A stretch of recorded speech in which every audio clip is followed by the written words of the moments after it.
欢迎来到 Nbpl， 你现在正在收看的是2025永劫无间职业联赛秋季赛3排总决赛。大家好，我是任栋。昨天的秋决单排最终鏖战8局，恭喜微博 Gaming 周子耀捧起烛龙冠军奖杯。春去秋来，今天3排的兄弟们也已经集结完毕。接下来，让我们有请战队登场。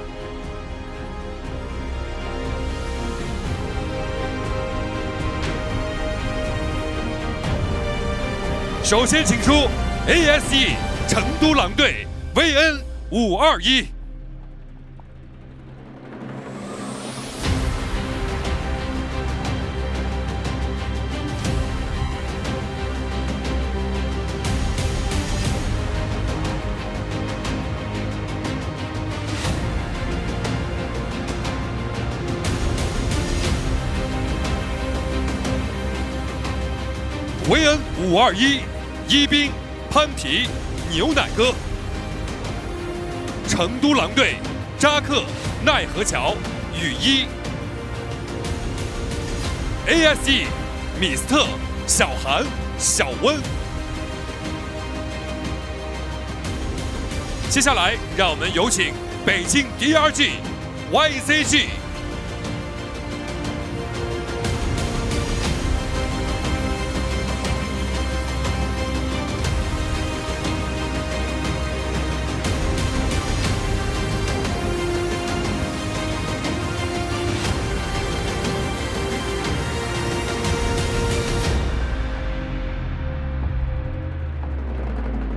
YZG 不眠、张新兰、钱滚滚、陈玄之、小付；北京 DRG 冬青、卡卡西、小鲤鱼。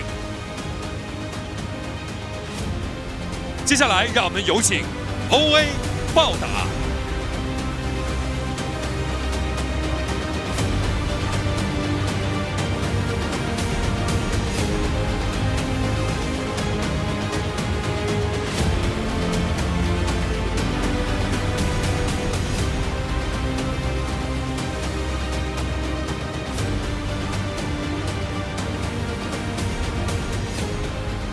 暴打李念、小恶魔、男友妻、小小木 ，OA 萌、酷酷、图图。接下来请出 GL Fun Plus 朱雀。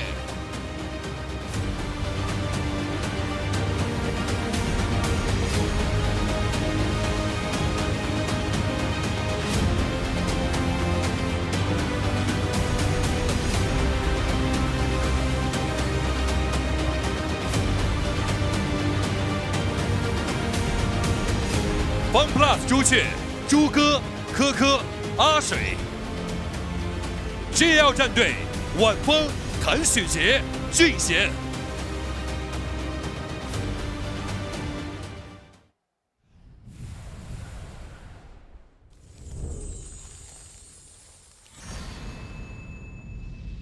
粉魂花再度盛放，血色花影映染决战舞台。 4个双周的巅峰对决 ，OUG 成都积极 SR 脱颖而出，在卷轴之上书写出属于他们的篇章。大战将至，谁能为秋天的征程画上圆满的句号？接下来有请周冠战队登场。季中赛的荣光还在回响，他们又来了，有请。 第3双周周冠军 SR。SR 战队，小豪、周涛、小懒、绝池。 强者恒强，没有人敢在赛点局轻视他们。有请第2双周周冠军，成都积极。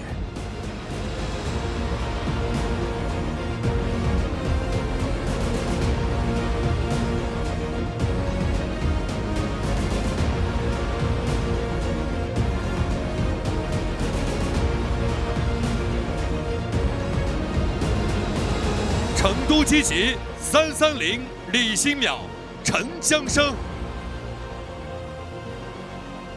常规赛斩获2冠，这一次他们踌躇满志，剑指总冠军宝座。有请欧游记。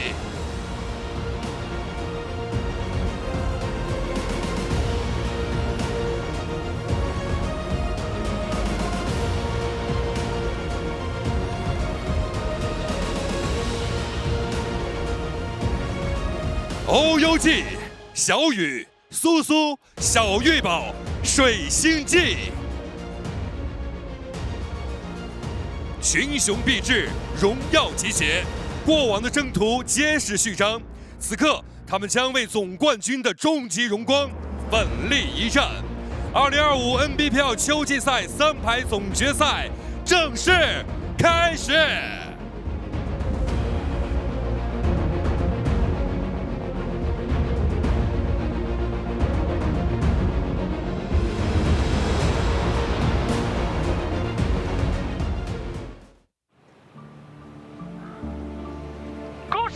拿下了我们第一双周的周冠军，这一切如此的戏剧性。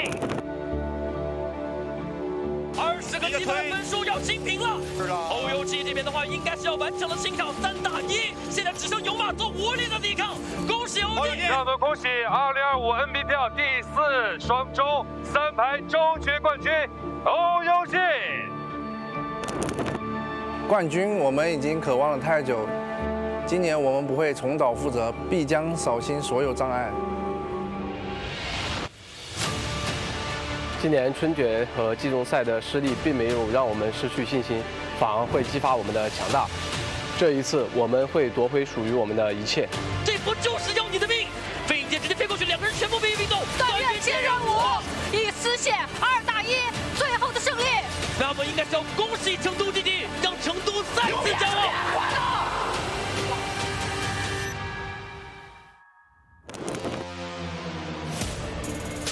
季中赛冠军只是开始，接下来我们会以最完美的姿态迎接比赛。这波海旭姐进攻了，得顶了，顶完之后没有技能啊！小豪这边有震刀，谭玉洁也有震刀，真亮了！是 DS 直接起飞，夺回好了。谭玉洁这边能立出来吗？谭玉洁没有立出来 ，SR 现在满编制站在后面。我觉得我们现在的实力已经不需要再过多的证明了，我们现在的目标只有总冠军。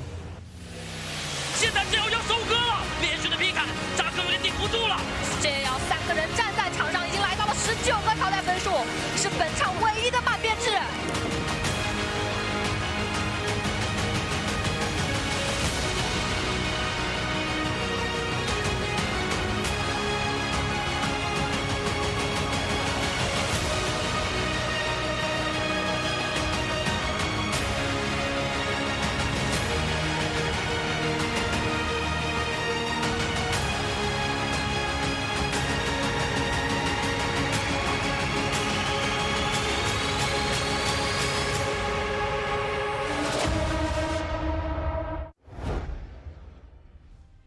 Hello and welcome, ladies and gentlemen, back again here on the NARAKA BLADEPOINT stage, the NBPL Grand Finals for Trios. I am Dunkin' Donuts, joined by Savario, and we are your hosts and casters for the day, and it is going to be an exciting day. I hope you're all as hyped as we are. And I can't wait to get straight into the games. We are going to be kicking it off with 2 mirror matches. As I was saying it yesterday, if you were here and caught the end of the solos day, the 8-game solo series that we had, you'll surely know that we're going to be kicking it off with 2 mirror matches, and then going on into the usual, schedule of whatever these players might be opting to play in their games. But what are you most excited about today, Serv? Are you excited about the mirror matches, or are you excited more about what happens afterwards? I'm really excited in seeing what those mirror matchups will end up going. For the first time, we actually seen Hadi back up into the mainline usage. So he's actually going to be one of those mirror comp rounds. Before we get more into that, though, we got to talk about the drops. More about you guys getting those questions right in Twitch chat, but also for the Twitch drops in general. Make sure you guys watching final so you can get the Moonlight Traveler's stand. That is a stand. That is for you, for your card. You can be dripped out And if you answer for treasure, the precious treasure choice gift is, and an illusion treasure choice gift is like a previous chest that you can just select whatever reward you want from them. And there's been a lot of chests during the seasons in NARAKA. So if you've missed anything, you start building up the pity. I recently just got the golden hooped rod for the reckoning treasure by having all of the treasure chests over the course of time. Got it for free, which is really great. But now I can drip myself out here with the Merciless Havoc skin. But more importantly, getting back into what we were talking about, Hadi, having his value back up and running. Usually when we saw him in the past, in the last year, he was at his peak strength. Seeing how the chances of using the V1 variation, getting the cube, that rework really did a number on him with his value just being insurmountable. Then utilizing it with Kylan and Zipping. Now, after some touches here and there, players thought that he had less usage. That's what we saw recently with Kylan taking usage with Tianhai. But having an opportunity to bring in a Hadi, or rather having Kylan and the recent Zipping buffs this past year, really came back into swing thinking he doesn't need to heal himself even if he's flying. We just need to get the team out. He's that disengagement tool. That's the team that I want to see, whether or not teams are willing to burn a second time usage inside of the games, because if they start using that, they utilize those points, they get everything ready to go, unless they don't hit the MVP mark by the time they hit match point, which, Duncan, no proposed points. This means that the players have to keep in mind that this is a very low pool of points that need to be reached before they get to the threshold, and like we saw from yesterday, get pushed straight to the bottom of the choices. Yeah, absolutely. And that is really, really, you know, I mean, we saw how big of a difference it makes. You know, it's rough being down there at the bottom of the pick order. You don't get to choose what you want to play. You don't get to choose those high, you know, like there's the high in the tier list meta compositions, meta characters, and it makes closing out the day much more difficult. And I have to say, over the years, as time's gone on, it's definitely really nice to see how the rule set has evolved into what it is today, because I think today, in a current state of NARAKA, it is probably the most competitive it's ever been. You know, yesterday I was talking about it, how literally anybody, and I mean anybody out of all 12 of the solo, competitors could still win. You know, we had OA's Edward sitting in 12th, right? At the very, very bottom, and he had 9 points. If he'd gotten 10 points in the 7th game, gotten his way up to match point, and then MVP'd game number 8, he would have taken it all, having been at the bottom for what I'm pretty sure was the majority of the day. So, you know, it changes the dynamic, it changes everything, and it's really lovely to see. But here, taking a look at the MVP, the one, the only, baby, you, Melinda's favorite player from OUG. And look at those stats, you know, hey, definitely warranted. 91 kills, 91 kills, and 362,000 damage. Speaking of the thousands, we've got the Doubloon Showcase once again, so take it away. Yeah, so you're talking about money on the line, and this is not even an understatement. 350,000 yuan for first place. This is equivalent to 50,000 USD for the team in this season. Second place getting 240,000 yuan, and third place getting 100,000. Of course, MVPs every round, a team will obtain that prize pool. Beginning starting at 20,000, and we ramp up to 220,000 up to game 8. For anyone who is the MVP, the Bloody Yama, those are also for the kills. Making sure that those players, those very important players, they get themselves a little bit more bags under their riches. So getting us situated on this end. Prize pool for this also is an unspoken rule, right? Champion also gets that J-Cup qualifier, or just to go ahead and J-Cup qualify. They don't have to go through anything, mainland qualifier specifically, which begins next week. But looking at the previous bi-weekly winners, OUG takes the first and fourth week as victors. They were able to participate in all the weeks, and with the majority of these teams as well. Seeing about SR taking the third week, we saw GG take week 2. Coming back from EWC, and SR taking their chances outside afterwards after winning the mid-season challenge. They took one bi-weekly win. They still had a chance of qualifying out without a chance in having to participate in the last chance qualifiers. But 6 of these teams had to go through that struggle bus, right? And that's coming through here for the final map rotation for the season for the grand finals for trios. This is going to lead us into the Midoriya Midnight, into Hollow Starry Night, where the Viper, Justina, and Syra takes the first round, and the Hadi, Kylan, Zipping takes round 2. We lead ourselves into daytimes for rounds 3, 4, and 5. Going going back to Fireflies for round 6, Morris Isle into Dusk. And then if we end up going through the whole 8 rounds, game 7 brings us to Hollow Starry Night, and then Morris Isle Night to finish it up. Any team that reaches match point and MVPs in any of the following rounds, they end up conceding the fight, winning this game, and becoming the champion for the Fall Split. The champions. Hey, a shout out to Verse from yesterday. You know, hey, we talked about it yesterday at length, so I'm not going to yap too long about it, but oh my goodness, the guy was the consistency king throughout the whole day. Popped off in the early first 3 games. He had so many points. It was absurd. It was crazy. You know, it was just 10 kills in game number 1, which just says it all.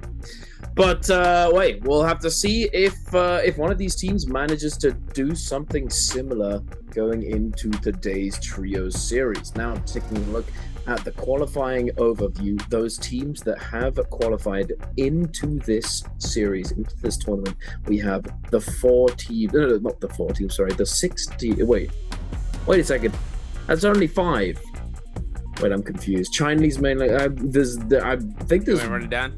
I'm a little confused. Go for it, bro. Go for it. Yeah, I'm so confused. there's 16 teams listed here. These are the Nbpl teams. However, in the ASC qualifiers to make it a J Cup, BVE and 521 have been excluded, considering they've already qualified.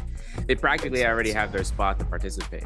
These are the ranking points in order for those teams that have already participated from spring season. ASC, for instance, taking 35 points and taking a spot practically.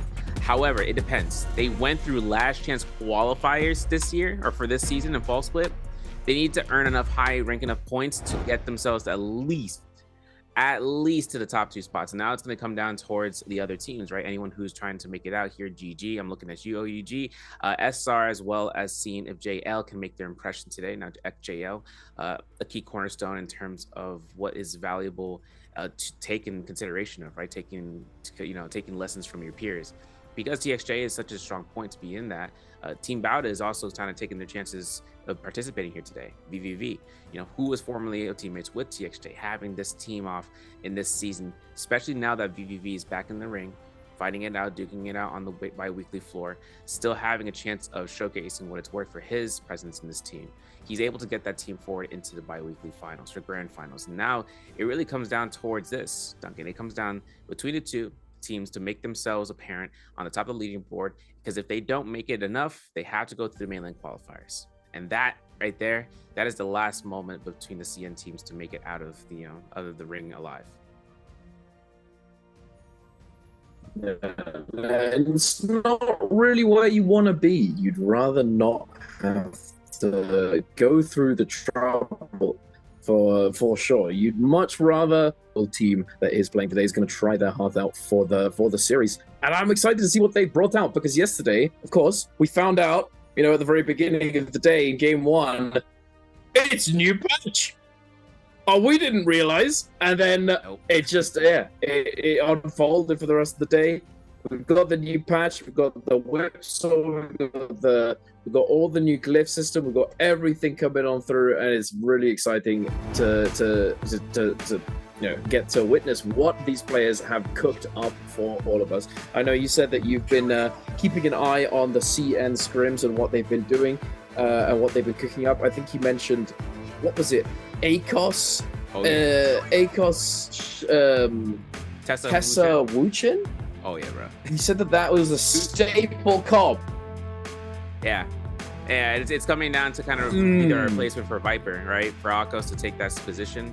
And since Akos is buffed out in this patch, my man is now a complete staple. He's been having his rotation in the grand finals and finals format. There's 6 hero points after the mirror match comp runouts, and practically in this selection today, we have no hero repeats, right? The first 2 games don't have a repeat of a hero selection. That means if the teams want to bring that comp selection again, they have one last chance, 1 round to double pick. And then after that, they can't choose that same comp because they only have, like I said, 6 hero points. They won't have it available. Pick band selections are going to be really, really rudimentary with how, if a character gets chosen twice or more in a single phase, that is a +1, that is going to decrease their point value. That's going to be something that they have to keep in, they have to calculate what they would really prefer. and insert Akos, Tessa, Wu-Chen. That's a comp selection that can come through. It can square off against the Enor Fairy Shen as well as the Matari composition.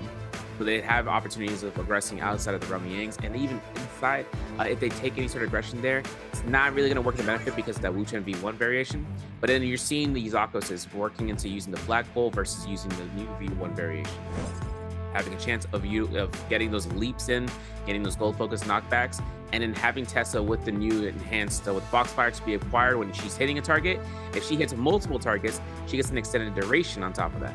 Forcing this type of aggression, though, gives the teams a lot to push for, because two things in that comp selection is that both with the cost of Tessa's ultimate, the Akko's ultimate is rage based. He picks up a Soul Bloom, he can still keep on moving on. He can cancel get it ready to go in just a couple of seconds, doing a little bit of damage here and there. And like we were mentioning, new patch, the glyph board system rework has been enhancing the value of the aggression. The players are able to get a kill, but parry, or even picking up a Soul Bloom, and then they can start getting that conversion, right? 40% damage dealt. Oh, counter green focus. For 15, yeah. And we don't even know the disengage, bro. We don't even know about the disengage. I want to see that out here today. I want to see it in trios. I wonder if it's coming out. I wonder, because it could. It very easily could, since starting Rage is low-key really solid. You know, in an environment such as this, where securing your off-drop, securing your off-spawn game, you know, like being able to like drop in, have 40% Rage, get those ults off as fast as possible, and try and just fully stomp, fully roll through that early game, setting yourself up for the mid game and into the late game, of course. So momentum in trios is so important, especially when it comes to specific compositions. You know, being able to scale earlier can make or break a team's game. You know, so a team comp such as, for example, the Monk composition, the Tianhai Kylin zipping, or the Sandformers, Sandformers, true. Sand Siphon is what I'd meant to say, but they're both included, I suppose. Sand Siphon, you know, scaling up your weapon rarities in your inventories for your Takeda's ult to scale up, etc. You know, all of these things makes the biggest difference. So if you're able to access those, those levels, those scaling points earlier, hitting your win conditions for your team comp, you're gonna be able to do a lot better. It's just, it makes sense, no? You know, get better stuff, do better in game. Good, yes, much wow. So exactly, yeah. You so getting that initial rage is definitely a potential, eventuality. We'll see today. And then on top of that, because it's in the green tree, it could result in us seeing some disengage, because you know the two final, I like to call them keystone glyphs for the green tree. One of them, with 1 point in the left hand side one, it gives you 10% damage reduction after you use your ultimate for 15 seconds with a 120-second cooldown. If you put 2 points in it, it's 20%. 20% definitely, a bit nice, right? But then on the other side, to put 1 point into the other keystone in the green side will activate disengage. It activates the green focus, because without that 1 point, it's not going to work. And then putting another point in will give you a little bit more distance when you do the sort of green focus backflip, triple dippy, whatever, like it's jumping back. Yeah. So yeah, the skateboard trick, and then you're out of there. But getting that extra distance is meh, I'd rather get 10% damage reduction on startup, or for 15 seconds, especially on a character like Tessa, for example, or, I mean, it could be lots of different things. Zipping, lots of ult activation uptime because of the reduced rage requirement, etc., etc. And then if you've got initial rage, who knows? We shall see. But here we are, ladies and gentlemen, we are on the field. We are here kicking off for our Trios Grand Finals for the NBPL. We've got OUG and OA scrapping it out right off the rip. Oh my goodness, the slap coming out from Tutik, very sassy, but OUG looks as though they might be able to close out this fight as long as their Syra doesn't go down here. But this might be sassy, so take it away, buddy. Yeah, you know, it's crazy too. I think you see an opportunity there for a parry, but Cuckoo also started off with 2 Fireflies, maybe even having initial, because now he's got the ultimate proccing out. He's got himself in a position right now to kind of lock down one of the OUG members, but Baby using his 1v1, taking his opportunity at the waterfall, taking a nice scare rush position to actually dash up while we see AB hunting him down for a 2-tick though. Looks like he's going to be on that return valley. Jingyu though going down here. He is also in soul form, mostly trying to recoup the team. Ultimate should be coming up here online. Beautiful parry from Baby U. Hoping to get a release off of this, but since 2-tick is able to get these refreshes on the dashes, he is not consuming as much rage. Look at this, getting the F2 burnout. Now throwing this out here for the kick. That's going to come in from AB. That's an elimination on 2-tick, and now the Viper ultimate to come out for OA. This is going to be a guaranteed kill once the stun procs. That's AB going down. Soblum on the Justina for sure. And then having that last kill selection, that is 4 kills for OUG, building up around 15,000 Dark-Tide coins. Massive coming out from OUG. Quick little Brandoro. I saw that, Baby You. Cheeky. Yeah, really solid start from OUG. Both teams told their one player who went down to quickly resurrect, and it could have gone both ways. It could have gone either way, but OUG going to be coming out on top of that skirmish with 4 eliminations. And speaking of kills, we've got FPX on 3, SR on 3, DRG and JL on 2, and then ASE and OA with 1 each. Now, taking a look at FPX and Bowder. This is though Bowder is looking for this engage. Beautifully done. We've got the silence. We've got the stun. There you have it. XEM, he's not going to bother finishing that player off. Instead, he's going to try and keep up the chase on these other players. But wait a minute, that's a moonbend. This might turn on its head very quickly. The salty run back call might be made very, very soon. And Water, very low HP. He's going to have to be careful. The Sara ultimate is keeping him alive. It's very dangerous, very spooky. XEM's having a fun and interactive time right here, ladies and gentlemen. He is... Get it out of there. I believe Water did go down. FPX still scrapping us out. They do still have the res on Water. They could make the call to bring him back into the fight, but I don't think they're going to make it. There's no need. They're going to be able to take down XMU without too many-ish jump LMVs. Very nice. There you have it, ladies and gentlemen. The second fight taking place. Because it's on the board here. Looking at Justina ultimate, now the Syra ultimate, the powerful dazzle comes out. We need a light blender on ZK. There he goes. No Viper ultimate, no issue, even if they didn't know it was up or down, because they've been in this fight for a while. CJS taking a nice freeze here. Uppercut's not going to confirm nothing there, but it is going to get a kill, and that is going to be Wolves going down. GG up to 3 eliminations, full blue armors across the board. A lot of Dark-Tide coins, right? We're looking at purchase sprees. JL is on the outskirts, though. Having purple armor on TXJ. He also has a purple fan. Taking the aggression here in the back line. Looking to try to get a silence if he can. That's just going to be his first play.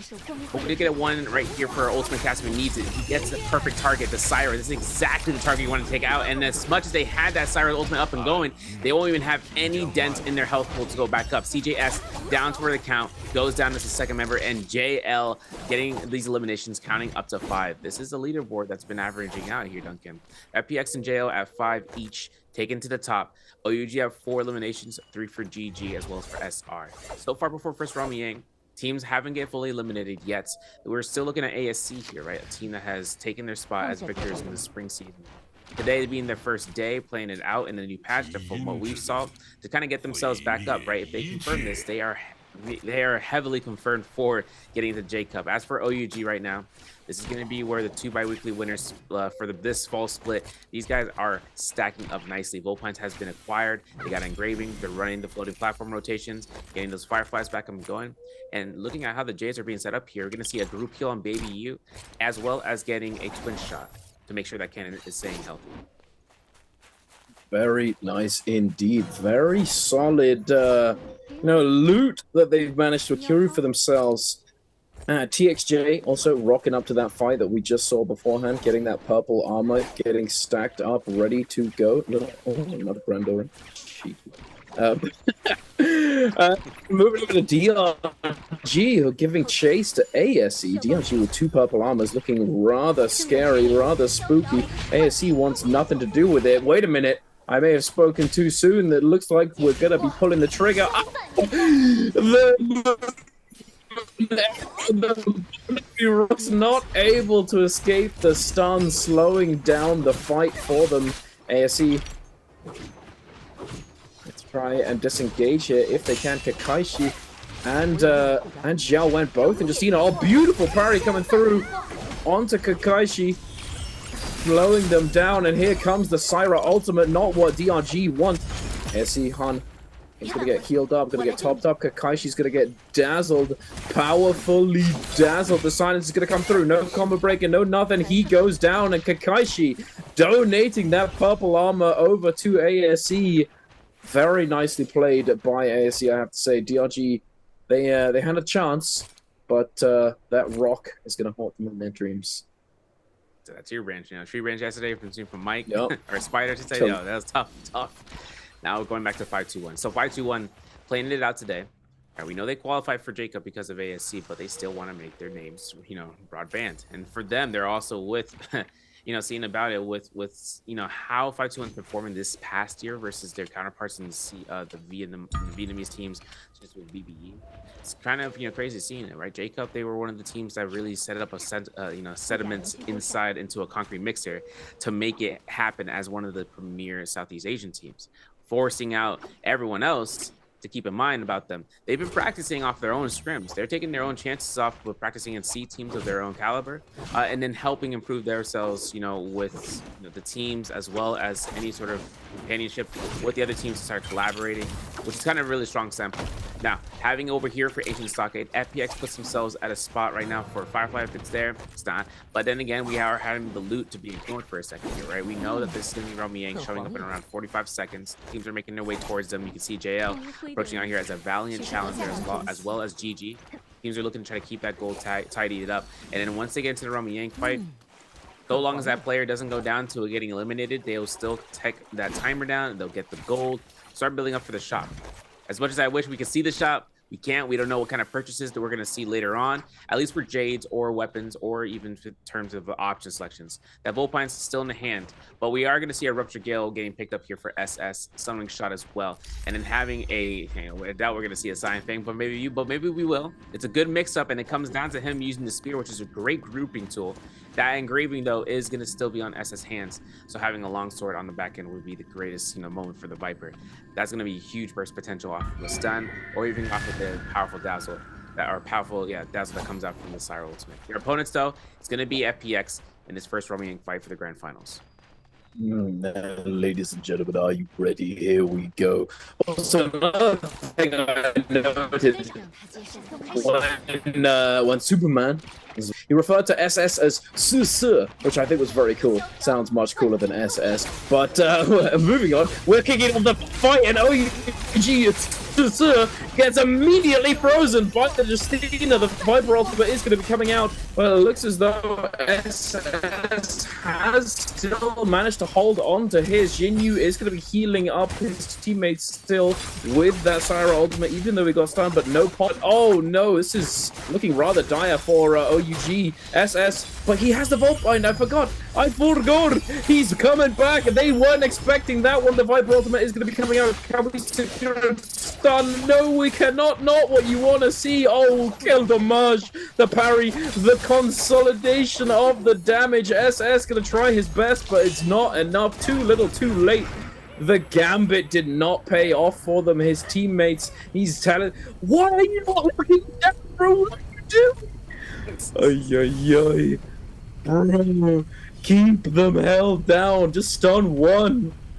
Unfortunate to say the least for OUG, but hey, it is what it is. Now moving out of the Romy Yang, we've got Wolves and GG kicking off a fight over this floating pile. What's insane to me is that FPX was able to kind of find out the microsecond away and get him back up here. Wolves, though, on active Viper ultimate for ZK, looking to try to get a stun on 2 or 3 targets. He gets 2, but the problem is terrain grief. Only a couple of seconds here to try to go and lock it in, but then the Syra ultimate should show up here for that powerful dazzle, and it does. It eliminates 9HQ. He goes down. Justina ultimate never had been invested, never needed, and then ZK gets cleaned up on here. This is GG's 5th elimination, going through and getting all this loot. This is purple armor, purple weapons to kind of think about. Supplies, and FPX off of their Romy Yang win are going to go ahead and start ambushing this out. The teams, GG, having the Viper ultimate ready to go. Let's take a look and see if he gets an opportunity for it. Water is like, nah, don't even worry about it. The dashes are good. We are going to see ZG back off here and going right back in towards us. The silence to counter the silence. It's already implanted in the first place. GG330 goes down. FPX are up to 9 kills. This is going to be up towards this point after the Realm Yang victory, as OUG taking an approach towards the Azoth Peak. This is going to be up to whether or not SS is going to be looking for it, because Water still has Viper Ultimate ready to go here. Silencer, or no silencer, nothing for the freeze. Water's going to be the next player to go down here for a dash effort. Maybe Baby you can get it. Yes, he would. But the light beams are going to come through for the staggers. Baby you still backing up. He's going to go right back in to see about usage. But then the Viper Ultimates are going to be used to contend this entire area, with SS using it defensively.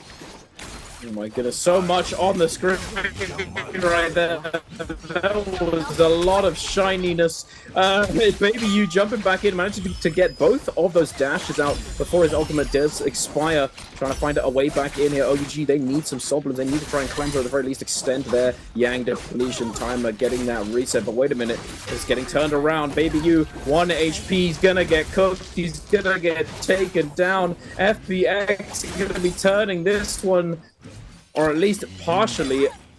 They're going to be able to take down one. Oh, the bonk comes on through. Oh, the return. Wait a minute, Water. He's got the Viper ultimate. No. Okay, does manage to make it out alive. OUG recognizing that it's not a good idea to stick around, as Water was able to stall it out. I'm sure he's made the call for his teammates to come back and resurrect close by so that they can re-engage and try and fully eliminate OUG. And a good presence of mind to disengage at that point in time.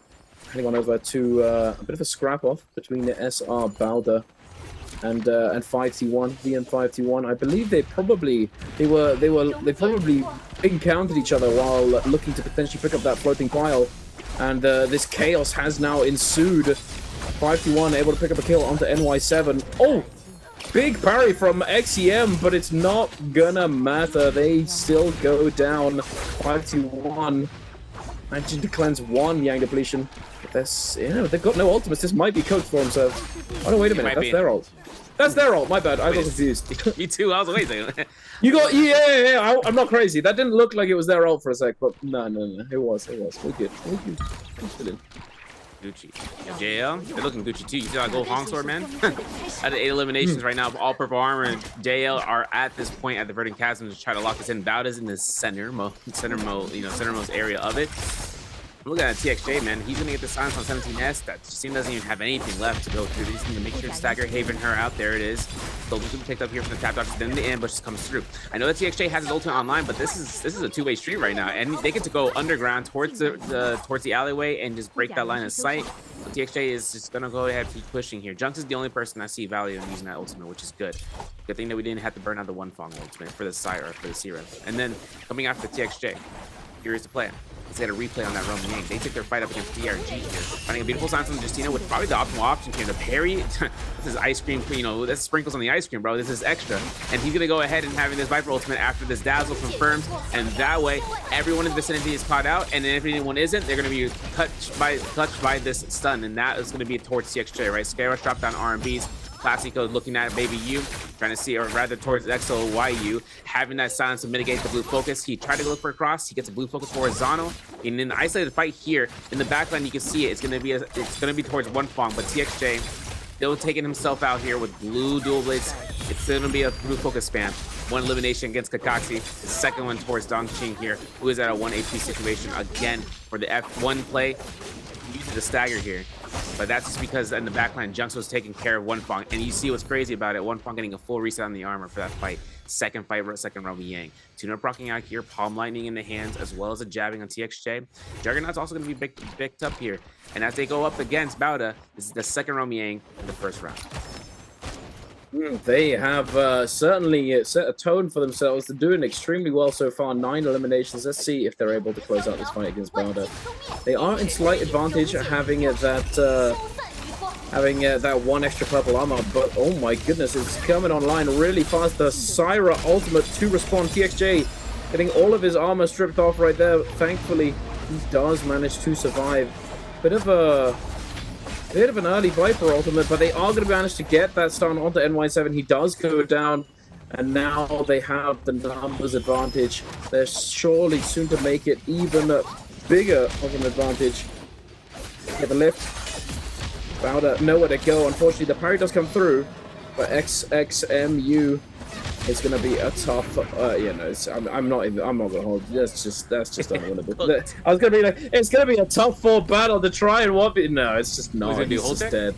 Yeah, he's just dead. He's dead. Yeah, big for jail. Gold armor. Golden weapon of choice as well, I believe. They can convert the weapon. Was that what that was? Not the intermediate powder to get them. Oh my goodness! Everyone has had the detach now. It's crazy. So JL got had the in their round, but we are gonna see it for ASC.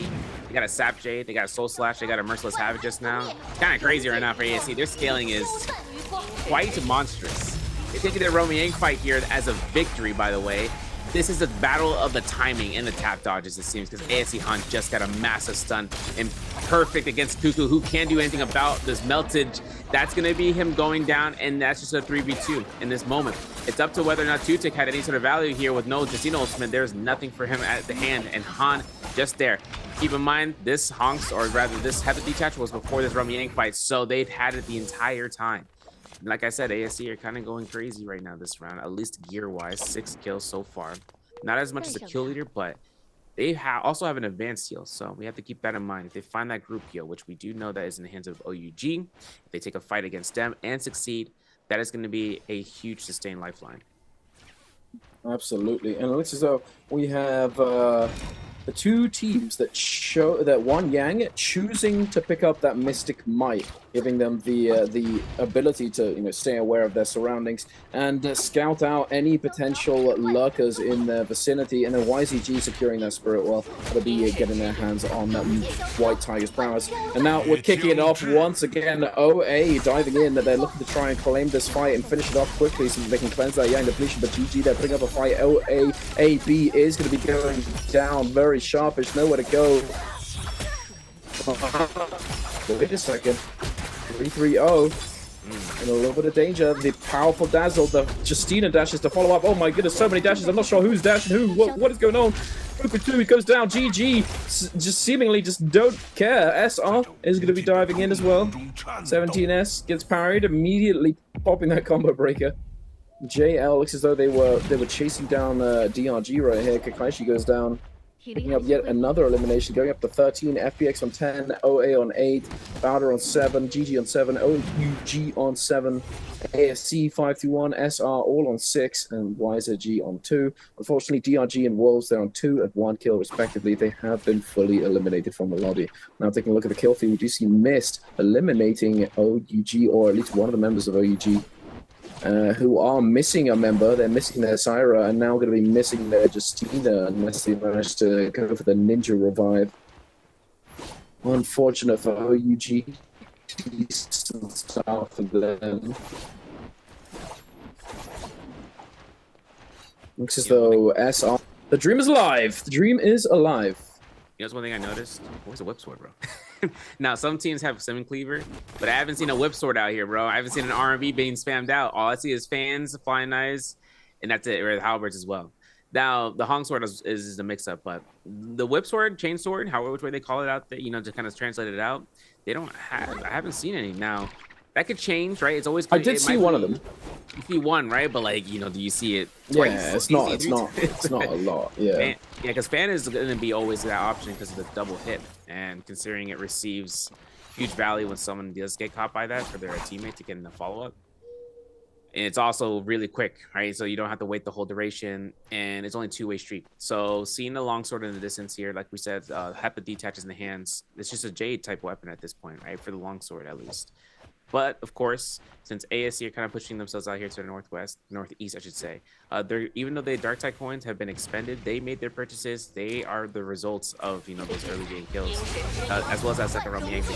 Powder taking the fight at Skygaze Cove, hoping to find a stun here. I think they popped ultimate first before CXE, and that is the result of it. Yeah, it is. Syra ultimate comes out here from QDG. We get that pop. He does. NY7 could get eliminated here, but the Syra ultimate in response from XX Mew is going to be doing good work, good numbers, and a massive amount of heals to keep this fight going.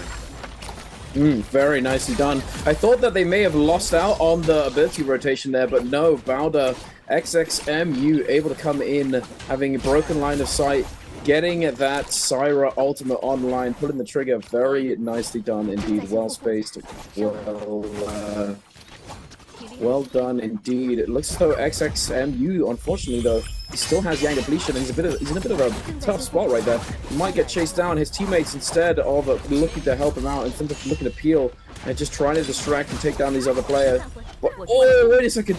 Thank the Lord. XXMU able to pick up the Soul Bloom from that player that NY7 and XEM took down before he got eliminated. That parry could have been the death of them, but thankfully for him, he was able to grab it, was able to cleanse just before being taken down. Now, we've got the happy hops, the hippity hops. Happy jumps. JL gonna be able to secure the White Tiger's prowess Spirit Well. And now over here we have ASE securing the Yang Spirit Well, the Spirit Line. I think we need to come to a consensus as to what we call this. Because it is Yang Spirit Well. Spirit Line is that, you know, I'm a 1v1 you to get me back in the game. That's Spirit Line. No, that's the Realm of Spirit. Oh, you know what? I quit. you can't swing in there like, oh, I got this, buddy. Oh, Bolt Rod. Yeah, exactly. Yeah, we need a but petition to revert the name. I'm not gonna lie. Can we change? I want Stormstride. You know what? Middle ground. Stormbolt. I'll be okay with that. Stormbolt. I mean, that I'd be fine with that. It's just a bolt rod. It's nothing to do with lightning. It's literally a fishing thing. I don't know, but whatever. Moving on, we've got a lot of people with the depletion. 5-2-1 have managed to cleanse one. Bowder, FPX, GG, and SR all have the depletion. There's only one member of an SR even alive. So, but actually, that being said, probably not going to be able to cleanse unfortunately unless he gets a little cheeky one, just out of nowhere. But oh my goodness, the bonk, Fat Milk. We like semi-skimmed milk, says JL. Get out of here, Mr. Fat Milk. Get out of here, buddy. He goes down. Up another one. No calorie, no light. Milk light. Diet milk. Semi-skimmed instead of whole milk. Yeah. No fat. Fat. We're on a diet. No, wait a second. What? Sacrifice. Sacrificial lamb. Actually, go, my friend. Do the flag for us. Actually, you know what? I think crazy that it's in the zone. It's crazy that it's this far in the zone. Because he gets a reset on the health bar, and then he can go right back in there. Yeah, he's good. He's good. Never mind. He's chilling, but like, it's just, I'm surprised that it's that far in the zone already. That nobody had gone for it earlier. No. Oh, these guys got some baller Jades. JL got Dreadful Whale and that had the detach. TXJ's got Unseen Current. Yeah, Unseen Current as well. So you're talking Hepta, Unseen Current chain reaction. That's so, oh man. A Jade is kind of an abomination. It really is, and everyone is getting. It's kind of an abomination. In trios, dude, like, man, like, you get one freeze, you get one thing. I mean, it's just Dreadful Whale for fan, but better. And they have Dreadful Whale, right? So they have Dreadful Whale. So they got it. They got a both. Very good for them. Oh wait a minute, we're avenging Mr. Fat Milk. Can they manage it? I don't know. Looking saucy. It's looking saucy. JL might be cooked. Junks goes down really low. He drops his armor. Hey, I dropped it here, buddy. That armor swaps, I want to see more of that. I love seeing those armor swaps in the hot action, mainly because I thought that was a different team for a second. Just drop it in. I thought TXJ was about to get minced, but no, he's all right. Worried. I feel like ASE are the only team that can really contest JL here. I mean, keep in mind that we just saw the investments in the ultimates. I don't know if the lobby can keep track of that because this Spirit Well is Draco Storm. FPX are hard under the tax. They have all their ultimates online, but they only got 100 seconds left on that Yang depletion. This is only going to reset the timer. It should be more than enough time. It's about not getting the res opportunity, right? That's the thing about it. Like, you can res the timer out, but the moment that one of your teammates go down, you can't res them, right? In a multi-way fight, you won't be able to go ahead and go back to them. They are gone. And now the Viper ultimates are coming out to contest this. And it's the pop. Water goes in, gets caught, but now it was EG to try to confirm off it as Zhao Wen. Zhao Wen is going to back off quickly, possibly for a drop down soul slash.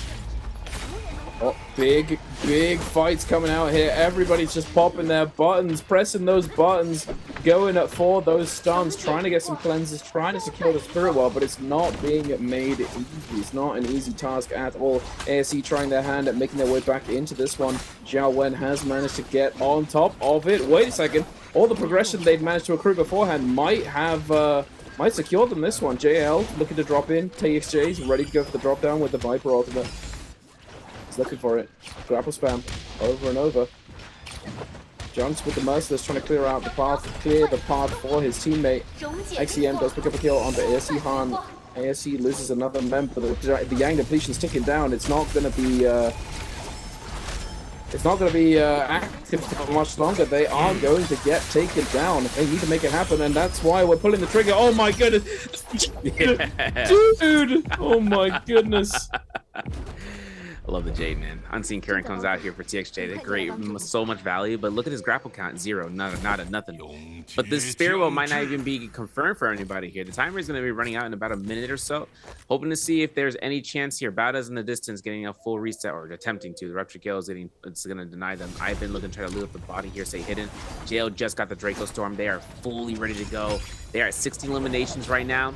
And there's around 8 opponents for them to kind of figure out and locking one person down. The only problem, what's their biggest default, is the terrain. Now, JL usually have those range weapons on standby at most cases. So when the moment they get a stun or a CC control of somebody, they will possibly just go ahead and range them down.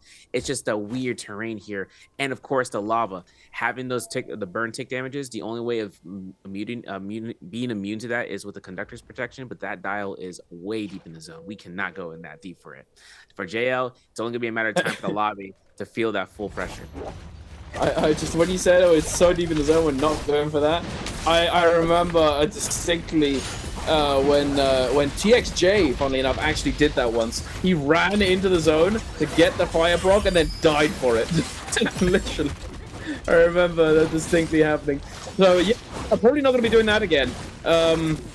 Instead, we're going to be trying to scrap it out on this goofy terrain. What is this? I've never seen an end zone here, I don't think. Not on this cliffside specifically. We've seen end zones close by, but never on this. This is crazy. Water with literally no HP, by the way.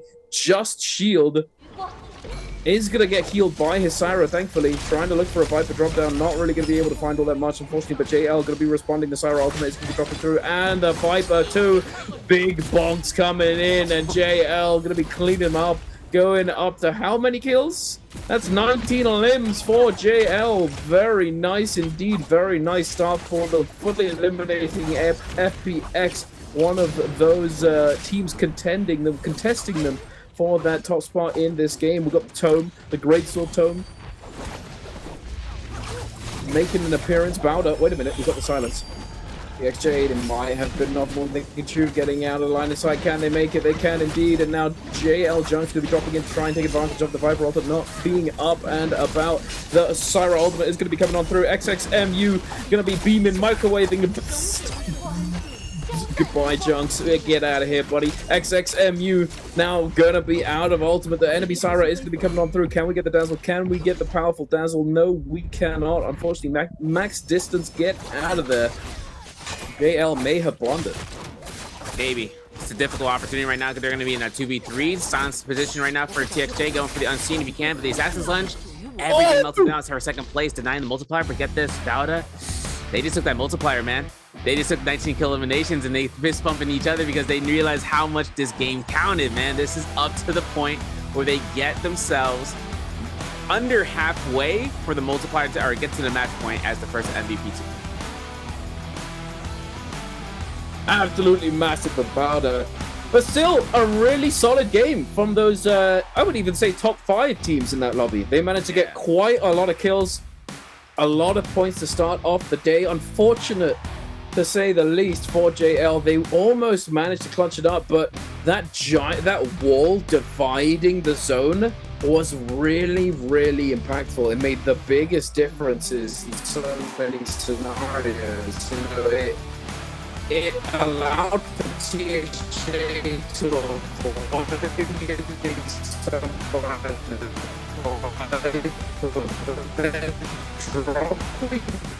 in there. He kind of just put himself in from the flank multiple times, not being able to come, just distracting him. They were missing junks there. Justina was down for the count. Highly unfortunate for them, missing out on that first place placement and the kill multiplier.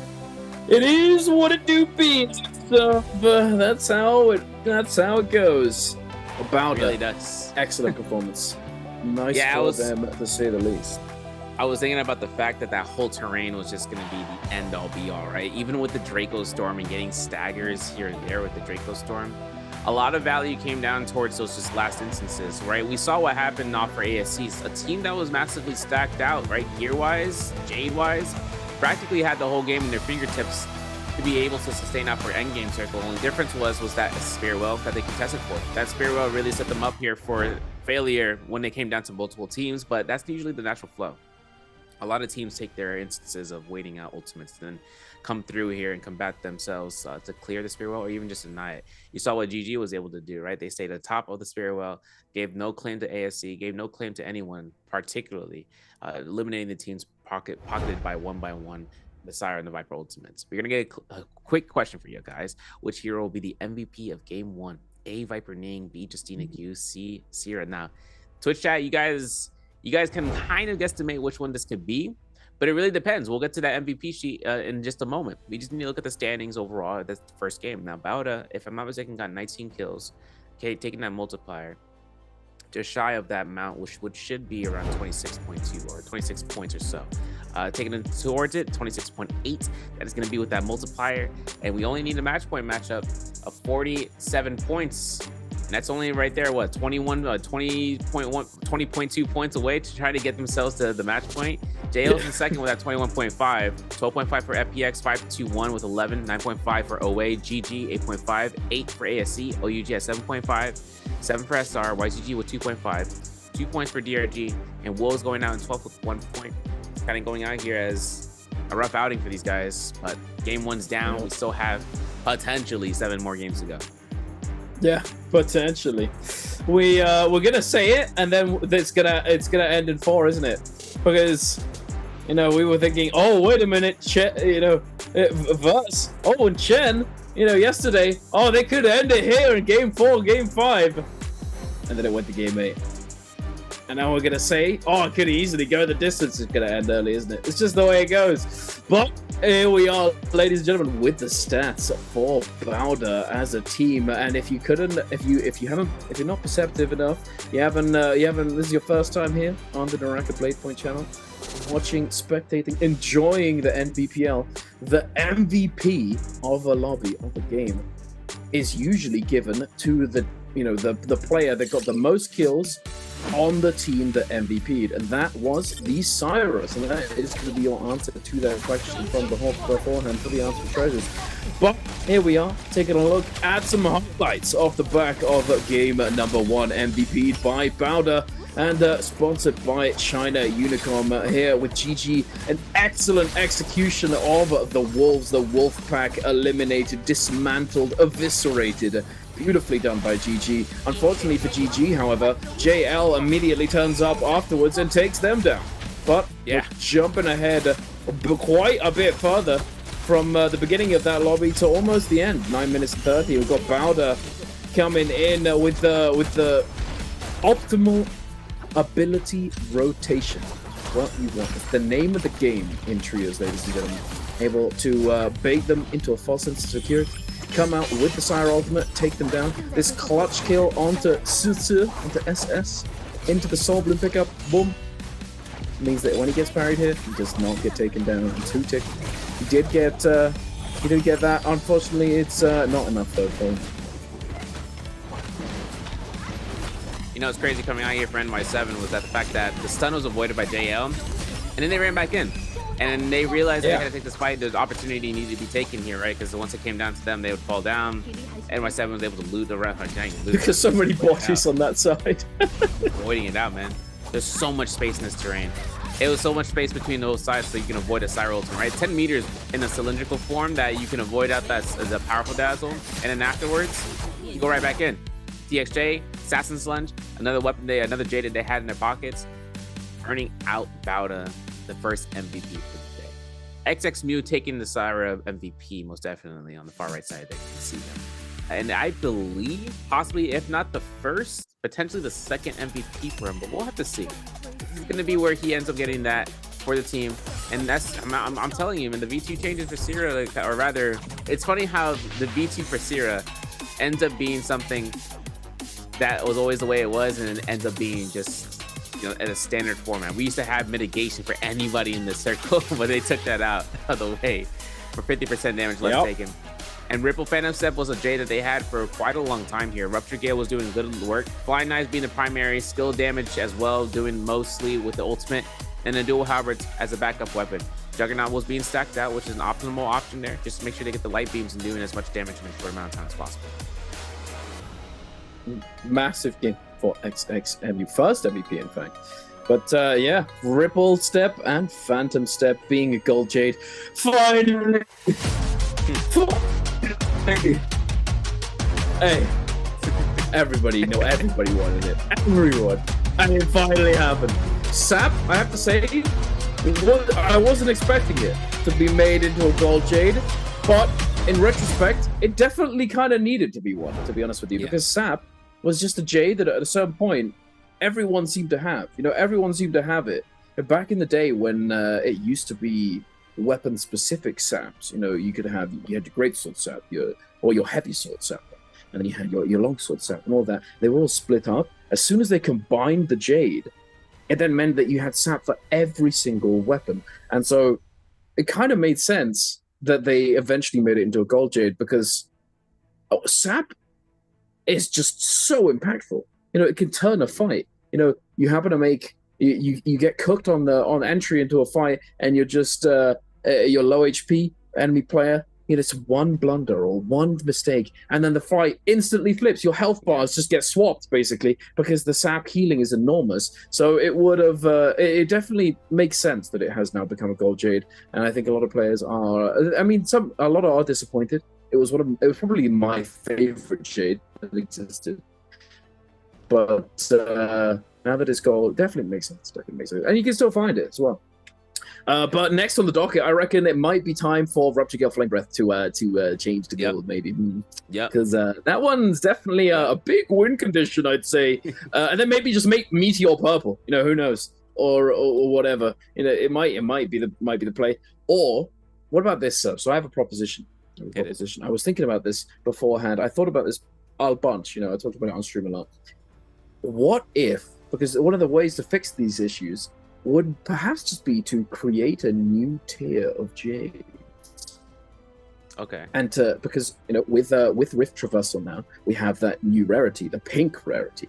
So bring that in, make Vulpinescence into a pink Jade, and then make certain gold Soul Jades into red Jades, and then have certain gold Jades that aren't as impactful. Something like Burst Arrow and Repair Roll and Meteor, for example, could stay as gold, and then increase the drop rate for gold Jades, adding in that new rarity of the red to sort of, you know, being able to pick it up off the floor, you know, find it in gold trails, whatever it might be, having that rarity having that drop rate pretty low, and then you can manage it a little bit more easily, because creating an entire new tier of Jades would allow you to balance it a little bit better, I feel like. Because then if we're sort of, because there are certain gold Jades that just don't really feel anywhere near as good as some of the other gold Jades. You know, we've got Ripple Step, Phantom Step, and then you got Burst Arrow.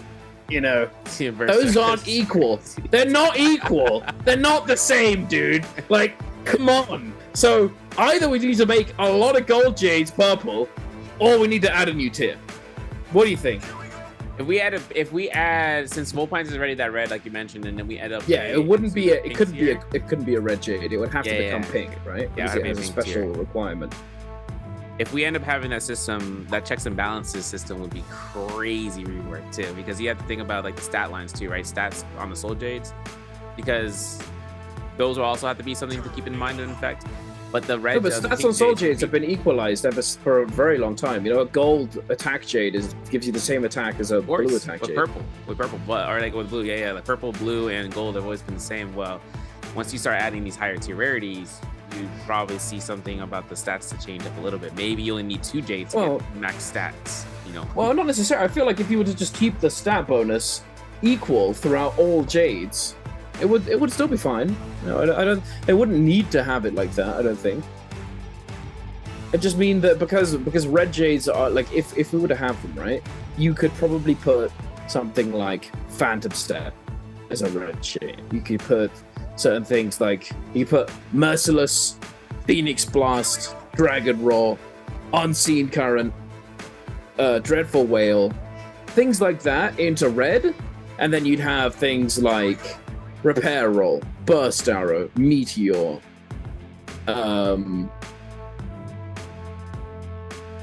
I can't think of another one, but whatever. But keep them as gold. Yeah, you know, yeah. And it just, and have those as gold, because then, I don't know. I think well, it makes sense. I could makes cook. sense. Who knows? I could cook with one idea, but that would be a rabbit hole in the 4th dimension. We don't need to, we don't need to go to that level, because it would require me saying that we could combine Jades because they can all be slotted into one. All right, we're done. Kylan, Hottie, Zipping, Mirror Round, Comp Round, Selection 2. This is going to be the 2nd round, but also in Fedoria, or in Hollow, that you're saying Starry Night. So Hotties are going to have a field day, at least to try to get themselves out here, to try to get their ultimates as soon as possible. This is a round, though, which ironically comes out towards VB probably specialty. I'm hoping to see it come down to Bauda and having Bauda take another MVP, just because this composition could be something they, you know, practice day in, day out on, but it's also to the weakness that JL with TXJ, it's come to no surprise that they succeed on this composition unless something happens off the drop, right? Bad gear, bad situation. There's too much on the line that can come out, right, when you're thinking about those aggressive drops.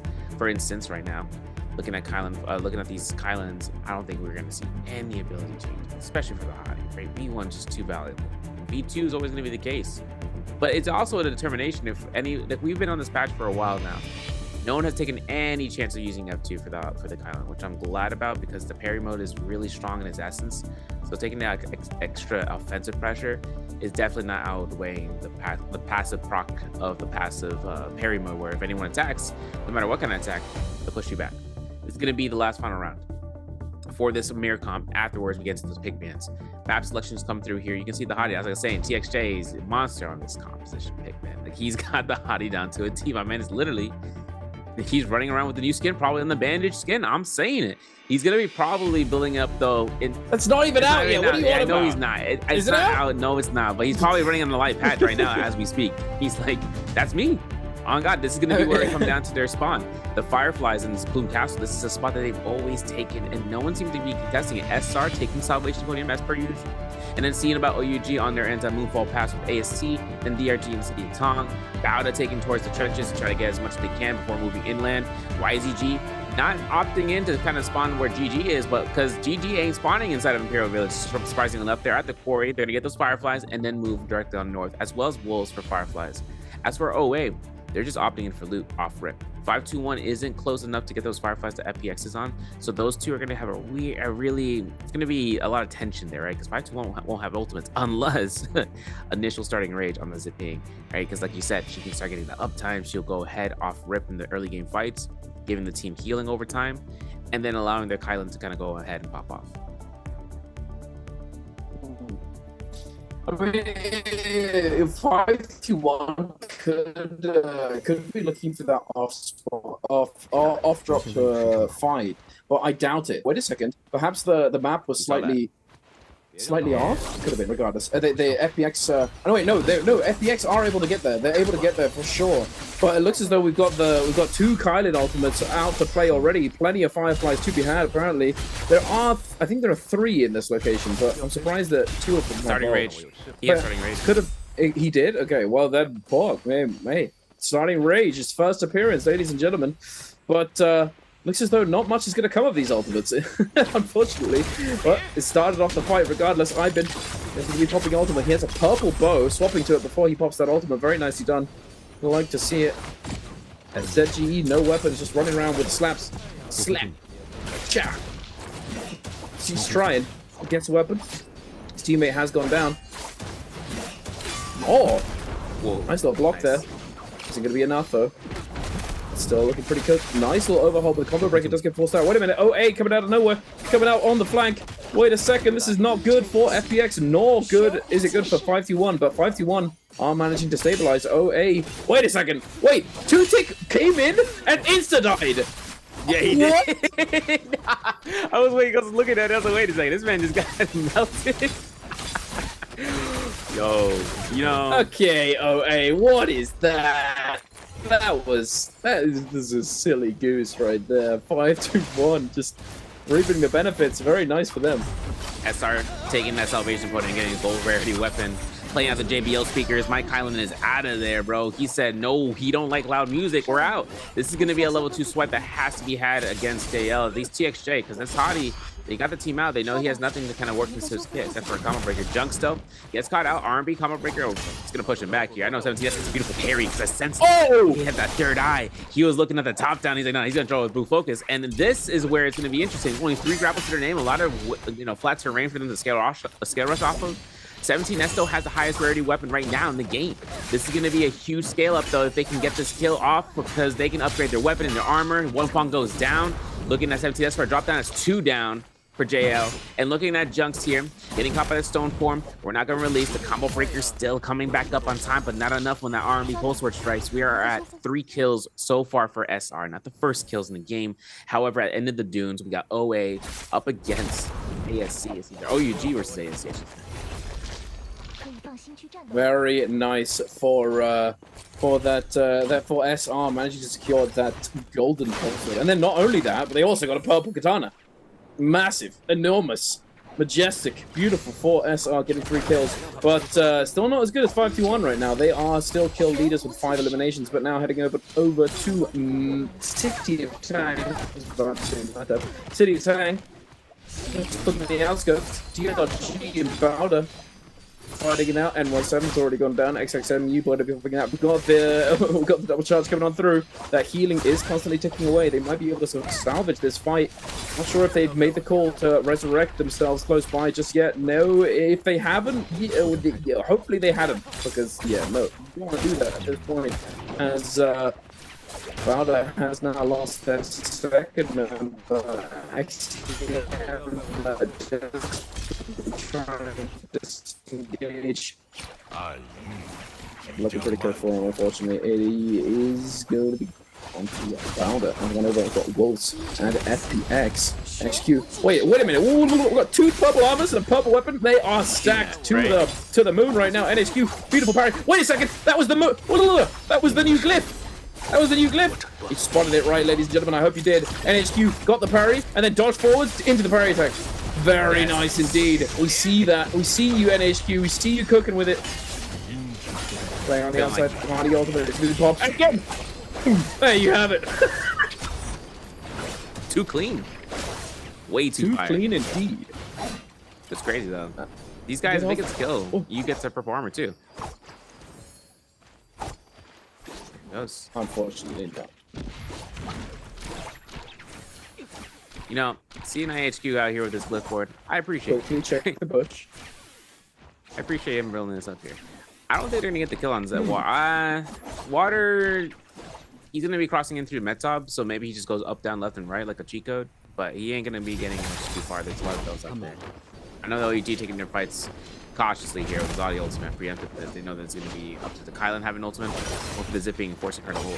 Finding out that F1 though, the tap dodge through it, or rather the iframe through it, kind of tough. I know SS has the teleport ready to go. I've been waiting for him to pocket out. There it is. Takes the team out for a couple of swings. But now that ASC had their Hottie ultimate, he is going to be a menace for temporary time, right? Han is looking for the level 3s to try to catch up off of one thing. There's the extensions off of Baby U to kind of get himself into level 1 swipe, but he is going to go ahead. He is going to burn that Keelan guard. He's not going to have a safety net here for Han. Taking himself out here and hoping to see about the Kylan ultimate for it. There's going to be a blender. Zhao Wen goes down. Double hits, but can't do anything with it. Han is not going to have much value here. The F2 to glide away. Couldn't do anything to go right back in here. That fan was too dangerous to try to counter out. As for SXJ, we know that SS coming back in here looking to try to get this LMB. Doesn't get nothing for it, right? But this is going to be the isolated fight he's going to have. His teammate's going to come in to back him up with SXJ. And with Han going down here for ASE, OUG going to be hoping to see Baby U not get eliminated because he is taking some heals out here. XSJ is actually doing that multi-wave, man. He's going back and forth. Soul Bloom is picked up here. It's a turnaround right now. Unless Han gets his grapple bump and does an insurmountable amount of damage, gets himself another ultimate, SS is out of there. Yeah, settle down, Han. Settle down, buddy. I see you. I like it. I respect it, but you are gonna die, buddy. Unfortunate. And wait a second. ASE fully eliminated, by the way. Fully eliminated from the lobby. First team. It's only 23 minutes on the clock right now. But I'm going to be heading on over to GG and YZG. YZG, not the best start in game number 1. But so far, 2 eliminations. They're looking reasonably stacked.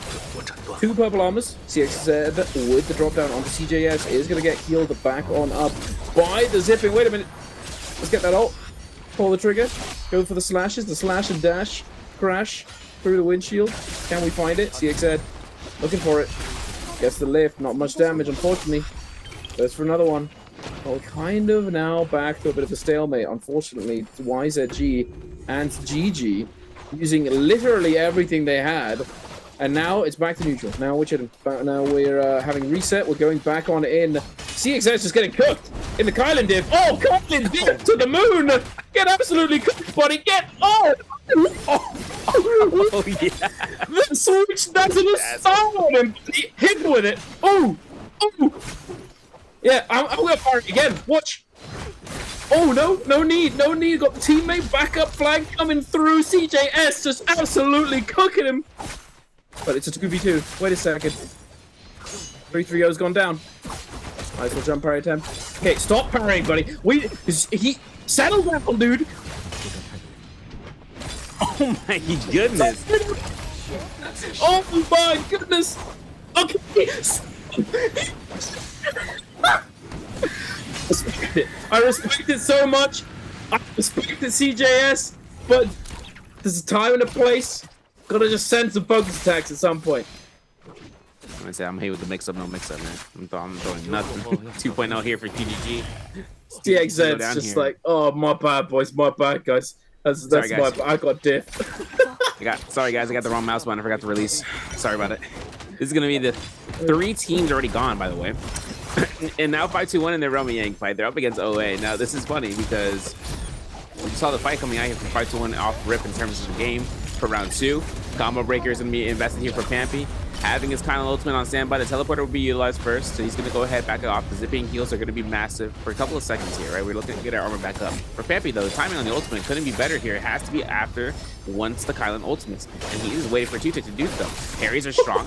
He gets a parry. He launches himself across the field. Having off worried about this hottie, this is now him having to utilize his ultimate first. Double parry comes out here. We do not get the riposte. We deny it. Level 2s again. It's going to catch up the Kylan's combo breaker from Tutek. And having camping on these level 2 situations, he's looking for the mid-air strike. There it is. Having it again and again. He is going to lock in into 2 targets. We lose Ivan in the result. We lose our hottie. Still having Foul Milk a little healthy just to make sure he can keep the fight going. The zipping F1, I think, was thrown in his direction for Pampy. R&B health check comes out here for Stanchion. Couldn't get the release. If he could, he would have done it. But he gets a parry instead. And he tack shot just launches it. That's huge right now for Pampy. The combo breaker was to be thrown out here, but he might be eliminated by a stray blue focus. And that's going to be the case. That's going to be 5-2-1's loss. That's going to be always the victory. I don't think we've ever seen this many parries consecutively in the space of a couple minutes. I genuinely don't think we've ever seen it in truth. It's crazy. So many parries. Everyone's just oogling and boogling today. Oogly boogly indeed. Speaking of, NHQ is just having a real fun time. Hits the floor. Does manage to get back on up. Island Guard has been popped. It's got another dash. Uses it. Dashing on through. The follow-up. Very nice. NHQ. You went a little too far away from the teammate, unfortunately. No, okay. A little, that does happen though. Sometimes you just sort of, you're like, okay, I'm gonna cross this guy. Wait a minute. He just went past me and ran at my teammate. Oh no, that's not what I wanted. Unfortunate, to say the least. It was recoverable. It was looking all right for a second there, but it was not to be. They do go down in the realm of Yang. Now heading on the outside, we've got DRG having won their realm of Yang. Secured Vermilion Birds might picking this fight against YZG, who did not have a buff. Who did not go Yang, who just happened to be out here in the at the edge of the map. Kakaishi popping that ultimate. Sword. Shing. Kakaishi dashing through. It's the enemy hardy ultimate. You have the cube still available. We're backing off. Looks as though we're backing off. BRG, make the call. We'll try and disengage. CXZ is rather low there. And there's a third party coming in. Oh no, kill damage. Not ideal. CXZ. The Kylan, parry form. Nice. Got one dash. Got a Kylan form once again. Alright, okay. Let's stabilize. YZG. 2 dashes left. Running out of ult. Where's his team? Oh no. Where's his team, bro? Yeah, his team's dead. Unfortunately. The teams went away. You know what's crazy though? DRG, double whip sword, by the way. Double chain sword is gonna be active. Baby U, rocking in the ultimate. He's looking to get this level 2 off the sidelines, and I'm knowing that's going to be the rebound for the strikes. He's got to get this kill right now. The zipping ultimate's active, but the zone take damage isn't going to be too much right now. He's got to look for the lockdown. The Hottie ultimate now to be invested here. Again, this time for DRG to get the teleporter set up. Not yet. They need to go offensive mode, right? Looking at this from the standpoint, Takashi has him at 250 HP, and we find the launches, we find the combo breaker, and we still have Baby U taking the teleporter, but it really just backlogs his position. He finds the Exo U. A lot of U's in this fight. I'm talking to you. We know there's going to be a LMB catch up. If you look for a parry, you couldn't get it. He still has combo breaker though. He's still safe. Having to work it off. The Sobel is going to be picked up. This is going to be that Vermilion Essence still in this patch, so this means that 60% rage over the course of time. This is going to be up to Baby U to just lock in towards QGG's direction. 15 grapples to his name, but OUG are up to, you know, quite a bit amount of kills. 13 on the board this game around, and that's for the teams that are remaining. Having got to the leaderboard with DRG on that Vermilions at 9 eliminations, they're his second highest skilled team so far before second round Yang. QGG getting a beautiful stanchion off of this. This is going to be him backing off because he saw the teammate, and now it's going to be him on 1 HP in a dream if he can get out of this alive. The stanchion comes out for R&B 1 hit. Now switching on over here, Wolves is up against 521 fast 521 on the Yang depletion, and Wolves themselves as well. Any kills are insta kill. That's Sobel territory, and as well as the gear, forcing out the ultimate for the Kylan. Pampy will go on the offensive, burning out the cube for the second. Now HQ going to be going right back in, has in the Kylan ultimate on standby. The moment that this Kylan ultimate ends, he's going to be ready for this engagement. You see the parry coming out from NHQ there, expecting that dash in, but Pampy's ultimate had expired, and now he's going to be responding with his own. But we get the lift. Massive pop. The Kylan guard, nowhere to go. Does manage to get one dash. Kylan guard has been popped though. Wait a second. Wolves getting double juggled. 1v2, Pampy fading in, instantly getting parried. ZK trying to go for the chase down. We get the bloom, we do indeed, Pampy. Turn it back around. ZK. Velocity. Oh. Very speedy. We declare these blooms right now. Oh no, no, not the release. Ivan takes all the damage, but it's still salvageable. It was a focus attack. Got parried. Pampy trying to chase down ZK. Turning it around. Sending that LMB focus. We do have ultimate in of not all that long. Wait a minute. We've got to close this out. 5 seconds. 4, 3, 2. There you have it. Get it! Oh my goodness! Close. Not even close, baby. 5, 2, 1. Easy peasy. Yo, Vietnam on top, bro. What do you want to say? Light work. Light work. Light work, bro. Not even a problem. Extra credit, we got that. No, it's crazy. I thought that one of them Salty picked up a bloom, but not Salty, but you know, they like, oh, Tabby, you know, and then all of a sudden they denied it. But you know, we don't have to go for res. We're chilling. Second fight, we're gonna be here for Rummy Yang. DRG. They had victory in the first Rummy Yang. Now they're gonna be coming out here. Forehead plays, man. I'm telling you. Oh, he getting caught in a blender. You saw that 2-tick, lost nearly all his HP. He gets the zipping heal and the parry again. We're just throwing him. We're losing our pulse sword. Yo, my man sat there for a full minute practically and swapped out the weapon, giving Don Ching out here the scaling that he needs and the gold rarity pulse sword to be picked up. This is gonna be a heavy understatement of the century. It is going to be a dire loss of the weapon skill rarity for OA if they do end up losing this fight. But AB, he's going in here. Throwing out the horizontal, we throw those teleporter, can iframe through the damage, and he's going right back into his face. Oh my goodness, extra large you. I'm gonna save you. I got you.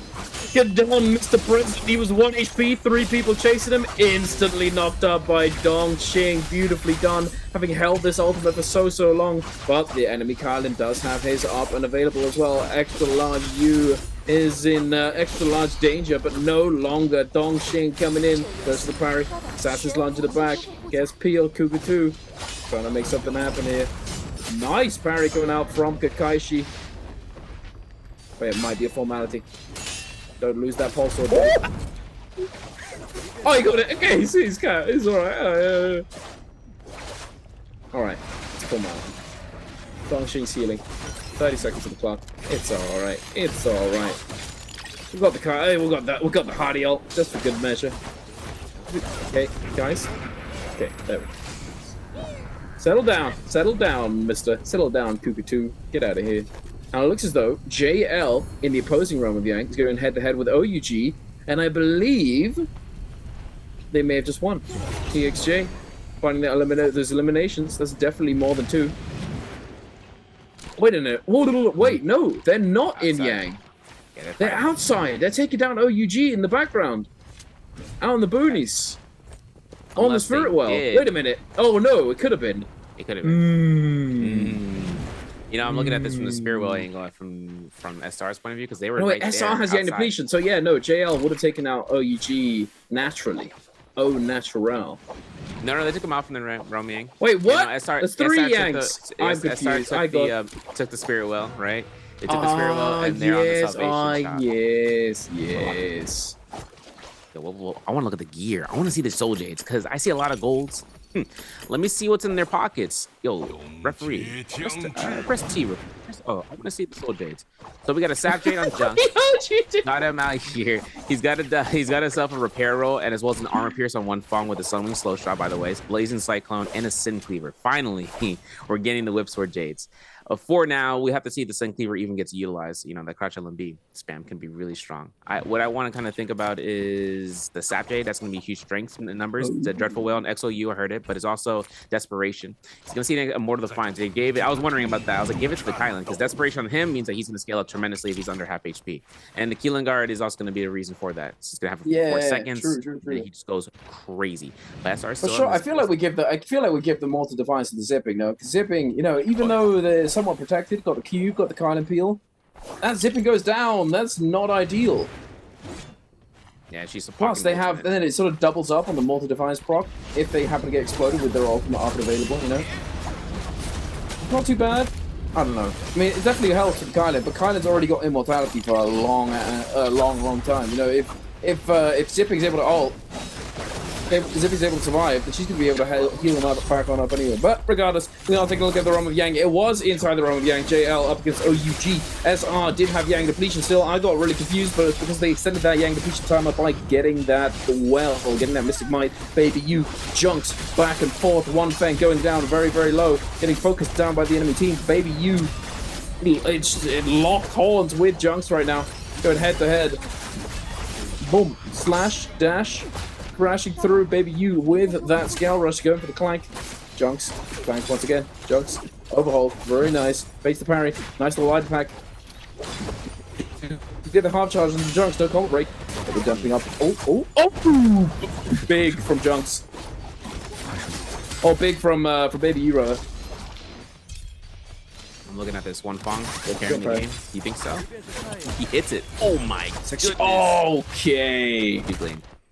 Way too clean. Very nice indeed. Beautifully done. Finding the double hit focus into the secondary focus follow up. There you have it. Beautifully done by JL. Calm and collected. It's crazy though, BBU. Look at the eliminations these guys are on. 15 and they have Yang depletion. It's unfortunate, but they still have to make it happen. Looking at Cuckoo getting chased down here, hoping to get caught. Hoping to see if he's going to throw the release. I doubt it, but Cuckoo gets a counter grapple. Nice cannon shot. Okay, nice tap dodge instead. Baby, he's going to go ahead and lock this in here. I don't know what's happening with the SXJ. I don't know what's happening with the SS. I see the Hottie Ultimate's active right now. Baby, though, finds a jump LMB, and this is an isolated 1v1. It's like we're playing solos. LMB catch might happen here, but the jump LMB will go ahead and magnetize that. The Assassin's Lens. We're getting a huge reveal here. It's a Kill Bill all over again. Hoping to see if he can connect it again because he gets an armor swap. Cuckoo stays in this fight, and then having SXJ running it right back here. No soul blooms have been picked up. Whatever fight they were had, they disengaged for a limited time only. 5-2-1 are the approach. They are going to make their chances here for the full third party as it stands to be. 2-tick on active Kylan ultimate. Combo breaker to push him back and still holding on for his ultimate. Baby, you will most likely proc it in just a couple of moments, and there it is. Pulling out that Kylan ultimate, going in trying to finally kill this Inception, dude. I've been chasing it so long. Help me, please. Okay, now he's got ult again. Nice job, team. Let's kill the Zipping, please. Okay, now I'm getting grappled. Nice cringe attack. Get off me, 5-1. Get out of here. I'm trying to kill this zipping. 2-tick goes down. Baby, you gets the bloom. We do cleanse 1. It might be salvageable, but 5-1 on their heels, chasing them down. The sea in red might be able to eliminate them, but I don't know. There's a lot of people. Wait a second. The entire party showed up. It's a block party. Bowder's here. OUG, JL. 5-1. Junks. Taking baby you for a ride. Heck, kiddo, come back here, buddy. I know you got no ultimate. There you. Zipping F is gonna heal him back on up a little bit longer, but he's keeping him in the fight. But I don't know. He's just sliding down. Oh, it's so cooked. Oh no! Oh my! You see that SXJ? Yo, got minced. My man gets sent to the double whip sword with blazing cyclone. How would you like your tenderloin, sir? I like it medium well. Thank you very much. How do you like your zipping? I want burger? it. I want it crispy, and I want it charred. It's crazy if JL prop out here, man. This is up to Bowder getting eliminated. XX Mew is going to be locked into TXJ's Reign of Terror as a hottie. Parries are good. Chunks, though. Ooh, oh, Chunks, you troll! That was a good cleanup, though. Yo, TXJ gets his soul bloom. I'm hoping he's going to go rush in there. He's like, I'm going to avenge my teammate, bro. We're going to go to the next lobby. 2.0 comes out here for TXJ. Shadow Clips comes out the Dagger Tome from JL's 1 pump trying to hold us area, but look at 5-2-1, man. At any point in return, it's always 5-2-1 at the scene of the crime. And looking at this is Hottie Ultimate, and this is TXJ in the zone. Look at XCM. WP level 3. And he confirms a kill. Getting it out. JL, we're at such a point in the lead. Look at this. They manly even bought the res for Junks. These guys still have money in the tank. And One Fong goes down here, most definitely. He's getting pushed into the zone by 5-2-1. Demise on top today, at least in this round, because they're going out here for the first fight that we saw against them in OA and FPX, and now they're up against JL, getting themselves the Yanks, getting their full ult refresh, by the way, with that Sunwing essence. So now they're ready for part 2. Dude, that was unfortunate for One Fong. He experienced the zipping experience, right? That's the zipping experience, getting 1v3'd, getting Kylan juggled, just nowhere to go. Very unfortunate. And then Junks dies to the zone, unfortunately, having been resurrected. Unfortunate for JL. They were only on 7, though. It wasn't a big game that they had previously. It's not as breaking as it was before. But I would say that it's definitely pretty rough for OUG, who are on 16. Could have translated that into an even bigger point scoreline for themselves. Not today. They are going to be. They have been eliminated. 5-1 on 11. DRG with 13. SR with 7. We're left with 3 teams left in the lobby. A 17S on blue armor, buddy. You get a little close. I know we're going for the Spirit Well. A little close. Don't show them you have blue armor. Dongxing with the new chip. Isn't this called Thunder Portal? Yes. You know what I really like about this? That the scraping. I want to. It is cool. It's pretty hard to maneuver, I have to say. I've tried it. It's a bit hard to use, but it's definitely pretty strong if you manage to connect it. This looks so silly. A lot of gear, man. It's 2 minutes. Like I know all the J's that they have. It's just like, you know, they got Mortal Defiance to boot and everything on there. Kablu on Ibin, and they only have that as well as a Velocity Untold and Rupture Gale, right? That's all you need, though, right? That's all you need. Rupture Gale. And then we're going to see this coming out here. Now, there's Aerial Dash on 17S. I'm not sure that's going to have any value, but still looking at DRG, looking at delaying out the pickup on this White Tiger's prowess. The moment they pick this up, the absolute moment, they are hounding down anybody. They have no questions, no qualms. They got hands E rated for everyone, bro. They will go ahead and try to make this game that MVP round, because right now at 13 eliminations, they end up getting 6 kills, then that's 19, and then we're back to where we started, right? Where we saw Bowder getting 19, they get the 20 points or so, the 26 points.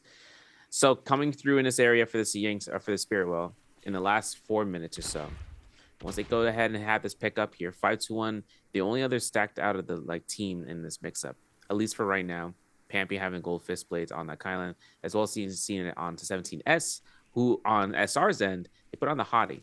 So Hottie's going to be able to have the other scaled weapon. Now it's going to be up to the tree lines. Spirit Well should be picked up here in just a moment. And we're going to notice that with the Kylan with Dongqing, he has to be the first one to go in there with the active ultimate for the Kylan, so that way he gets a full reset.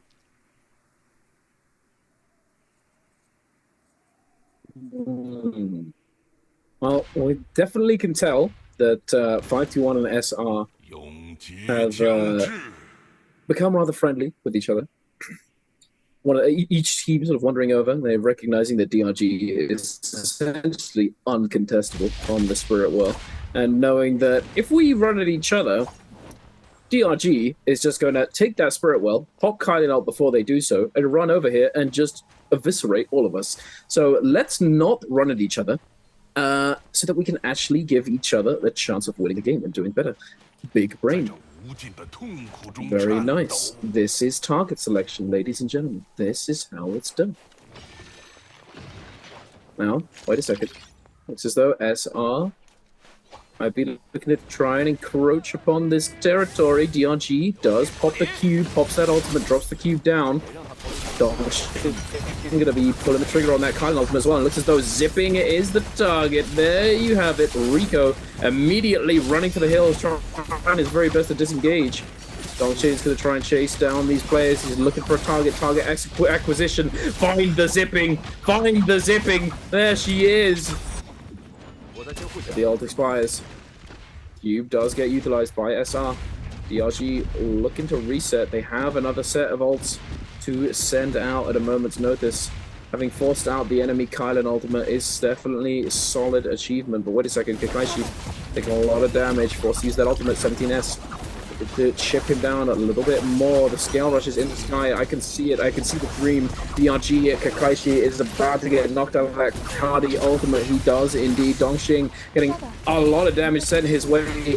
Trying to use that Thunder Portal, trying to heal on up. He's just getting bombarded by the Russian deal. That's a lot of damage.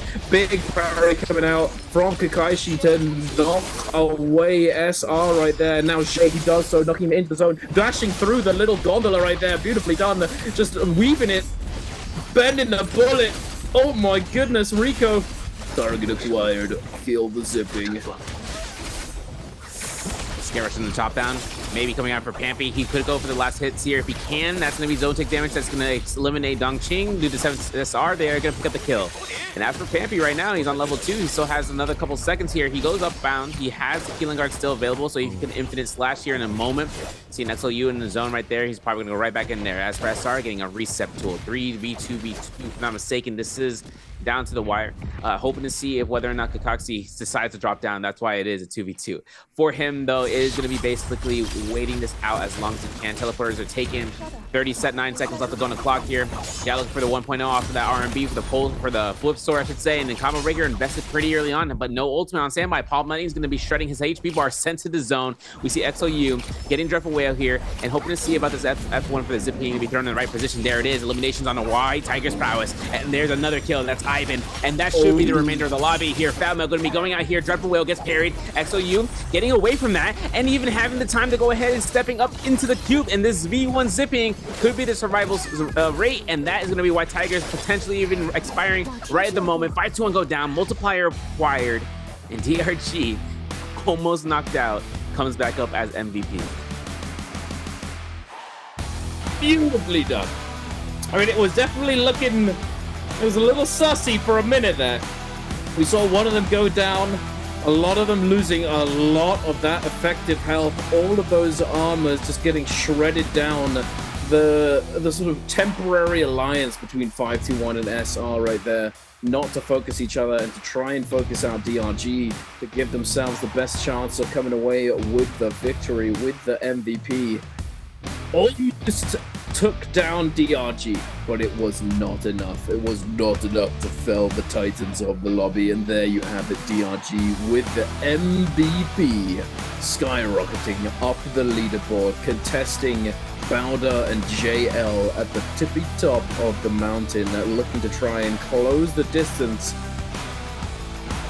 up to that match point threshold, the match point eligibility that we all want to see. All of these teams that want to try and get to as soon as humanly possible, so that they can look to try and close out the day a little bit earlier. But that's our game 2, ladies and gentlemen. Yeah. And it also might not happen, will it? Could go 8 games. Yeah. That's what I was worried about. The moment you said it now, I was like, wait. It potentially could go out earlier. But, you know, that comes down to that target power selection. That's something that we've seen in solos. For the comp selections, we are going to have now finally ban picks, right? And I can't wait to see this Akos test of, I mean, it might not happen in this first round, but off of round 4 for sure. We do want to go ahead and ask you guys again, which hero will be the MVP of game 2? Now, this one's a little bit more, you know, you could probably guesstimate even better. Is it A Kylan Zhang, B Hottie, or C Zipping? Now, there's only one instance that we saw MVP where Zipping, I feel like, got that, where she got more kills than anyone else. So included with the Hottie, included with the Kylan, even though they did more damage, she just gets those last save confirmations, practically getting those elo farming moments.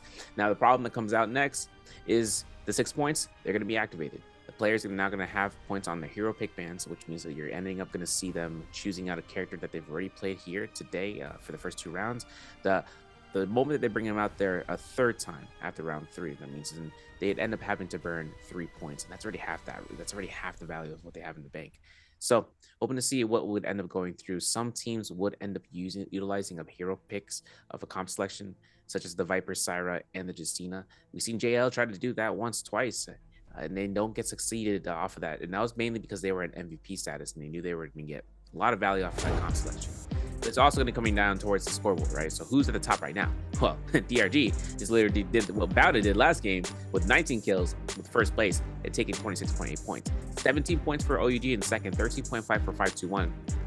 SR with 10, 8.5 for JL, YCG with 5.5, 4.5 for Bowda, OA at 4, 3.5 for Wolves, and GG at 1.5, but no points for FPX and ASC. Keep in mind, FPX took that off-top fight against 521, no eliminations whatsoever. Ambushed by OA, 521 even cleaned them against them, and ASC not taking any points here as well. This is kind of a rough outing.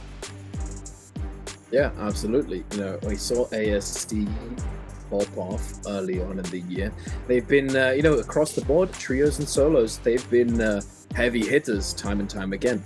They haven't managed to truly ascend, so to speak, but they've definitely been doing a really, really good job throughout the year. Now, taking a look at the stats for this team, for the MVPs of the lobby, and the MVP is most certainly going to be going over to Kakaishi, even though healing 4 kills and 14 assists on extra large EU over there. It's still 28,000 damage and 11 kills on the you know, that's MVP. It always goes to the guy with most kills. All those supports out there, I know it's rough, but regardless, moving on, we're taking a look at the total standings, including the points from both games 1 and 2. Wolves, unfortunately, just not having a good day, sitting at the bottom, not finding their footing whatsoever. But on the other side, up the top of the leaderboard, we have SR, 521, OUG, DRG, JL, and Bowda. DRG joining the Titans at the top, you know, going up enormously with the 26.8, going up to 28.8 in total, but not enough to overtake JL and Bowda just yet. OUG and 521 on 24.5 each, SR on 17. I reckon we potentially could get 2 teams at match point eligibility off of this upcoming game, but only time will tell. But now, let's take a look at some highlights off the back of game number 2. MVP by DRG and brought to you by China Unicorn. DRG, early game fights against Bowda. Kind of rough though for Bowda. You know, seeing how it goes out for the Realm of Yang. This is Realm of Yang 1 fight.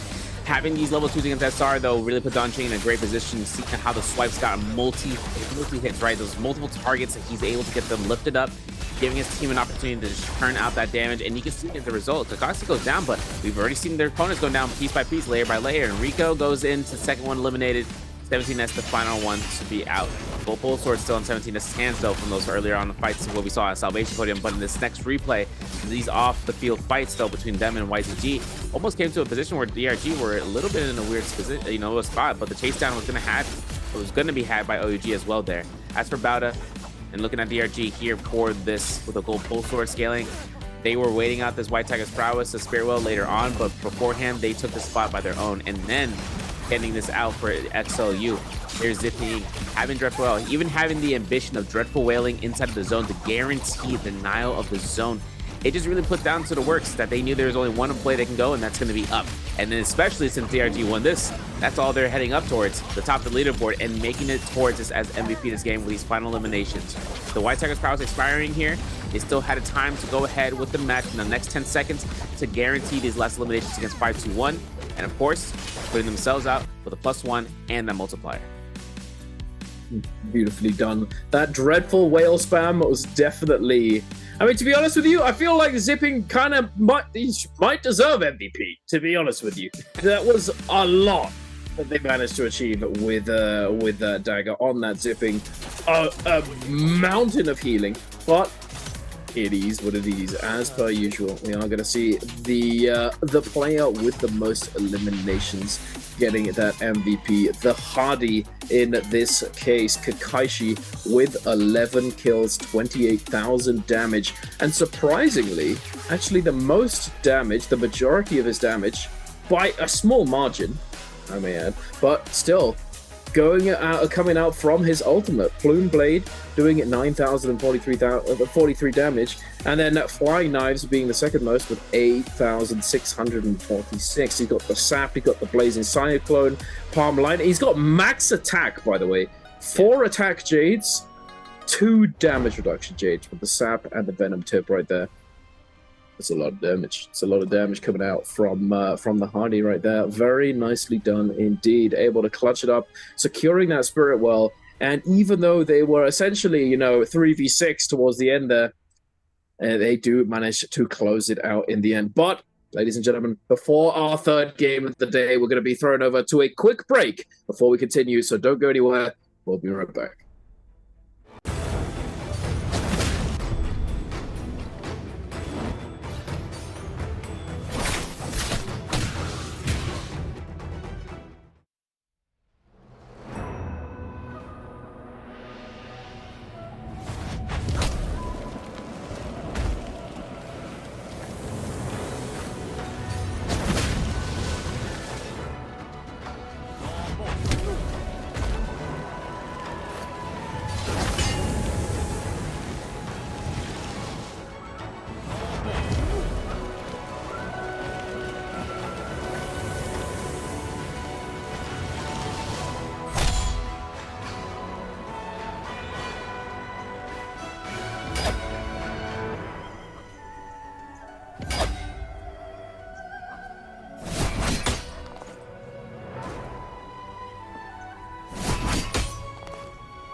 And welcome back, ladies and gentlemen. We are coming through here for the grand finals for the fall split in 2025 for NBPL. My name is Severio, alongside with Duncan Notes. We got 2 rounds down. The mirror comp rounds are done.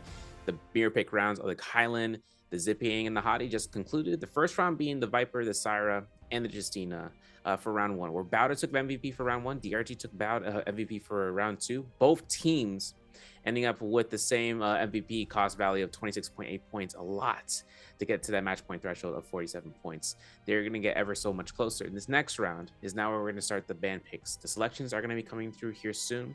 All 12 teams are going to be looking to opt in here for the 4-phase system. Based in the finals, it is going to be based on the leaderboard. So whoever's at the top of the leaderboard gets first dibs. However, the moment they end up at match point, they get thrown straight to the bottom. So for the 6 points that are allocated, teams are going to have to be prepared for having to use these points if they need to feel of value, and understanding that their opponents are going to give them that option, at least to the comp selections. And if not, if they're going to be able to go ahead and uphold and conserving those points for later on. As we'll have to see, you know, we can see that investment come on through. We've seen it time and time again where teams, once they do get to those stages, you know, we might see right here, you know, those teams at the very top, you know, they're going to be in that, they go to the first set of ban pick now, so the teams at the top of the leaderboard get to choose first, and then it rotates. Or does it? So I get rather confused at times. It feels like we change this rather often at this point. But regardless, you know, we are going to see those investments coming on through from some of these teams who do get ahead, who do want to try and get as ahead as possible early on. But then some teams might take that slower approach, you know, we might not see them go for the investment, try and save those points for later on, expecting the day to go longer. Regardless, there's a bit of a, it's interesting when it comes to the ban pick, because it's different from solos. Solos, you know, now we have one character for each player. You know, you can tell what everybody before you has picked, but because it's solos, it means that character is completely banned. You can't play it at all. But in trios, you can invest some of your hero points to be able to pick it up as well. So you have a little bit more, you know, freedom. However, there's definitely something to be said for being in the later stages. It's not the end of the world as it can be in solos, as it has been in the past, because, you know, you can actually choose. You know, you see, okay, let's say there's Vipers, there's Cyrus, there's Justinas. So that comp's going to get picked up by the first phase. Second phase, we see Monk, Kylan, Zipping getting picked up. The points being, you know, increased for those characters. And then, you know, you're in the bottom, you're like, okay, we could invest. We could try and go for the same compositions, or let's go for the counter comp. We know what they've picked. Let's choose something that's going to counter those compositions that these other players have picked up. But then at the same time, being in first, you know, if there are certain compositions that are just overperforming, like the Viper, Syra, Justina, that we've seen it do so well for quite a while now, you might want to just, you might want to lock that in. Who cares if they try and counter? We've still got this comp that's absolutely rolling right now. There's a lot of dynamics and a lot of depth and nuances to the ban pick phasing in trios that's separate from solos. You know, solos, there is definitely some finesse there. There's definitely a little bit of depth to it, but it's a little bit different in trios because you're still able to actually invest to try and match and pick the same compositions that others have already picked, so that you can potentially hide amongst the herd, for example. You hide, you know, let's say you're in match point at the very bottom, you see that a lot of players have picked up Viper, and then you invest double the points. You know, it's a big investment, but you invest to go for Viper as well, meaning that it's going to be that much more difficult for the teams that are trying to stop you from getting MVP and finishing the day from doing so. You know, there's a little bit of this, a little bit of that. The game has already started before we even load in, ladies and gentlemen, which I really like. I like to see that. Definitely a nice thing about trios that we don't see in solos as much. Regardless, what do you reckon is going to be first phase, Surf? First phase might be a little bit sketchy because when I was looking at the picks, everyone's kind of getting this percentage rate of utilizing that Viper, Syra, Justina. Then some teams, since they know it's going to be an 8-round format, they'd opt in to bring out either the Enor, Fairy, Shen, Matari first, And if they run through the Matari instead, they threw Weishan in there. Another composition that has been making its rounds has been the Akos, the Tessa, and the Wu-Chen. But another type of combat usually would see phase 4 selection that shows up in phase 1, potentially in the phase 2, would be the Sand Siphon with the Takeda, with Molt and Syra. I just try to burn out the Syra choice there, which is kind of a double-edged sword because the Syra can be used again, right, in the Viper Justina comp, but that would be her 3rd time use, at least then. And then they would utilize it in both of those comp selections to kind of get the Takeda and Tumulch use out of the way. So if they need to bring Tumulch, and they bring Takeda, but more importantly, if they decide to bring in Takeda with the Tianhai later on, the option with Takeda and the Tianhai and the Kurumi was an option before this patch. I don't see it. All I'm seeing right now is also some teams such as GG, but OUG are taking in the Valda into consideration again with Tianhai, as well as using Kurumi as their 3rd. Those type of support lines, they have very limited usage. That's why Zipping is mainly optimized to use with Hadi with the Kylan. And then afterwards, when we end up getting into the phase 2 and 3, those mid-round selections can really determine what comes first later on. Because once those the phase 2 and phase 3 selections go through, with the various gens, of course, and any teams that really just want to go ahead and burn out a comp selection, right? Those are like the 4 comps that I was suspecting coming out here. 5th comp, undetermined. It could show up, right? Certain variations include 1 character swap-offs, but when a whole new comp comes out, that's because it's an ace up a character's sleeve or ace up a player's sleeve. For OUG, I wouldn't be surprised if they come out to a new variation, kind of like just showcase it out. But that's because in the scrimmages, they don't bring out their best. They practice, it's just, a run-of-the-mill process with points on the line. But when it comes to grand finals, when it comes to this stage, they have everything hidden up until this point, such as any strats, but more importantly, any sort of picks and resolvement. We've seen JL come out here for their macro on the floor. It's about what the character's prowess brings out, and if it's something that they found a niche with, they'll end up earning themselves a victory as MVP. Oh, absolutely. I mean, to be honest, I feel like if any team's going to be pulling something new out of their, something out of their sleeve, hitting up the sleeve, pulling out a hat, oh, I got this. Oh, you activated my trap card. I reckon it's going to be JL because they got the GOAT. They got the legend himself, TXJ. Posture check indeed, sir. Oh, just sit up straight. No, we're good. We're good at home. We're just watching. We're not playing right now. We could chill. We can relax, and we can just admire this man's impeccable posture.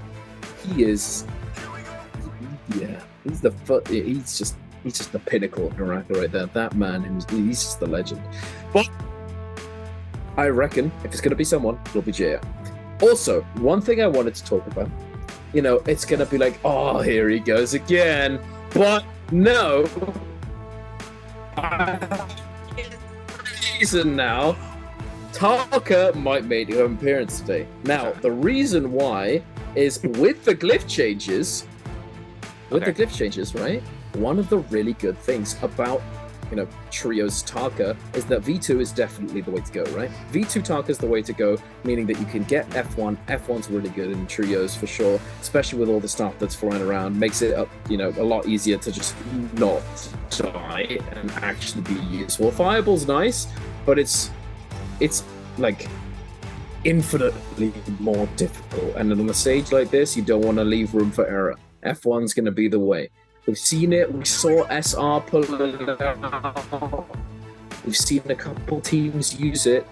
I reckon we might see it today because the glyph system that got changed, Stone Glyph, right? The one that increases rage conversion off of a parry, a kill, a Soul Bloom pickup, or countering the disengage, the green focus. It increases your rage conversion to 40%. And that's already getting that increased rage per damage dealt from the earlier on glyph that you have to get to actually access that final one, meaning that you're going to have an absolute mountain of rage per damage dealt, meaning that V2 Taka, if you do manage to get that parry, you get that Soul Bloom, you get that kill, whatever it might be in trios, because the base duration is longer than it is in solos, meaning that it's a little bit better, you got a little bit more time to work with, you can just roll through teams. If you're able to mitigate those enemy ultimates, if you're able to, actually do what you want to do, if you manage to get those conditions are met, your ult just lasts forever.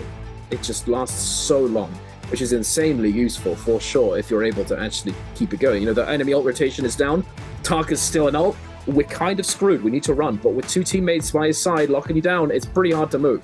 So we might see something come out from Tarka, who knows? I'd certainly love to see it. I wasn't expecting as much Tarka yesterday as we actually ended up getting, so who knows what happens? We shall see. You know who I'm looking for? Give me something. Give me something. Who? You know I'm looking for to make a return? Zai. You know who I'm thinking was Zai? Test on Wu-Chen. Listen, these new glyph 4 changes you're mentioning, I want to talk about Zai bringing up in there. Because the other thing that comes out is the skill reset. You know, when she gets a hit off the F2, and if she confirms the kill, she ends up getting a reset on the skill. It's like an innate soul release. So if she ends up bringing up some value here, listen, the multiplier is not crazy, but listen, she can proc ultimate like 3 times, or get her F skill like 3 times if she wants to. She gets a double hit. Yo, hands in the air. I'm placing it on the so table. here's why I disagree, right? The reason why is because you have to commit both of your points to that glyph to get the full reset. Of course. Because if you only put one in there, it's only 50%, which you don't want to do. But here's the thing, right? When you get a kill, you proc that 15 seconds. If she gets a kill in her ultimate, she has no value there. She can't do anything with that 40%. So then she's utilizing, okay, skill reset to proc it off. She'll get the innate reset on her skill just to continue on that pressure. Because every 2 minutes. Oh no, of course, that's true. That's true. That's true. But I mean, unintentionally. That's very true. You're absolutely right. But it's not necessarily about that fully. It's more about like the initial like rage gain. You know, like off spawn, for example. You know, being able to get Zai ultimate online very quickly or early on if you're in a hot drop scenario, or in situations where there's multi-way fights happening. You know, end game especially. You know, you use your ultimate. And then you get that you get that bloom, or you're fighting afterwards, and then you're going to be able to regen that ult very, very quickly. Because usually Zai, right, although she does like potentially get ults relatively quickly early on in her ultimate, you know, if she doesn't and she gets that kill later on in the ultimate and the ult then ends, she's still got time, because that lasts for a decent amount of time. She's going to be able to do a little bit more damage. You know, she could pull out the cannon, shoot, whatever it might be. You know, I know what you mean though, but frankly, I feel like because you have to commit the 2 points to get that full reset, I'm not sure if it's going to happen. I'm not sure if it's going to be worthwhile. We'll have to see. I know that Matari takes full advantage. We will, for sure. I know Matari, though, is going to take full advantage of those type of glyphs if she needs to, because she just spams F2 and then just goes ballistic with it. Difference is, pulls like an ultimate, comes through from Matari, she's in stealth, then she resets, boom, she has another F skill. And now it comes down, finally, the ban picks. Been a minute. Been a second. I'm looking at Bout, I'm looking at JL, I'm looking at DRG. This is the first round selection. These guys are at the top of the leaderboard right now. And hoping to see about these pick bans off of the rip. Now, for OUG and 521 SR, they are going to be going ahead and be in the second phase. Seeing OA at PX, GG, third phase, fourth phase at ASE, YZG, Wolves. Now, like I said, this is based on the leaderboard standing point right now. Until the match point gamers get reached up to that point and then they go to the bottom, it's still going to be based on that alone. So for this rotation, we're gonna have to see who's gonna be going out here. Because if we get a double pick comp, like the same comp for the double pick, like the Viper Star or Justina here, it would be kind of crazy to be thrown up. But anything else, wouldn't be surprised. It's just how many comp selections off of this first phase can help determine phase 2, and so on and so forth. Let's take a look and see. Indeed. What do we got? What are we cooking? Are we just going for the Viper Star Justina? Or are we going for something different, boys? What you got? What have you cooked? Okay. Okay. Yeah. Bring him back. All right. 3 different comps. Only one character is shared between 2 of them, and that's Hardy. Oh no, Eno. Sorry, Eno. Interesting. Second round. The thing is though, because there was only one character was picked,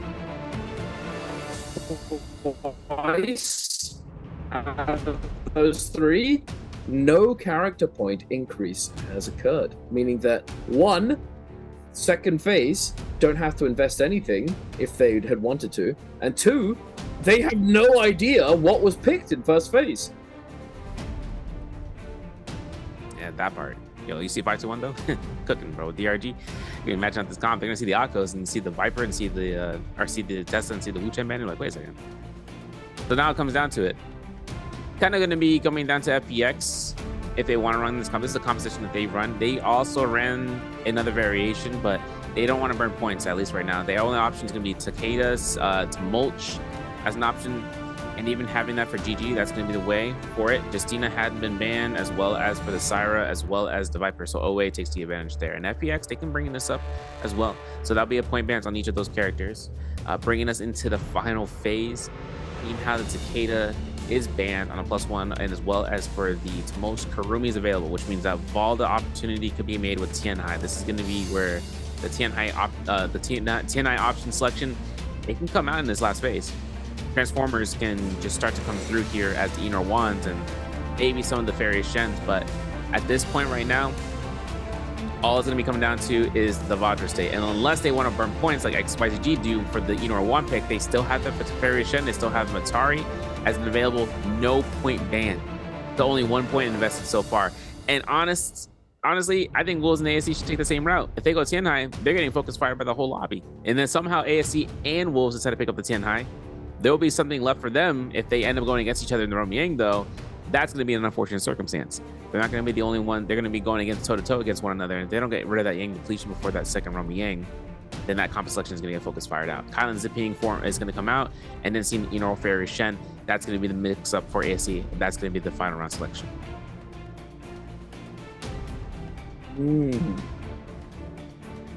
Nothing too spicy. Nothing too oogly, but definitely interesting. I mean, I'm excited to see how well this ACOS Tessa Wu Chen performs. I want to see how well this this team composition does, because it certainly could do. It definitely has potential now. We've talked about it already. We talked about it yesterday. The ACOS, his changes have made him so much stronger. He's so much better now than he was before. He definitely has a lot more impact. Secure the F2, for example. F2 essentially giving a full a focus attack. Beforehand when you got the double charge, you could theoretically still get a focus attack, right? Especially if they didn't have combo break. But because it knocked them in the air, it kind of created a little bit of room for error in it. Now with the F2, they just get stunned in place, meaning that it's much easier to just run up, or if you're right next to them already, to just instantly charge focus and set up for that focus attack. And as well, there's no potential grief, situations where he get the person that you had knocked up in the past with the old F2 would get knocked away. Your teammates try and consolidate, get that focus attack off, and then one of the focus attacks pushes them away from the other ones. Now it's much easier to time, much easier to execute, and they're just in one spot. There's no, you can't mess it up as easily. I mean, the room for error is just very, very small now. But interestingly, I believe you mentioned this earlier on, that V2 is the play for ACOS right now in trios, it seems. And the changes that were made to it were that you could now charge the dash. That you could hold it now, essentially. So it does open up a lot for ACOS V2. Plus, one of the interactions that has existed with ACOS V2 for a long time that actually has gone under the radar for most of the community is that if you cage a Viper, for example, if the Viper is inside the cage, has the chain attached, and then uses ultimate or is already in ultimate, and then dodges or walks into the wall of the cage and gets pulled back in, it will actually cancel her ultimate during its cast. meaning that you can shut down Vipers very effectively by using it as a counter-ult. So we shall see. Very exciting stuff, but here we are, ladies and gentlemen. This is where it gets oogly, this is where it gets spicy. Here are the drops for all to see, and there's a lot of teams down in the south. Yeah, considering that the shipper, the Shadow Jade Mine, has GG and DRG right on top of one another. DRG on the composite on the Tesla Wuchen comp. So hoping to see that 5-2-1 there as well over by the Mohism Haven. And they're off drop right now. So far, so good. Looking to pick up some weapons here. ASC in the vicinity. Now, Inor1, right? We've seen it with F2. It's not going to leave because it definitely is going to stay. As for Han, though, we are going to see a switch up here inside of the cave. Very, very special room here. As we're seeing GG taking their aggression and getting that terrorist. CJS is going to be stunned for a second, but the F2 comes out here from CJS. Still building up that meter here for his ultimate. Having it down here for Kakashi for a parry. Geez, CGS gets 3 parries, and that's going to be XLU going down. And the connections here for the Soul Bones, the ultimate cycles come through as OUG are approaching the scene as a potential third party. CJS still having the ultimate ready to go here. Is going to be casting it out for 3 Furins. Now, the F2 from the Hottie gets him out for a couple of seconds, but looking at how locked in we are right now, CJS is looking pristine as OUG, who came in here for a third party, eliminated one by one, and we're getting so many parries. Everyone is able to conceive the riposte. And for CGS, GG come out here with 5 eliminations. We're not at the cave, but we might as well be up north. Dude, you saw his face. It was like, and that right there, Sub, is what I was talking about before. Remember you're having that glyph? Hey, those parries. He had ult in like 30 seconds less, dude. His initial range just beautifully done by GG, cleaning up the off-spawn fight. Oh my goodness, it's been a lot of parries today, a lot of parrying. I have to say, it's trios for a while there. Parrying and actually getting parries wasn't something that you really saw all that often. Since there's so much potential set up to deny the parry completely. You have multiple people light attacking right here, like for example, perfect example. But it's a little bit different because it's greatsword. But one light attack, one parry, one focus attack, whatever it might be, you have the protocol set in place so that you can just deny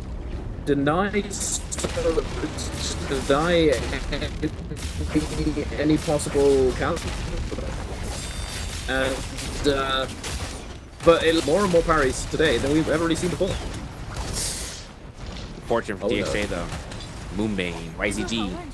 It's working though. One Fong got. Yeah, I need CXE to go ahead and land these shots. My man's looking at the Soul Boom. He gets it back up here. One Fong picks it up. UGG though down is leaving us in a weird dire straits moment here. Tails going to be going ahead. 3 mans up. They're going to go ahead. Another F2 shot doesn't connect it. One Fong still gets a musket shot though on the head, but he still got that armor heal. Now for CXE, they're going to take the chance, right? YZG are looking to try to back off here for a moment. Is JL going to go towards the Artisan's Grove? Now switching back over to 5-2-1. They had made their approach towards the Shadow Jade Mine. Bao does Lin. Being invested in here for Team Bowder, right? Swapping it off here for VVV. Means that we are going to get a chance right now for the Inor1 selection. 2 grapples to their name. No losses in their fights. They still have 2 ultimates, the Hottie and the Matari.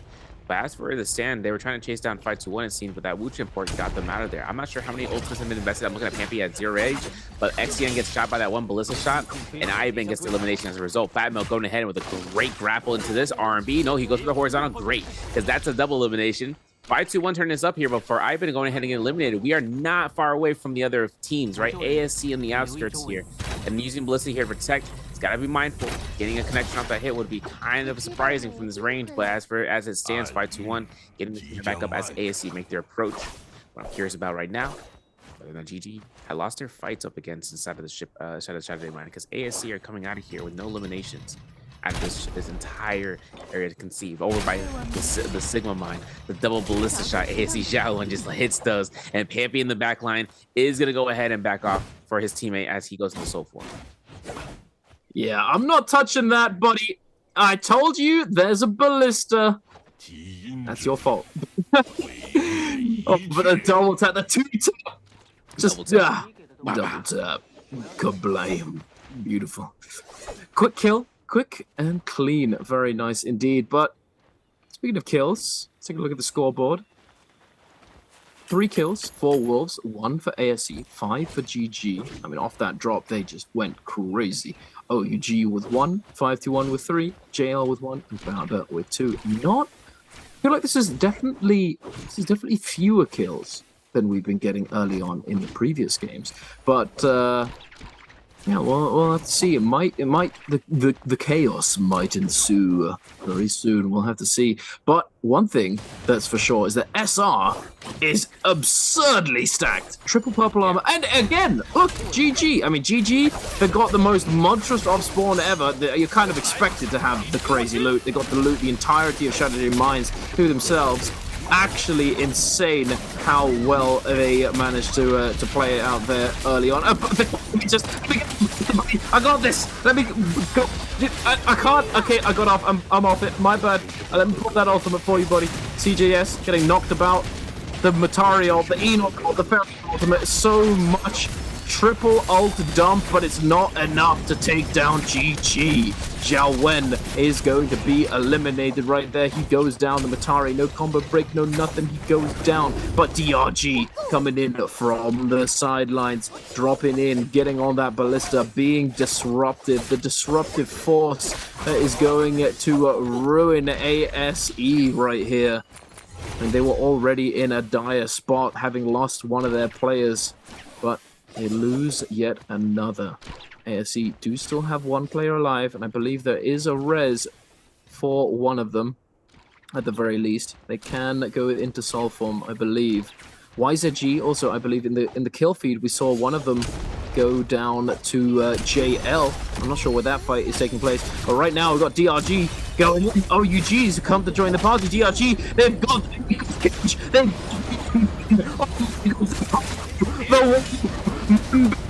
ACOS trying to chase him down. Here, buddy. Oh, okay, my bad.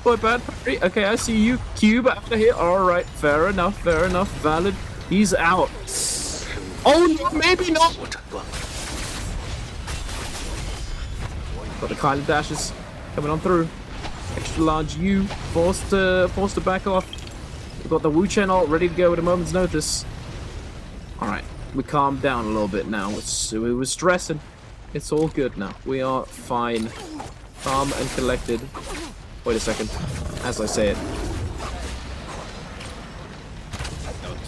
You called it calm and collected? Yeah, calm and collected. Violence. No slowing down here. I want to see the ballista damage after this game, man, because everything is being used in this area. They got the repair test for it. Dong Qing gets a parry. The Baby Yu gets caught into the enchantment. He gets a disenchantment, though. Not in time for Kakashi. He spaces away. He tries to get an LMB here. Parries like that, though, are too good to be true. This combo breaker invested here for Baby Yu. We lost SS. We lost our Hottie. And now it's going to be a 1v3 practically. No palm mining, no nothing. Just raw RMBs from Flying Eyes. And the Octos ultimate comes out to be invested from DRG. Double parry comes out here. Though, we're going to get that slash coming out from the Octos as a safety net. And now there's a King ultimate. So, time is of the essence here. Another parry comes out. Seen about it. No more Octos ultimate for the dashes. So, it's only going to have to come down towards F2 to kind of stagger out the zip because she has a fan. She is out of there. He's going to be making this a heck of a fight to chase down. JL taking his first from Yang. Owe going to be here with the purple armor, 2 purple weapons. JL TXJ on purple armor and a purple weapon as the longsword. He has Smolder here. We saw that reveal. So as an opportunity here for a drop into the RMBs, of course, for TXJ. Bellamy comes out there. F2 to recast. Has himself out here to go ahead skybound. Has an opportunity to drop down Blue Focus. He's going to go for an immediate ult cast. Now that it's going to be the Syra ultimates. It's going to be huge impale, double strikes, maybe even get the shared damage. He has to space away here. The powerful dazzle is going to be coming through. There it is. The proc comes out. Having a little bit of chance here. TXJ walks around the corner looking for a wide swipe with a jump RMB. Gets himself locked in here for the Viper ultimate. So has enough time to back off here, but the deformation should be happening in just a couple of seconds. Having another Voltaic Spear ready to go. He has it in him to throw it. He is not connected on the ground, but he still pushed out the pressures here even after deforming. Unfortunate for TXJ, whiffing that Voltaic Spear in the ultimate. Now, Junks does find the parry. Oh no, wait. I'm sure if it was him who got parried or he who parried. But Kuka 2 is certainly going to be put in the dirt. He goes down, cornered, surrounded, not able to disengage now. JL going to stabilize. Go for those heals. Junks is going to try and disrupt the reset. TXJ gets 1. He's coming in. F2 does get cast, ready to recast. looking to try and get behind 2-tick. I see you, TXJ, going for the double hit on the F2, and now 2-tick. Nowhere to go, buddy. TXJ and co. JL find their Realm of Yang win, along with FPX and ASE, it seems. And then we have 5-2-1 in the top. You can see that they've picked up Draco Storm from a Spirit Well. Looking good. Looking good. Very scaled up right now. Very like a morning time for Morris, just because the shipwreck expanse. You know, the fog. You don't know what's happening down there. You know, you got to go there and see for yourself. You got to replay. Big parries, double parries from water, man. Like you said, we've seen a lot of parries here in trios today. Yeah. And coming out here from water, he's having his Viper ultimate ready to go after everything's been invested, like this Molt ultimate. And look at this. The Fear is going to have to be invested here, but Water knew this is a perfect opportunity right now, right? Looking at the Syra after that powerful dazzle, it's a guaranteed stun. This is guaranteed death after the silence. Paul Money comes out from the backline from it. SR trying to do their best here to try to throw out the blue focuses, but they get punished for it, and this is going to be up to Water trying to look for the backlines, having a blue focus spam on his with the fan, and he's trying to look for it, right? We're seeing it getting them rid part by part, piece by piece, limb by limb, as SR gets fully eliminated. So Armor comes out here, and of course down for the silence, double parries. That's elimination. That comes down here. 2-minute cooldown. Now for ASC, off of their win in the Realm of Yang. This is going to be a gold fly nice pick up here. They are going to be chasing that DRG, and this is the top of the leaderboard team. For DRG, I'm going to test that she has no armor. They have to start disengaging as fast as possible. Look at JLTXJ. He is looking for violence. He is looking for blood. F2 Roar doesn't confirm off of the distance, but that Tesla does, and that's going to be a max range Tesla. This means that Enor 1 has to utilize his ultimate to iframe through. TXJ does exactly that. Akko's ultimate, so he cannot run around and chase down his teammates. Extra large U goes ahead and spaces up to the corridor, but ASC are already hunting him down. You can see the Batari ultimate fully invested. Thundermark moves him right up on top of that, and now for you going down here due to the hand of Xiaowen. Beautifully done by TXJ. Crashing through the thunder. Oh, that would have been enormous, but unfortunately the ultimate does expire before he's able to take advantage of it. ASC missed. It's as though he is in soul form, I believe. TXJ is in it. He's under pressure right now. FPX trying to chase him down. One Fang trying to peel, but unfortunately not able to do so. TXJ does get eliminated right there. But we do have that Vermilion Bird's Might. Not the end of the world. We've got 42 seconds left on this buff. JL going to try and make something happen. FPX desperately trying to claw their way to victory right now. They need these blooms. They need to try and survive, as they did have Yang depletion. The parry comes through once again, and JL fully goes down. But with those reses, they're going to be coming right on back. Now heading over into the Storm, the Shadow Corruption. Oh! F coming through from the Takeda. Don't blue focus Takeda. 17S. Nice little double tap toss right there. Does avoid it, but the parry once again. 17S in a lot of danger. Trying to get into that Karumi circle. Does manage to do so, but it is not the old circle. It's only armor. He does go down to the Storm, to whatever it may have been. YZG in the kill feed. Let's get it, buddy. We are taking them down. YZG. 2 kills to his name for CXZ. He has been put into can form. Will need to be revived. 2 teammates still alive. We do have that Enor ultimate ready to go at a moment's notice. 2-on-1 into the F. Beautifully done, and SR goes down. And I believe they are fully eliminated from the lobby. The 3rd team to be fully eliminated from the lobby, including OG and OA as well. Now back over to Bowder and FPX and JL and Wolves. All scrapping it out in this enormous skirmish. Dang. Oh! Shots like that, love to see it. Ooh, One Fong's on that mark. That also is a fully eliminated Bowded member. Seeing how it comes down to the Yang depletion, they still had a couple of seconds there. And now it's going to be up to this. JL trying to pick up the soul balloons, pick up all the gear that they can inside of FPX's bodies. As their remains are left behind. JL's junks heating it out as he's getting some heal offs in the distance. But we're looking at Wolves. They're chasing this up here against the final remaining teammate of FPX. And FPX, this would be their final life if it comes down to it. That is it. That is 3 teams down completely into this lobby. Still seeing about Bowder having their hotties still in the mix up here. We are going to have to see if getting fully invested on by GG's LXM as well as the other remaining members. That is YZG out as well. We just saw them take a fight in the zone for as long as they did, but it had been some sort of consequence, and GG was right there for it. Seeing how GG is going to be going ahead though. what's on his body. They have a lot of Dark Tech points. They have 52,000. Second round Yang's gonna be opening up here, which means that shop update should be happening here. JL's gonna be making the first motion to make it happen. Try to get that gold armor, and there they go. TXJ is gonna be going through it. The Yang portal right next door. A lot of Hell Soldiers left behind there. I'm not sure what we have right now. We'll take a look and see about the smolder that we saw from TXJ. So it's gonna be a soothing boon on Junks with the alchemy. And the Juggernaut's been stacking up pretty nicely for Wonpong. He's got 3 stacks so far with 3 eliminations. Having a Roger's grip on Junks stuff, as well as explosive armor TXJ.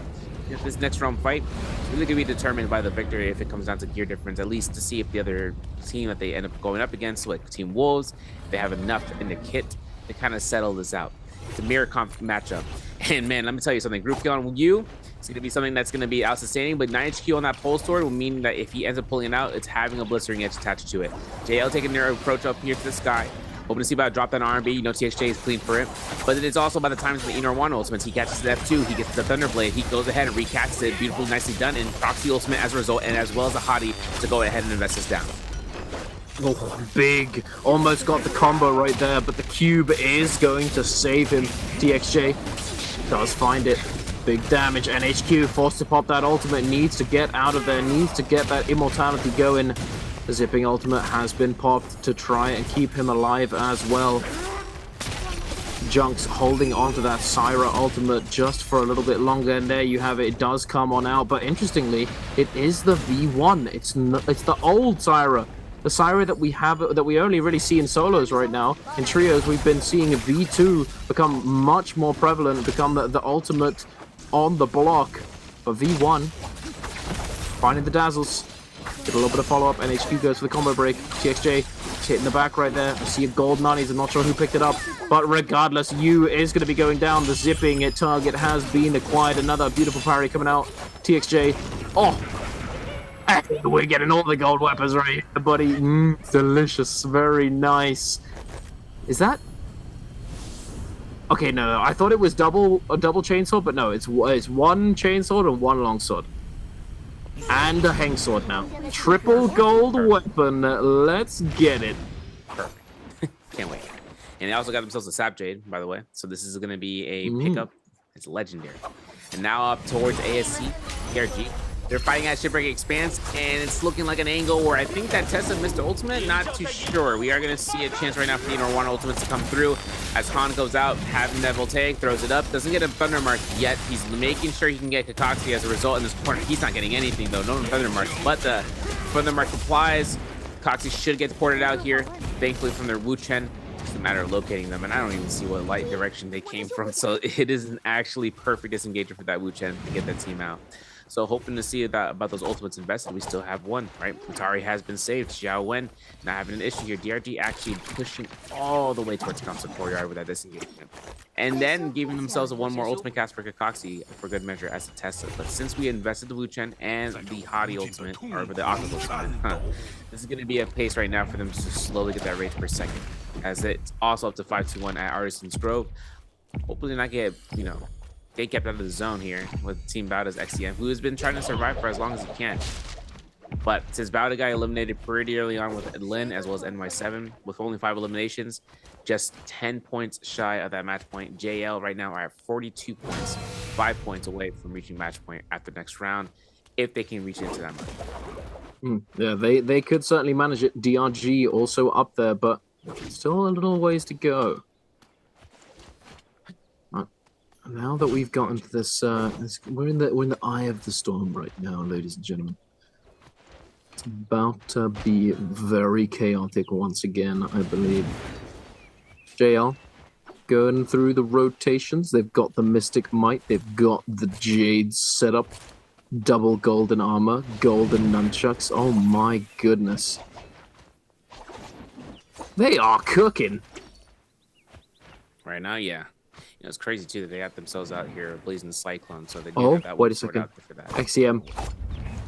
Big regret. Get away. Run away. He heard the sound and it's just like, oh no. Oh. Rattle them, boys. Round them up. Pop ult. Yeah, he did. Can they get the tap? They need to get the little damage on him.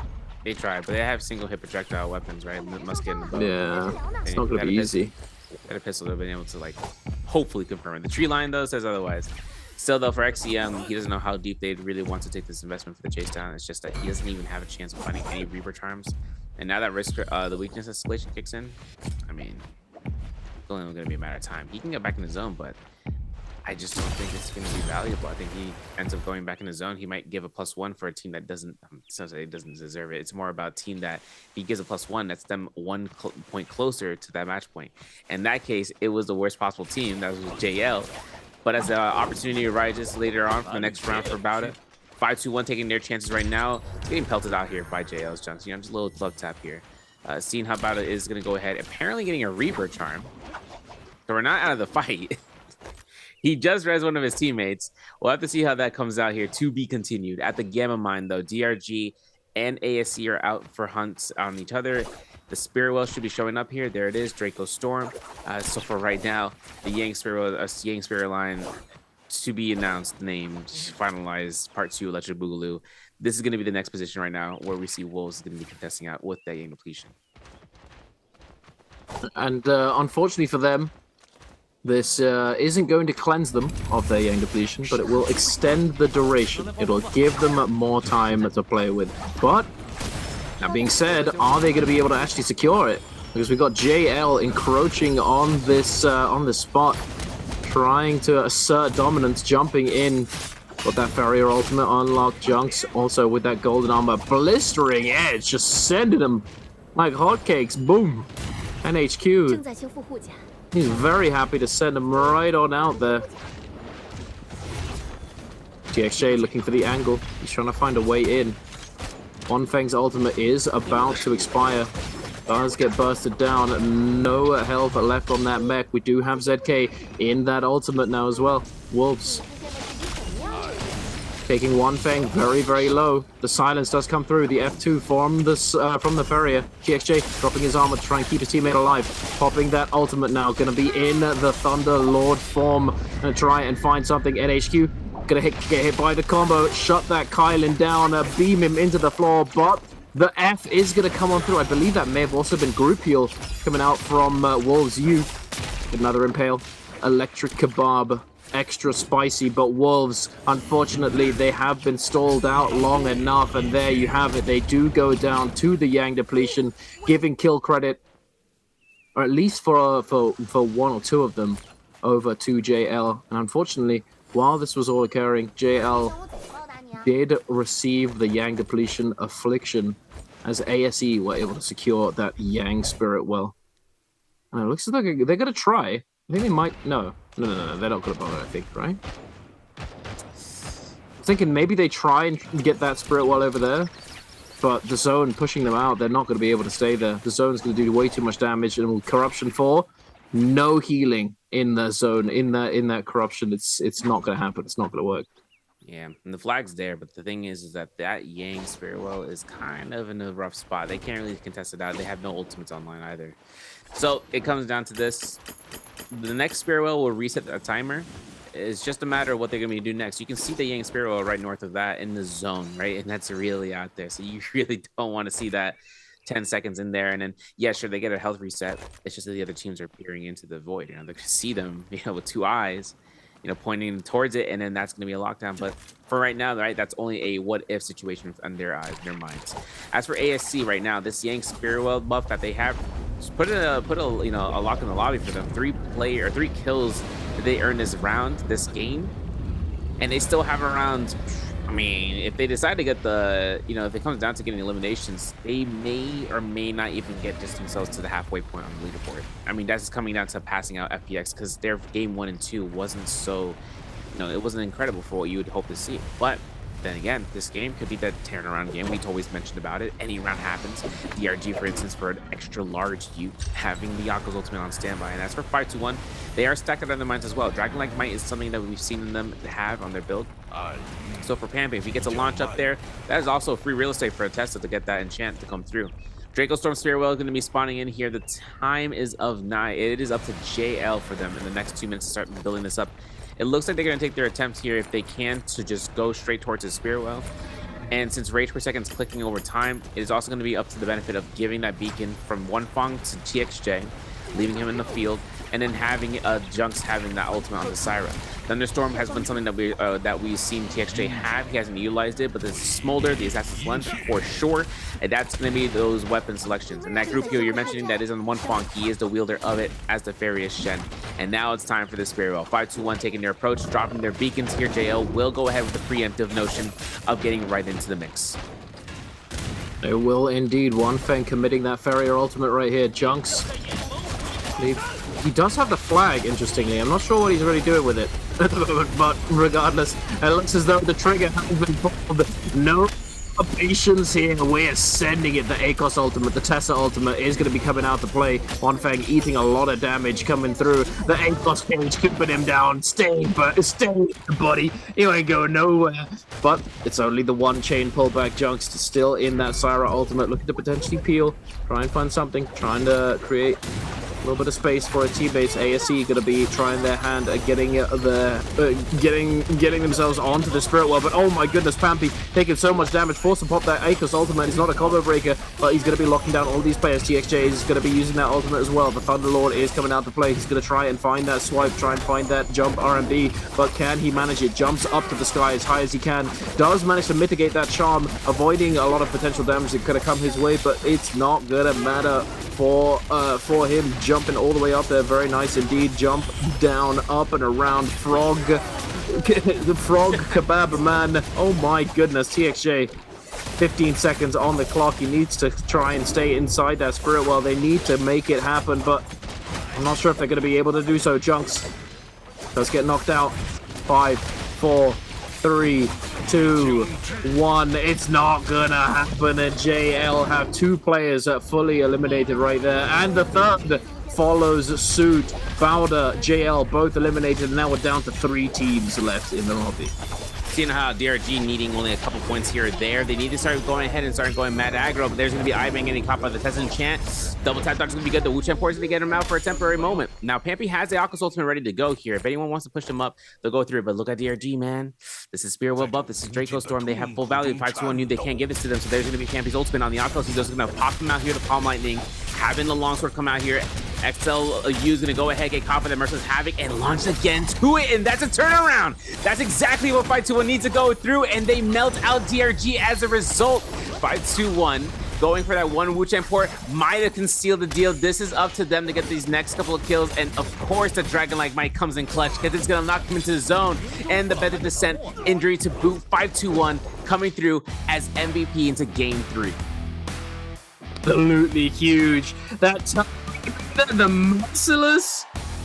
Oh. Enormous. Merciless indeed, ladies and gentlemen. 5-2-1. Crushing the competition in those final moments. Securing that MVP. Getting that first place placement. Along with that kill multiplier. Beautifully done. 4-5-2-1. Good for them, dude. Good for them, man. They've been working towards this for so long.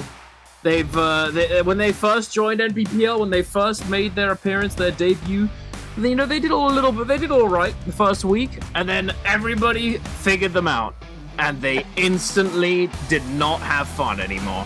They did not have fun for a really long time, but they put in the hours, they put in the work, they put in the time, and here they are, getting MVPs on a regular basis. Love to see it. And this should be giving them all the points needed. Now, I couldn't calculate it right now, but they might be just a couple of points shy from match point. I'd be surprised if they end up going through. They're at 39 points last I saw. This is going to be close, right? We saw Bauda getting eliminated at the same exact time as DRG, which meant that both of those teams, both clearly to closing in towards match point type, gamers, weren't able to come through with it. So this means that we end up having now 3 potential gamers, or teams, just say, up to the match point status. We are up to game 3, finishing it up here. Game 4 is on the horizon. Now we're going to still stay into sunny time, right? There's no Fireflies until we get to round 6 again, right? That's going to be the only time we're going to get those mass aggression type compositions, but more importantly, with the plays on the off drops. And so it comes down to that. This is going to be also where we talk about, what we saw, right? Those first fights with GG in the cave, pretty baller. You know, we saw how much that value came out towards them, especially getting all those parries, and they're starting it off and then getting their ultimates right up online. Then, of course, seeing how the Ballista was getting utilized over by the Sigma Mine, the double taps were just impeccable. And you saw how much damage it deals for all the players that are around that area.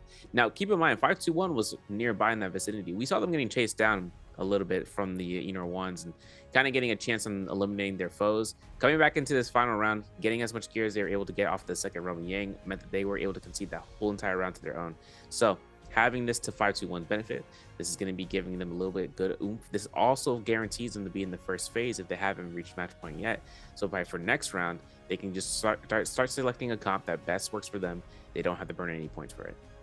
Yeah, absolutely. They a lot of teams, you know, obviously they would have loved to have gotten to that match point threshold off the third game, making it a potential four-game victory. But you know, I think they're all still pretty happy. They got some solid points, solid game. They're gonna be pretty close now, unless they fumble. You know, going into game number 4, unless they all fumble, they don't manage to get to that match point threshold. I mean, they'd have to really not. You know, it would have to be a very contrasting game to their performance so far.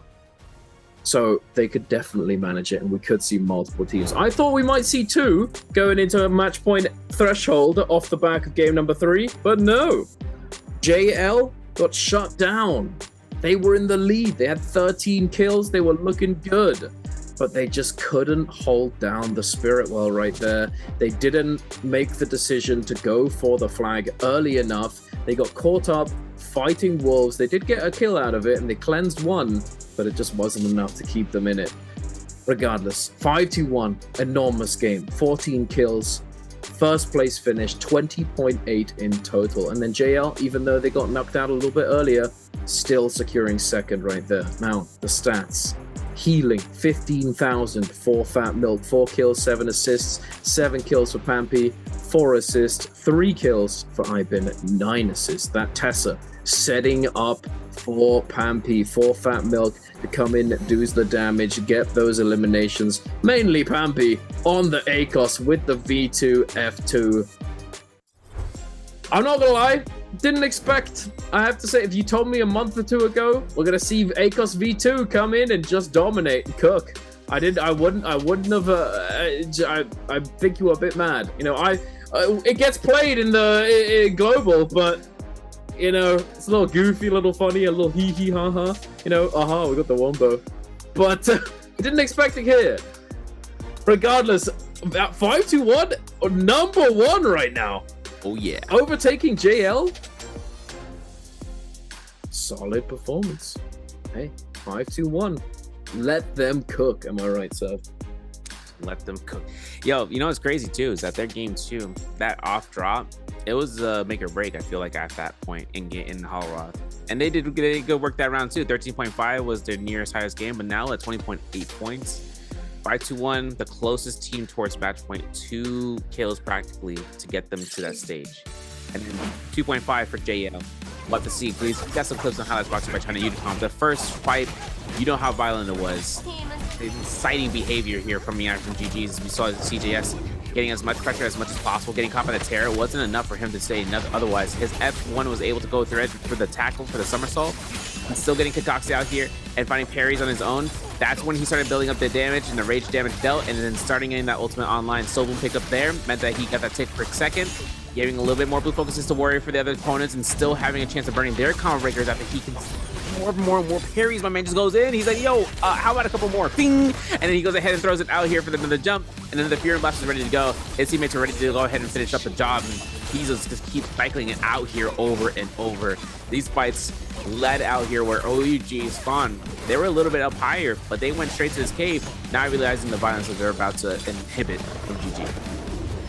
Absolutely enormous. And we saw the camera for him as well right there. Well, they pulled up his camera and he's just yelling, "Oh, beautiful, insanely well played." And here we actually, this is something that we didn't get to take a look at during that game. 5-1, cleaning up right there, taking them down, setting up for this late game. And this was huge, dude.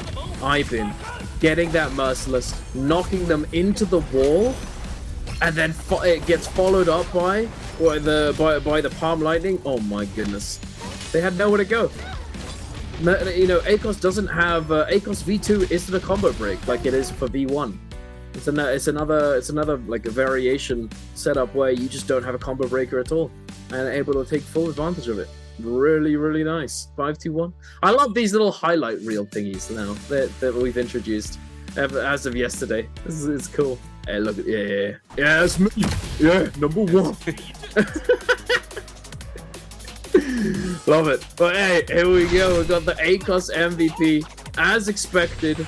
Got the most kills, did the most damage. He is the most valued player with 18,000 damage, 7 eliminations.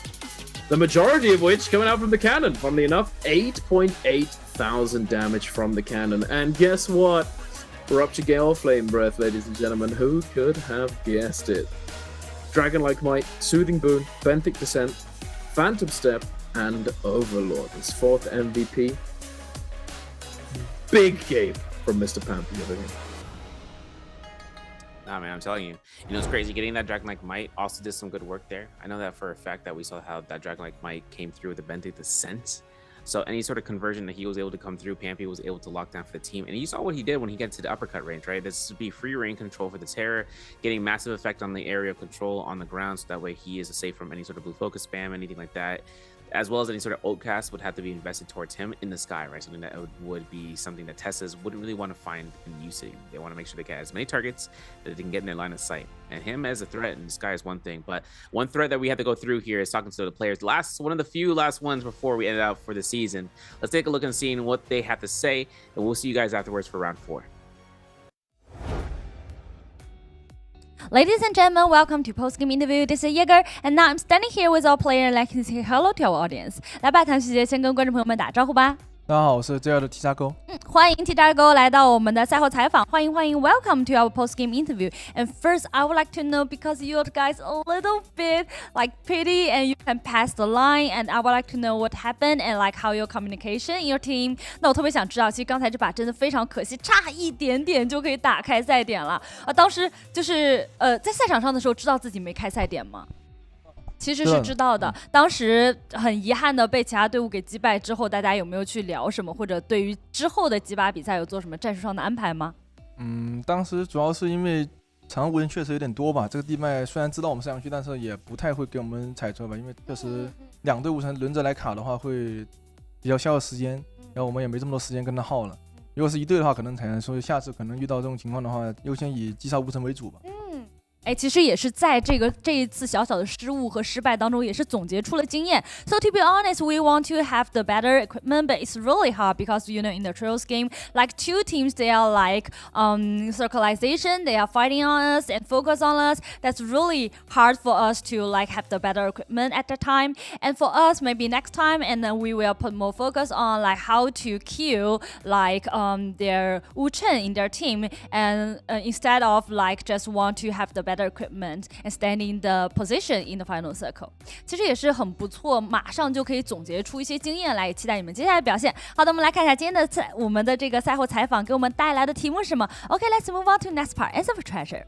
Okay, now we can see the question on the team, and which is which hero did JLTXJ use in the game 3. 这道题目呢是在刚才这把比赛当中，谭旭杰到底用到的是哪个英雄 ？Let's back to the matches, and we know for this grand final, it's like really hard mission for every team. So I would like to know, so how you guys just prepare for this grand final? 特别想知道一下，其实对于这次的决赛来说，特别是3排吧，真的时间紧、任务重，大家要赶紧去适应一下当前的版本。对于这个适应过程，勾瑶对你们勾瑶来说，有没有什么自己的方法去适应呢？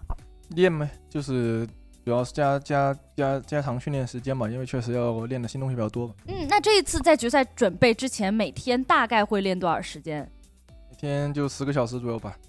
真的非常非常的勤奋。We know it's really a hard mission for this time in this grand finals, and that's why our like skillful prepare for the grand final. It's just practice a lot, and like every day we will practice like more than 10 hours to practice in the Trials game, and just to quickly to adjust to our patch vision. Okay, I think our players prepare and let's start counting. 应该准备就绪给大家发出福利了。我们用英文先进行一个倒计时，请吧。3, 2, 1. Screenshot. Okay, let's find out the correct answer. 也有请谭旭姐给我们公布一下正确答案到底是哪一个。是 A. Yes, the correct answer is A. And we know because today is the grand final and every team they won the championship. And for you, who you think is your biggest opponent for you？ 特别想知道一下谭旭杰，对于这个秋决来说，你们觉得目前为止对你们来说最大的对手，接下来几把一定要去好好研究去针对的对手是谁呢？现在来说排名上肯定是521比较高嘛，所以得先关注一下他下把会不会开赛点。在来之前，今天有没有想到过目前521可以领跑我们的积分榜？他们也很努力嘛，其实就是看今天哪个队伍状态会比较好嘛，然后看平常训练的时候哪个队伍是认真训练嘛，哪些比较懈怠了。也是，其实，在我们的比赛当中，直接就能看得出来了。So, personally speaking, I think now 5-1 is leading the scoreboard, and we really need to focus on them. And because they are also really working hard in this season, and they really have really good status, and also because they practice a lot in the preparing time, so we will focus on them. And I think 5-1 now is the biggest opponent for us. 那再次感谢谭旭杰来到我们的赛后采访。哇，其实现在也是在我们的总积分的第2名，接下来就要期待一下你们的表现，什么时候可以快点开启我们的赛点，以及到底能不能拿下我们的冠军，就让我们一起期待一下。Okay, let's looking forward together and cheer up to JR. Thank you for today's interview, and we will take a break and be right back later.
Hello and welcome back, ladies and gentlemen, to the NBPL Trios Grand Finals. I am Dunkin' Donuts alongside Serve here, and we are your hosting casters for the day. And we are 3 games in right now. 3 games in, about to be going into our 4th, where things are going to start heating up very, very soon, as multiple teams have gotten pretty close to that match point threshold. Yeah, 4 teams getting into that area of, like, if they get a chance, all they need is less than 12 points. DRG being at the bottom of that board. Now, DRG was able to get MVP after round 2. So after they were able to get the massive 26.8 points that Bauda, for instance, got in round 1, they started to stall a little bit in this last round. Right? It was only 7 points, but Bauda has 38.8 points right now. In second place, JO is right on the cusp. They were on track to make it to match point last round until they got denied, right? 5-2-1 as a result, ended up surpassing them, gaining MVP last round, and now being at the head of the herd. They only need 2 points in order to secure match point threshold. 4 teams really locking it in. And if we look at below the 4 teams, OUG, for instance, is at 25.5 points now. 25.5 points, 22 points or so, just get her 21.5 away from getting to the match point status, means that we might see a potential there. It's always about the opportunity for them this game. This is game round 4. They can start starting pelting in their choice picks, but these guys at the top of the leaderboard, right, the top 3, they are able to be the first ones to choose their hero pick selections in the phase selection program.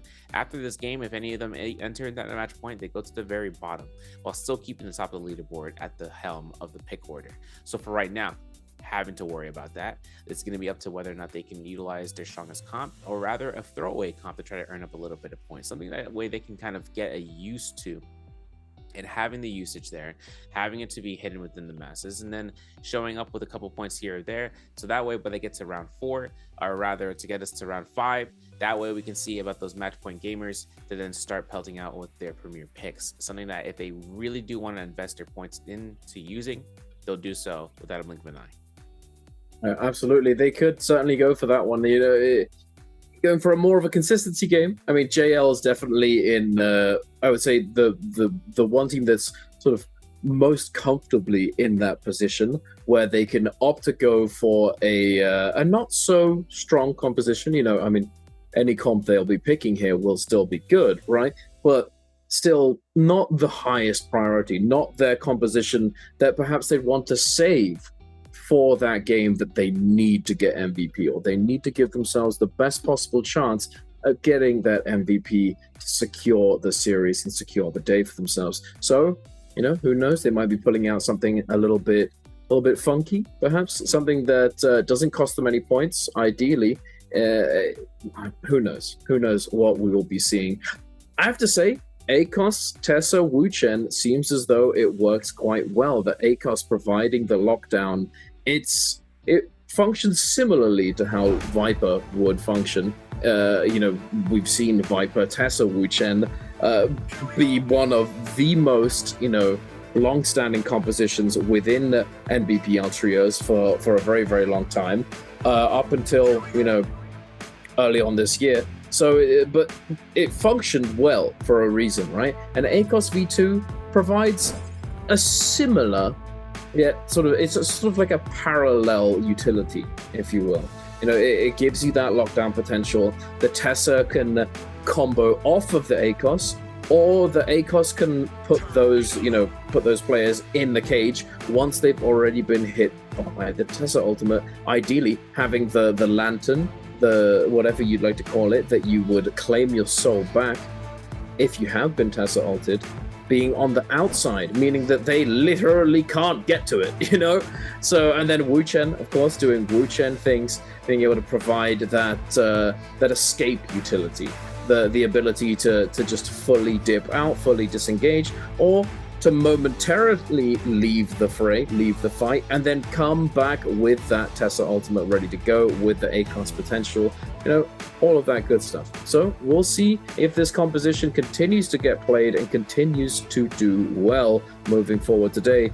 But I'm hoping that we see something else. I'm hoping that we see some other variations, some other interesting, some delectable meals that they've cooked up for us. Who knows?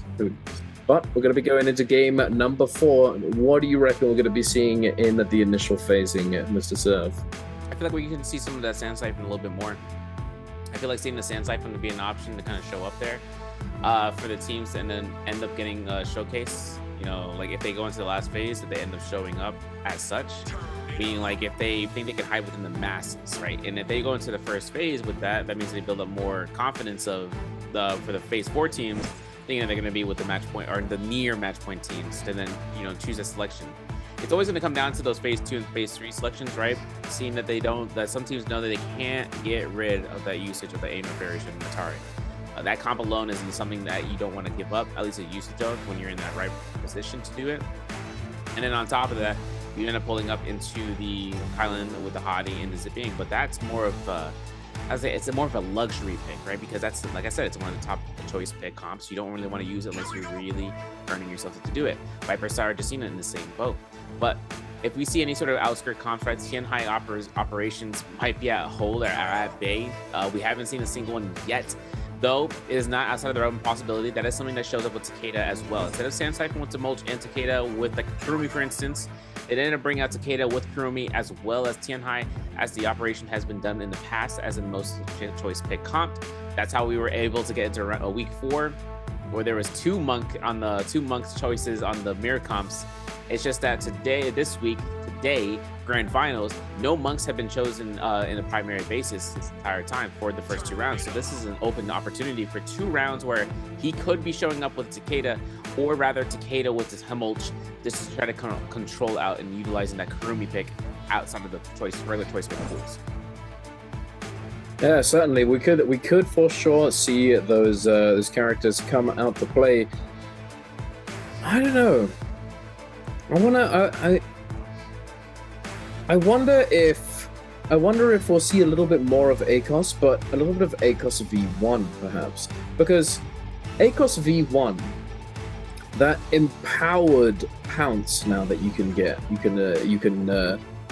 can utilize when you normally before you would just hop around and then you would reactivate your ultimate, and with V1 you'd have the triple, you know, giant tiger / pounce attacks, right? And then with V2 you'd have that double use single target grabbing attack, and then into the slam, which would partially heal you, lock somebody down, right? But now you have that, you know, the sort of an attack that's reminiscent of that old V1 old reactivation on the pounce itself. When you hit the ground after hopping around, you can hold left click and then you can do that attack essentially, and it will stagger, you know, quite considerably. It has high priority and it can be really, really useful to peel or to do whatever. So I reckon there's definitely potential for V1 ACOS to make an appearance as well. V2 seemed to be the star of the show last game, but we'll see. Another thing that I was wondering whether or not it might make an appearance for, you know, finally, you know, I've been talking about it for a really long time whenever I've cast the trios, is that Justina V2 has a lot of potential. Even more so now, though, with the increase in damage conversion. We saw it showcased beautifully by GG at the beginning of last game, the ability to access ult so quickly. Now, if a fight goes for longer than a few, like 30 seconds, if it's not over within 5 to 10, because somebody gets bursted down, Justina V2 is going to provide so much utility. You're going to get 2, 3, 4, potentially even 5 uses of that ultimate if you're able to consistently stay in the fight and having it section off areas and not allowing for melee attacks to come through. They clank against the ice wind.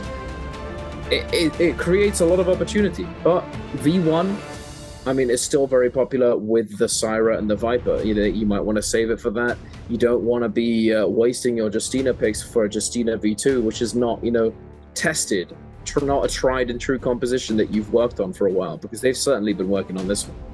So who knows?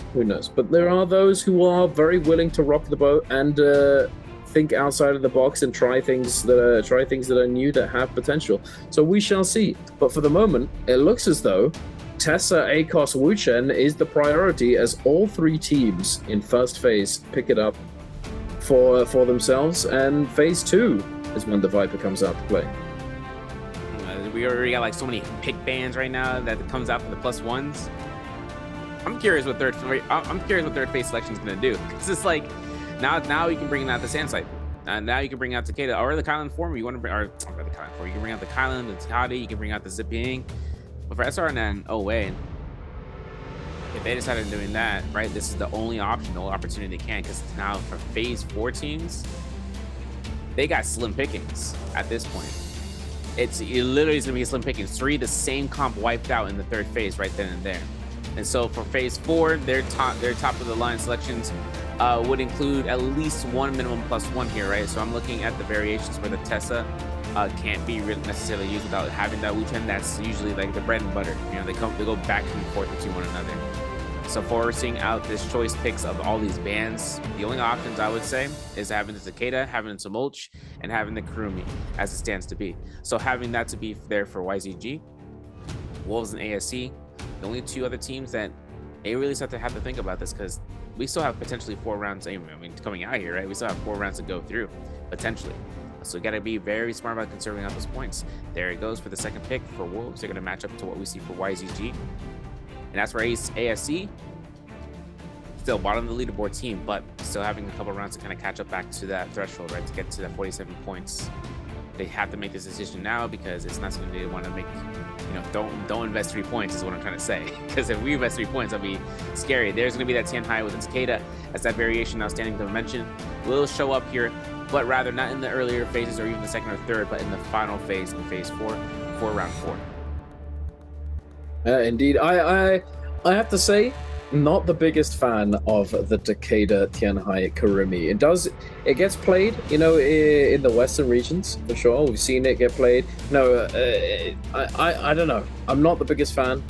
I just don't see it. I mean, if you're gonna play Monk, I feel like Tianhai. Or if you're gonna play it with Kylan, play it with Zipping. Sometimes you're not able to, right? That's definitely, you know, the hero points just don't allow you to do it. Sometimes you're not able to actually get what you want. So it's a good backup, but I don't know. It's perhaps they were just forced into it, and perhaps it's something that you just have to play. But again, not the biggest fan of that variation. I'm not sure if it really works as well as some think it is. You know, some teams, they swear by it. They actually really enjoy playing the composition. I remember it being actually one of the most picked compositions, and it being one of those mirror match comps that we had not that long ago in one of the bi-weeklies. So it's definitely regarded as pretty solid, but I don't know. Regardless, though, we are going to be going into our 4th game of the day very shortly, ladies and gentlemen. And now let's take a look at these ability variation choices, these ults and these abilities, the skills and ultimate variations.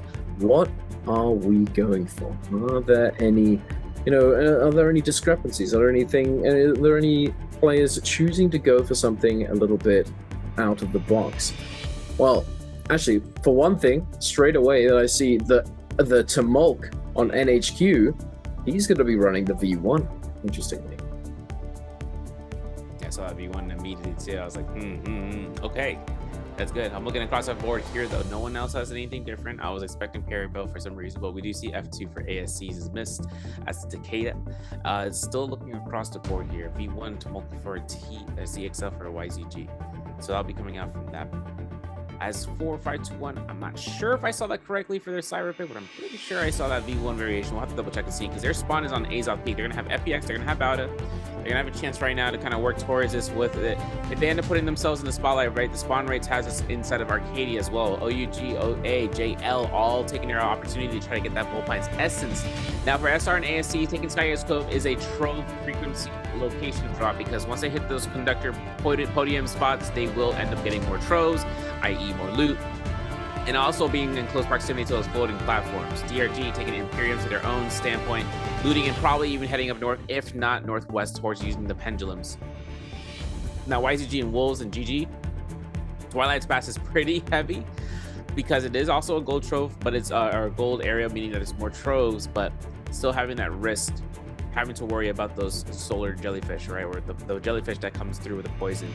I'm thinking about Arcadia though, since it comes down to where our close-ended teams like Team Bauda, Team DRG, as well JL, having them as well as 5-2-1 being so close to that match point threshold, a couple of points here and there. DRG at the bottom of that with nearly 12 points. They'll have to do some work here. First drops on to Skygaze Cove. SR taking their approach here with ASE. The conductor is applied and the loot is gained. Blue armors are across the board have been picked up. I know for a fact though that for ASE this is going to be a moment of truth, considering that they have themselves out here for some loot. The matter of the time frame is whether or not they get enough before the push is on, as SR is getting a lot of gear. They already had accumulated purple weaponry as Zhao has it. Blue wool armors are on everyone's pockets. My man's, they have the backpack, bro. They got everything going in there. And Han has himself to get caught by some musket shots. I know for Zhao right now, for R&B drop down is one thing, but we're all protected by the lava, so we're all not going to get burned out here. It's just going to be fighting into the drop down blue focus, and as the horizontal comes out, it's going to be a matter of time now for the R&Bs, as the F2 has already been invested here, and for Zhao, he still has a combo breaker ready to go in. Oh my goodness, this is not really the spot you want to be fighting. However, that being said, if you're SR and you have that magma immunity, the lava protection, you're not going to be taking damage to your health bar directly. So that is certainly a very nice for them. But oh my goodness, did you see that? 2-tick knocks him down off the cliffside. Quick swap over to the pistol. Beautiful. And then making short work of the rest of OUG. Right there, we see that lift come on through. We see the chain sword just doing so much damage and keeping him in the air. He could not touch the floor. And another beautiful parry coming on through. Now heading on over to JL. Up against Bowder. The ACOS is going head-to-head right now, I believe. I think this is the mirror right here. Junks, last man standing. Not gonna be able to survive, unfortunately. Bowder picking up 2 kills, but OA looking to jump in, and that's exactly what they do, securing a lot of damage onto that Wu Chen. Unfortunately, they are going to be teleporting away before they meet their demise. You know, it's crazy looking at the cards on that. You know, I want to see the V2 with the cards, because I heard the big is a sound barrier being broken here. For 2-tick though, he finds himself in R&B. I know he's going to have a little bit of heals here and there. As for Bowder's NY7 locked into the corner nearly. He's finding a lot of scare rush opportunities here without being denied. No grapple cycle, no nothing. No jump LMB to stop him in his tracks. The horizontal comes down here. And now for NY7, getting caught by a drop down R&B. Foxfire's effect still in the head, but he won't be able to really worry much. He still finds himself on these lines and actually probably just giving these guys the run for their money here for time, really. Bullpine's Essence is another objective that we haven't seen get completed just yet, at least for now. Wolves taking their fights against GG. Dedicate getting purple armor, purple spear on the Takeda. Already at level 2, having the ultimate ready to go here. He's waking up for the ultimate cast, and there it goes. He's going to find out for the Kylan what is up, and the Dragon Slayer is good for the double connection. R&B Spear forces the Keelan Guard, and the Tumultuous lock these guys in here as well. You can see it come down here. 3-3-0 gets blown up as a result. And then for ZK, it's just another Tuesday. These guys going out here with Wolves as a whole and winning out this fight, no questions asked. Absolutely. Where you going, Sonny Jim? Get back here, buddy. GG ain't going nowhere. No parries for you, CJS. Just gets taken down. Now back over to back up to Arcadia. We've got OA actually winning out this fight against Bowder inside Bowder's Moonbane. Cosmetic Moonbane indeed. And OA looking very stacked up. 6 kills under their belt. An excellent start for them. Now moving over, we've got SR and ASE. Han popping that Tianhai ultimate. This is that Takeda Tianhai Karumi composition of hiccups. Zhao Wen, no ultimate, but no longer. He does manage to generate enough rage. Han on top of the roof, trying his very best to get some of these grabs, but unfortunately not able to really find anything yet so far. And his ultimate is going to be expiring momentarily. The tether does get attached. Swapped over to Mist. Mist still has that Takeda ultimate ready to go. I don't believe... Oh, he's running at F2. Goes for it. Doesn't find... It finds a little bit of stagger, but nothing really. Nothing too crazy. ASE Mist gonna be trying to retreat. Going for that escape angle. Zhao... Oh. Yeah, I saw your expression right there, so I felt that too, buddy. Ooh. It's just delectable. SR Zhao's not going to be slowed down. He's hunting you to the last. I think that's a Gecko foot right there, too. Very nice indeed. Mid-air catches are too good. OA getting that Volpine's essence, full mitigation on the zipping as well. And Cuckoo's not going to be killed off anytime soon.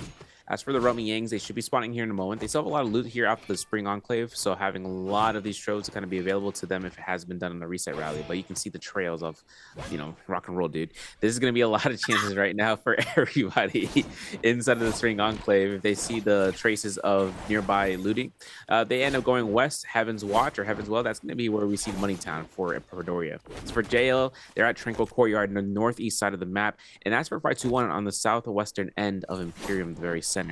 It's on a reset route, mind you. And 521, like I said, they only need 2 kills. They only need 2 points to each match point. JL only needs a 0.5. That means a team or 2 has to be eliminated. They get that placement point, and they're in. All right, as for right now, over by the Jade Pavilion, this is going to be Bauda on their reset route. Most definitely passing by the Verity Retreat, and then hoping to see by moving down towards Azoth Peak potentially. And as for DRG over by the Hall of Military, this is going to be them just looting up on their reset. Now, Extra Large U doesn't have any sort of deaths yet. Dark Tide coins right now means that he could look to try to purchase out the first batch of armors if they haven't been sold out already. And if they have, the second batch being, I think, at 18,000 Dark Tide coins. All it's going to be needed, though, is that they just need to save money to get to that Romy Yang and then start building up, because their weapon selection right now is purple across the board. With the OUG, they're chasing down Team Bauda. And as this chase is going to be going through here, OUG are stacked up. Looking at the leaderboard, no eliminations so far. And seeing how 6 kills are in OA's stead, Bauda is going to be the only team that really is the marks that unknowingly is the one that set up to deny them a match point this game, at least with 5 to 6, 7 kills needed to get into that threshold. Absolutely. Well, it looks as though we've got into a lull phase of the game. Everyone's taking a step back, chilling out a little bit, waiting, trying to loot up before the realm of Yang drops in. GG going through their loot path, their loot rotation. I believe they have a bounty on a team somewhere. We've got the map pulled up here. Multiple teams making their way over to those Yang portals. So we do have that Spirit Well spawning in as well in the south of Arcadia, but I'm not sure if anyone's going to be posturing up to try and take that one. Yang definitely seems to be the priority still for these teams. FPX very happy with their loot setup, very ready to go in and scrap it out in the realm of Yang. Triple purple. And on the other side, we have JL, who unfortunately haven't managed to get a decent armor for one Fang, and likely are going to be setting up for the Arcadia Spirit Well right there, which I believe is going to be Mystic Might for them. But here we are, heading in. DRG and OA first contenders, first players to get in there. Oh no, wait, perhaps actually no, Wolves and SR were the first. But we're going to be taking a look at DRG's fight, the start of the first Yang, game number 4. All mining in the hand of DRG2. This is going to be a rough outing right now for OA if they get caught out. There's going to be the Sire ultimate. We need to lock this down. The Justin ultimate has to be invested here as sooner or later. There it is. And now the Cube Fatality is going to get OA out from the Sire range. And as for XLU, he's going to have to look for the Viper ultimate of Destiny, right? The Palm Lightning comes out again and again. For the hits, that is going to be up to the freezes. There it is. Having that teleportation being utilized, we're going to look to fly a lockdown to Zipping. Perfect opportunity right now to see Tutu come in here. Gets a nice R&B, but that Volpine's essence is going to come out in clutch mode, and XLU goes down. The meters are out. The blue focuses are spammed. Takaxi's going to go ahead and get Tutik out here in this corner. Now, as for this, R&B comes out here for Tutik. He sees the parry in the backline. It is now a 1v3. It's only a matter of seconds before we see OA winning out. FPX taking their fights against 521, and looks like Pampy already being down. No ultimates left to go. This is only to ward his domain as that Barrier Shen mode is activated. Still has F2 FCD forms, and that's going to be a kill potential. Unless the tap dodges are impeccable from Bad Milk, but he is now the last remaining teammate for 521.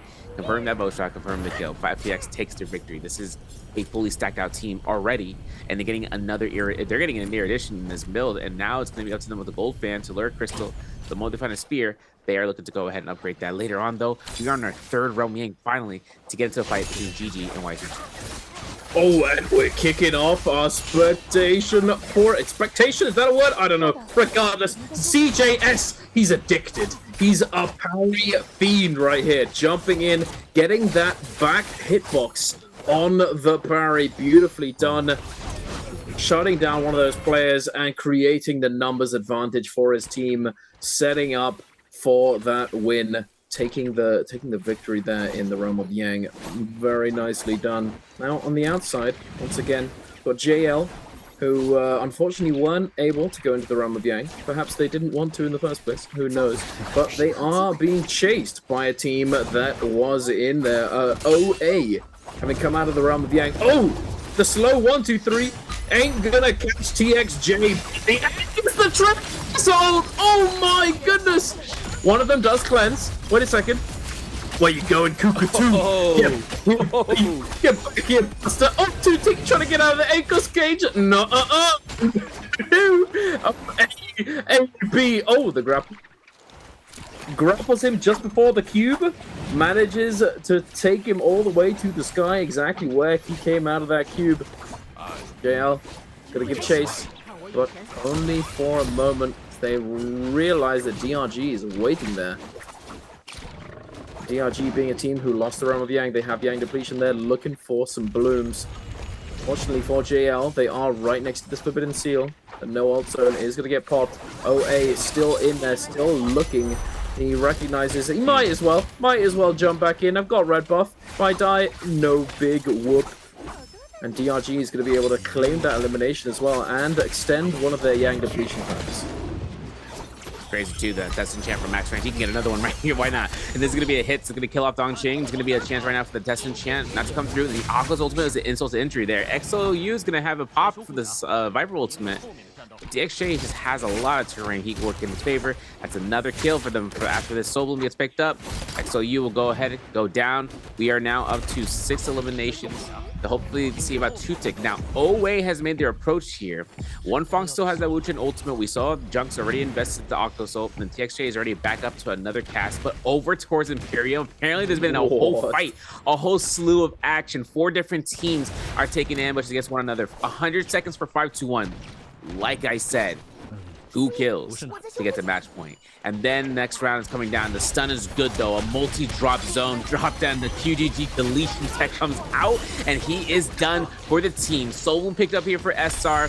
They have the kind of ultimate on active usage. CJS as a Syra getting caught by that. Enchant is going to go ahead and hopefully get away from this. And also away from the Akko's ultimate.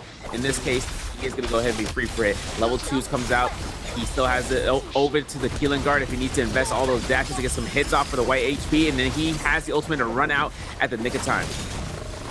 That buff though is going to be expiring relatively soon. They need to do something now. But wait a minute! Oh, what will go on that tiny corridor? The Eno plus the whip sword. Oh my goodness, that's a lot of damage right there. 5-2-1 coming in, and they do secure that MVP eligibility, ladies and gentlemen. They've managed to make it across that line, that checkpoint, going up to 48.8 points. JL on 51, and now the next team that could potentially make it is Bowder. DRG as well, theoretically. DRG could still make it, but they've lost a member completely, and they still have one of them on Yang depletion. So they're gonna have a rough time trying to salvage this game if they have any hope of reaching match point eligibility here. But 5-2-1 has managed it. I think they have, yeah, they lost their Enor, and their Syra still has depletion. But they did what they came to do. Their objective has been achieved. At the very least, they can be happy with that one, even if they don't manage to translate this into an MVP for game number 4. Well, things have calmed down once again. You think Battle's taking this Rum Yang? Frame 1? Oh, yeah. Frame 1? I mean, I think they're gonna go over there, but they're probably not getting in. Yeah, no. Unfortunate. Key is shut. Door is shut. You have the MVP pass. Yo, I'm looking at CGS, the gold staff picked up here from the previous Rum Yang win, and having the horse head, you know, it's a driving engine for them, you know. He's nailing around. I know that CJS gets caught by the mid-air catch. this is going to be diabolical to get the F2 to cast up. No, apparently he missed. And so for CJS, this is a mainly heal. The teleporter is taking up here because they are focused the zipping as they should, but since she now has an escape route, they don't longer focus here. Water taking a lot of damage off of that, and now he's going to hold into the Enor wand. The Thunderlord forms out. Chi mode's engaged. He doesn't get the Thunder Mark. I lied. The Voltaic Spear is good. CJS gets caught. Still has to kill in the ultimate to be invested here in a second. To get the level 1 swipe to get a little bit of white HP back up, but for CJS up, it's also up to the zipping. He'll get that armor up and tidy. And now, looking at this from the Enor 1, the drop-ins are going to be a heavy stagger. The Voltaic Spear should be back up and going here for the next cast. As for CJS, he's going to make sure to disrupting him as far as often as possible, but for 330, he is the next target for them. The cannon shots are confirming for nothing here so far. He locks in towards the Enor, but CJS might have just bit the bullet here. He gets a little heal for that group heal that's in the hands of their own, and it's still another group heal proc, means that he can go for a safety hit. He does not get connected off of any of those cannon shots, which gives him the Scare Rush drop in, and possibly an elimination against King here, who is at 100 HP. The double clear. CJS just too good for it. He's addicted! He's addicted! He's a fiend! He's an addict! Oh my goodness! He's getting all the parries today. I want to see his parry stat by the end of the day. I want to know how many he's actually managed to get. That would be an interesting stat to see. I don't know if we'll get that. Who knows? Regardless, GG. Very solid Yang performance. Gonna get their hands on a golden fan, Mortal Defiance, golden armor, and that Mystic Might buff, the blue buff under their belt. Very nice indeed. OA also going to be getting their hands on Mystic Might, it seems. I just spoiled the result of this replay, but hey, it is what it is. 2-tick on OA, jumping in. Target acquired, found the zipping, but she does manage to cube away. Ooh. Simultaneous cube. Twinsies. 2-tick is going to get knocked down by the Hardy and be forced to use that ultimate. Enemy Kylan ultimate is in play as well. 2-tick at his slightly delayed. He's going to have potentially a little bit more uptime. Getting knocked about, knocked down, looking to potentially set up the peel, set up that focus attack, not able to get too much follow-up, but still some damage, still some disruptor. Trying to find it. Rico with that Palm Lightning, gonna hold him down for a moment, but it's not enough. He is gonna be getting taken down. 17S gets juggled. The consolidation of damage heading on over. Immediate target swap, very nicely done. Now, Xiao, unfortunately, left in the 1 versus 3. Nowhere to go. Can't do anything. Flying knives, uppercut, off of nothing. Yeah, I'm cooked. But very nice from OA. Yeah, I think it's going to come down to OA now. They are stacked up. We're walking. Someone did the walk, bro. He said he bought. Dump it. This is SR on their last wits. 3 months or 3 minutes. They have 9 eliminations. They're spawning at Twilight's Pass. Not the most ideal situation, but this is where the Shadow is going to be collapsing. 10 eliminations as MVP for GG right now on the outskirts. Insane. Yeah, and the Backstreet Boys, we're back. I know this is 1995, bro. We're back back into that era apparently. At least to give Water a little chance here in the 2000s, you know, because FPX right now 7 eliminations. They got 3 minutes. I know this is going to be up to them as this Enor 1 comp, but the problem is I'm just thinking about the ins and outs here. All of this terrain, if they go up against one of the Akos comps, Bowda, for instance, who still need to get the match point. They're 5 points. They're 5 points away from getting to that stage, right? 4.7 won't be exact, but 5 kills is basically what they're going to need to get that, you know, through. So for right now, Bowda is stacked up between 2 different J's of gold rarity. I don't know what those are. Might find out in a second. Unfortunately, only one of their members, their Wu Chen, has blue armor, so the sustain isn't as impeccable as they're hoping for. The aggression, though, has to be made between these 2 teams. When that SR needs to get themselves rid of it, having that Mystic Might means that it's only a matter of time before they just have to invest their ultimates regardless. It's going to be a couple of seconds before that Mystic Might runs out, though. And as JL kind of it has that Draco Storm right behind them, they could just show up as a third party. And that potential is pretty high for JL to go for it. Certainly, we do see Xiao coming off the side of that cliff, just bonking 3-3. 1 second, TJS. Oh no, that he's in danger. Get me out of here. Cubes out, running away. It looks as though they do have group heal on 330. Beautiful parry coming out from Xiao, forcing out the cube from the zipping as well. I believe that's all of the cubes for GG. Cyan Fang, hello. Xiao sending it. Ultimate has been committed by CJS.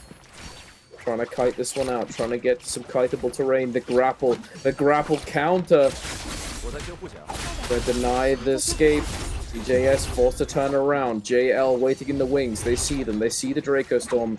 GG might be able to disengage because of this. Their pursuers, recognizing there's a Draco Storm nearby, don't want to risk getting griefed themselves by the buff team looking in. Zhao still going to try and chase this out, I believe.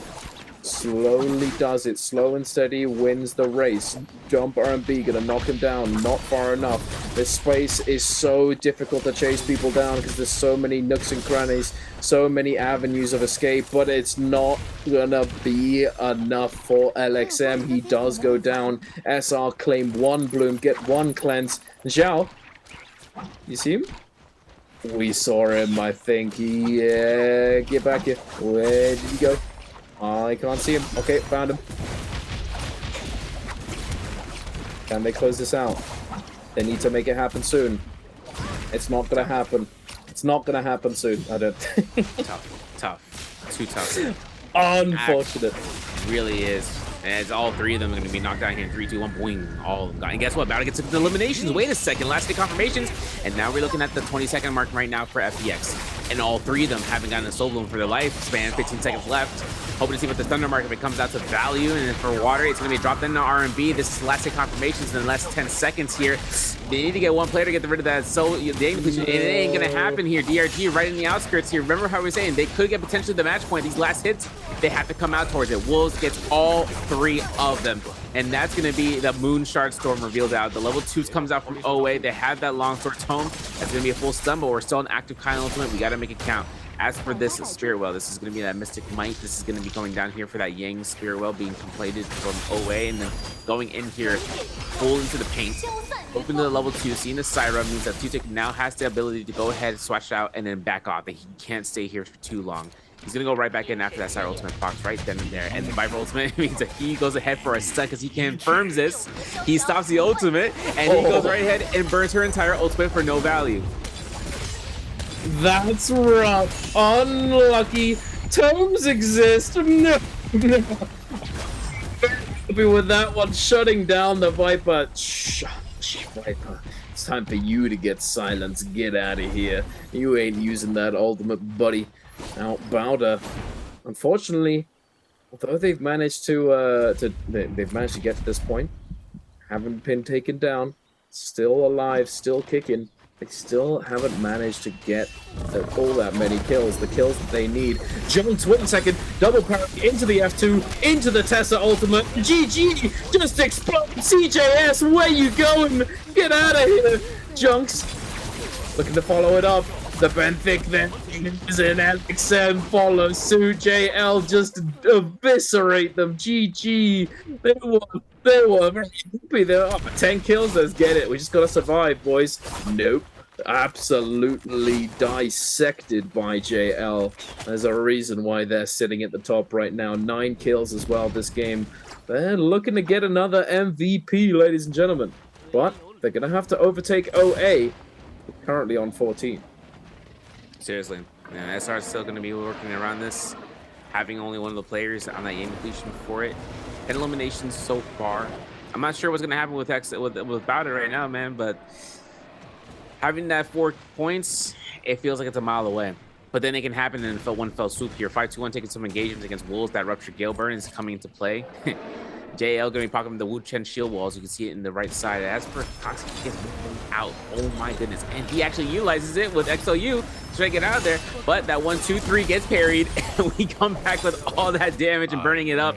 That is SR's last Soul Bloom needed. Where's the Tessa? Can we get the Octus Ultimate? And it's going to be up to Wolves to go ahead and deny it out here. Look at JL Junk getting a nice triple Tessa enchant, hoping to reach it through the Moonbane. They have to find a way out, and they can't. This is going to be deletion for Junks potentially too. He gets cannon shotted, and the musket from Ivan confirms his elimination, but the Wu Chen port, I hope it's safe because his Moonbane has been in denial zone for everyone. Jails one Fong trying to scare rush in and out, Moonbane, boing. And he gets caught by that rush. Oh my goodness, he is caught by the Aka's ultimate and he is locked in the bottom 4. Palm Lightning confirms 1 hits off the Test Enchant. These guys are going all in for that Soul Bloom and for those points because we're now up to 5 for Bauda and getting Tessa out of that Yang depletion. XCM also has a spare Soul Bloom in the back line right there. This is Spirit Well number 2, the final Spirit Well in the game, with the Mystic Might Owe, who had previously taken the Yang Spirit Well. They're going to take this opportunity to set the port, cancel the ultimate, and then start going hounding down for any of their opponents. They are indeed. Oh my. What happened? Jail. He just exploded. He was in there. He was cooking him. He had the Atos cage, but the Tessa ult. Boom. And then all of a sudden, he just gets... I didn't even know.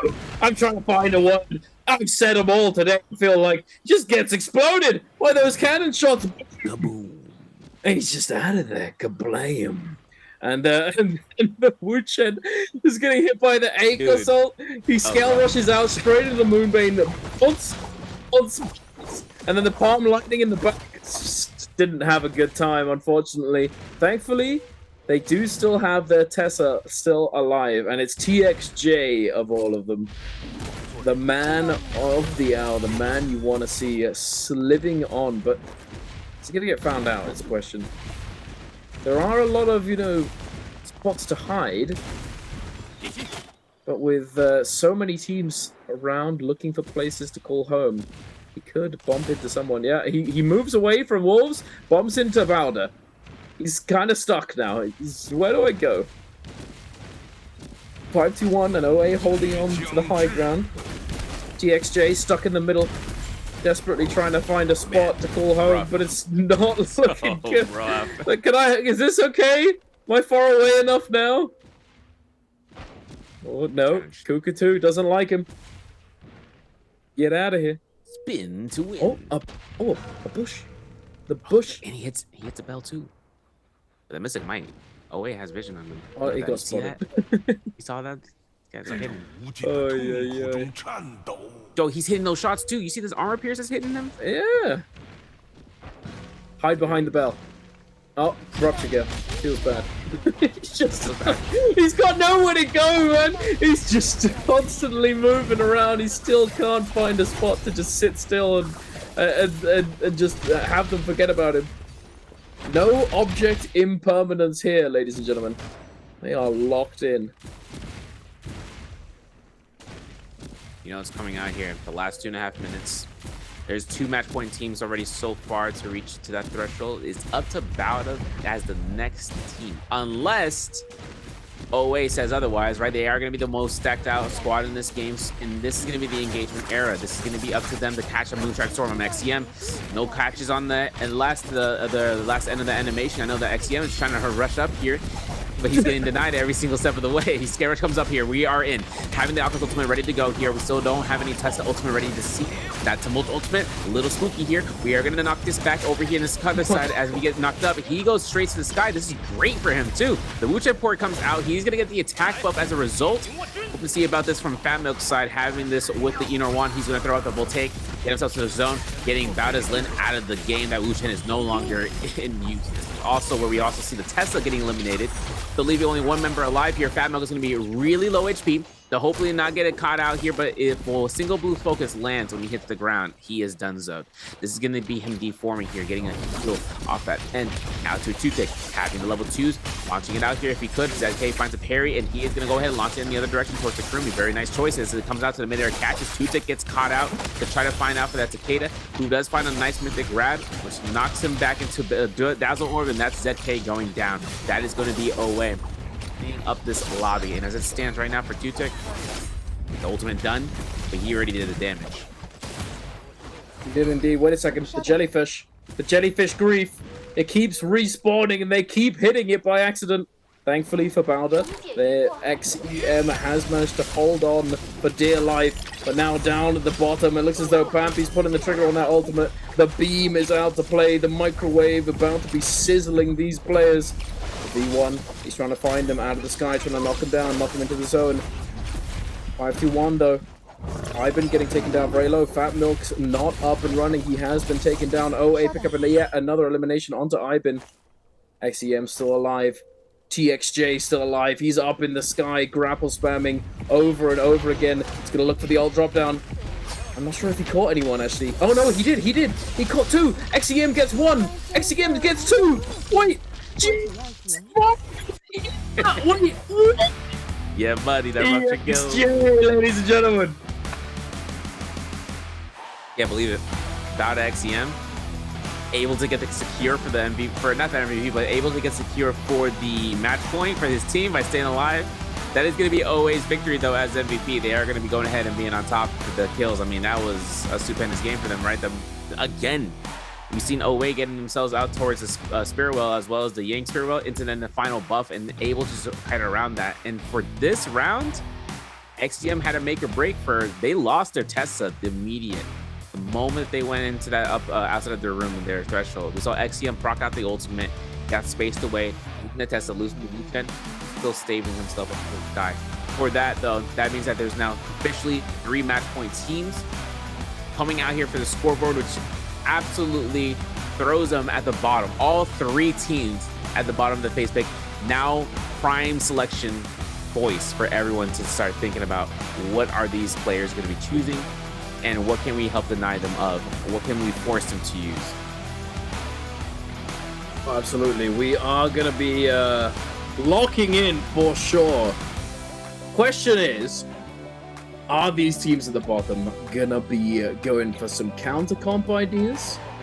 Or are we going for, hide amongst the herd? Hide amongst the many? Play something that's going to cost them a lot of points because other teams have picked it, but makes it so that the other teams in the lobby aren't going to be able to tell them apart. Perhaps.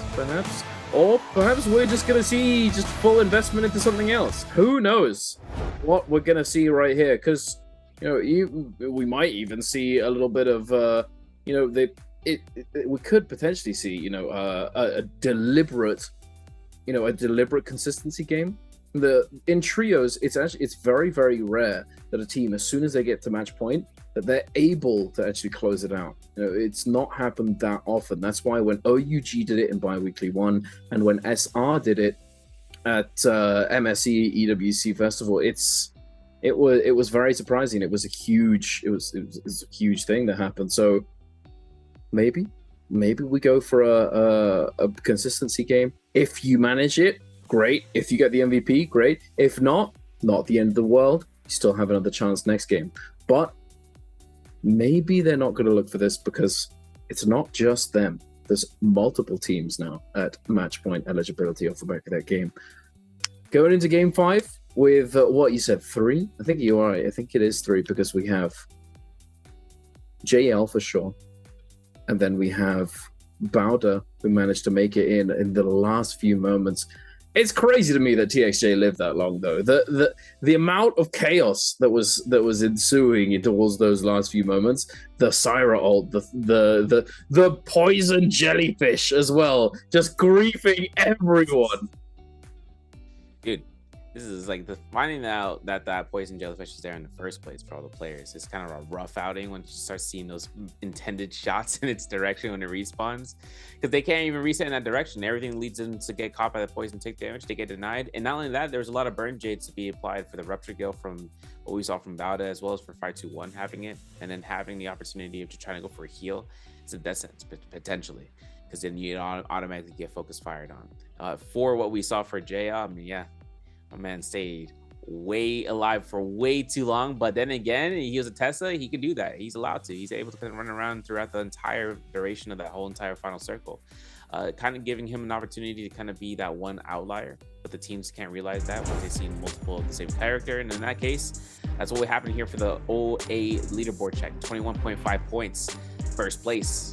JL taking that multiplier, though, because they got the multiplier for MVP, 17.2, and second with 11 eliminations. Wolves is also with 11, but they got themselves 12.5 points, 12 points for SR, GG with 10.5, 9.5 for 521, then Bowda for 9, 7.5 for FPX, DRG with 3, 2 for YCG, OUG at 1.5, and then seeing the MVP stats here, as we can possibly don't even have the question. Two-Tick getting the MVP here, had 9 eliminations, has 25,000 damage. and then seeing with AV with 6 kills on the Hottie, and the healing was on the board for Cuckoo too. And the 3 teams is going to be selected here for 521, JL, and Team Bauda, having to now contest here for match point in the second half of the day, potentially, to see how this next round will conceive itself. Viper Justina Syra is an option pick here for a dash effort, but overall in the standings here, the bottom 6 has ASC at 13.5, YZG 14.5, 25 for Wolves, and then OUG at 27, not having a so hot game for game 4. But 10.5 points earned that game. GG to take it up to 28.5, as well as for FPX. Tied at a scoreline, just 19 points shy of that 47, nearly, to then get us to the top 6, right? Who is at the top of the top 3 besides the leaderboard match point teams? Who are going to be the first picks, which is going to be SR at 32.5, OA at 35, and DRG at 38.5. DRG, a team that was early on to get they were on track to try to get the match point. Fortunately, not there just yet. Bauda at 47.8, 54.8 for 521, but JL taking the lead there at 61.7 in the overall leaderboard as those top 3 teams being our match point teams. Massive from 521 and JL to you know, I mean, just to get there, at the end. I mean, at the very least, they're getting those extra points. So if it does happen to go the distance today, they are going to still be, you know, hitting the top, staying at the top of that leaderboard. But let's take a look at some of the highlights off the back of game number 4. MVP'd by OA, brought to you by China Unicom. OA's just tear through. They tear through Bauda right here. Bauda being, you know, actually able to salvage their game off the back of that. Definitely deserves, you know, props to them for managing to do that. 521 coming in here, getting over the line off the back of this fight right here. They do lose a member, I believe, and then they recover later on. Solid from them. OA dismantling SR in the realm of Yang. Cooking 2-tick with that golden star. And just leaving no option whatsoever. Nowhere to go. Nowhere to go whatsoever. And then this was insane. The double parry? How are we getting double parried? First of all, right at the beginning of the fight. That's go back to the drawing board, get yelled at by the coach moment right there. That's a living the dream 1.0 at a time, you know? Everything comes out here. As XTM was able to get those last hit confirmations, man, I was worried about it. I was like, he walked around the ridge line and he was trying to go for some straight cannon shots, and I'm like, that's an RNG factor. He's got to go in. He's got to be within the line of sight, and he did that. And that gave him the 2 kills, and that practically guaranteed it, considering that he was able to line up the site and again those last hit confirmations. Rupture Gale was confirming it because of the AoE explosion. But OA taking his MVP as it stands.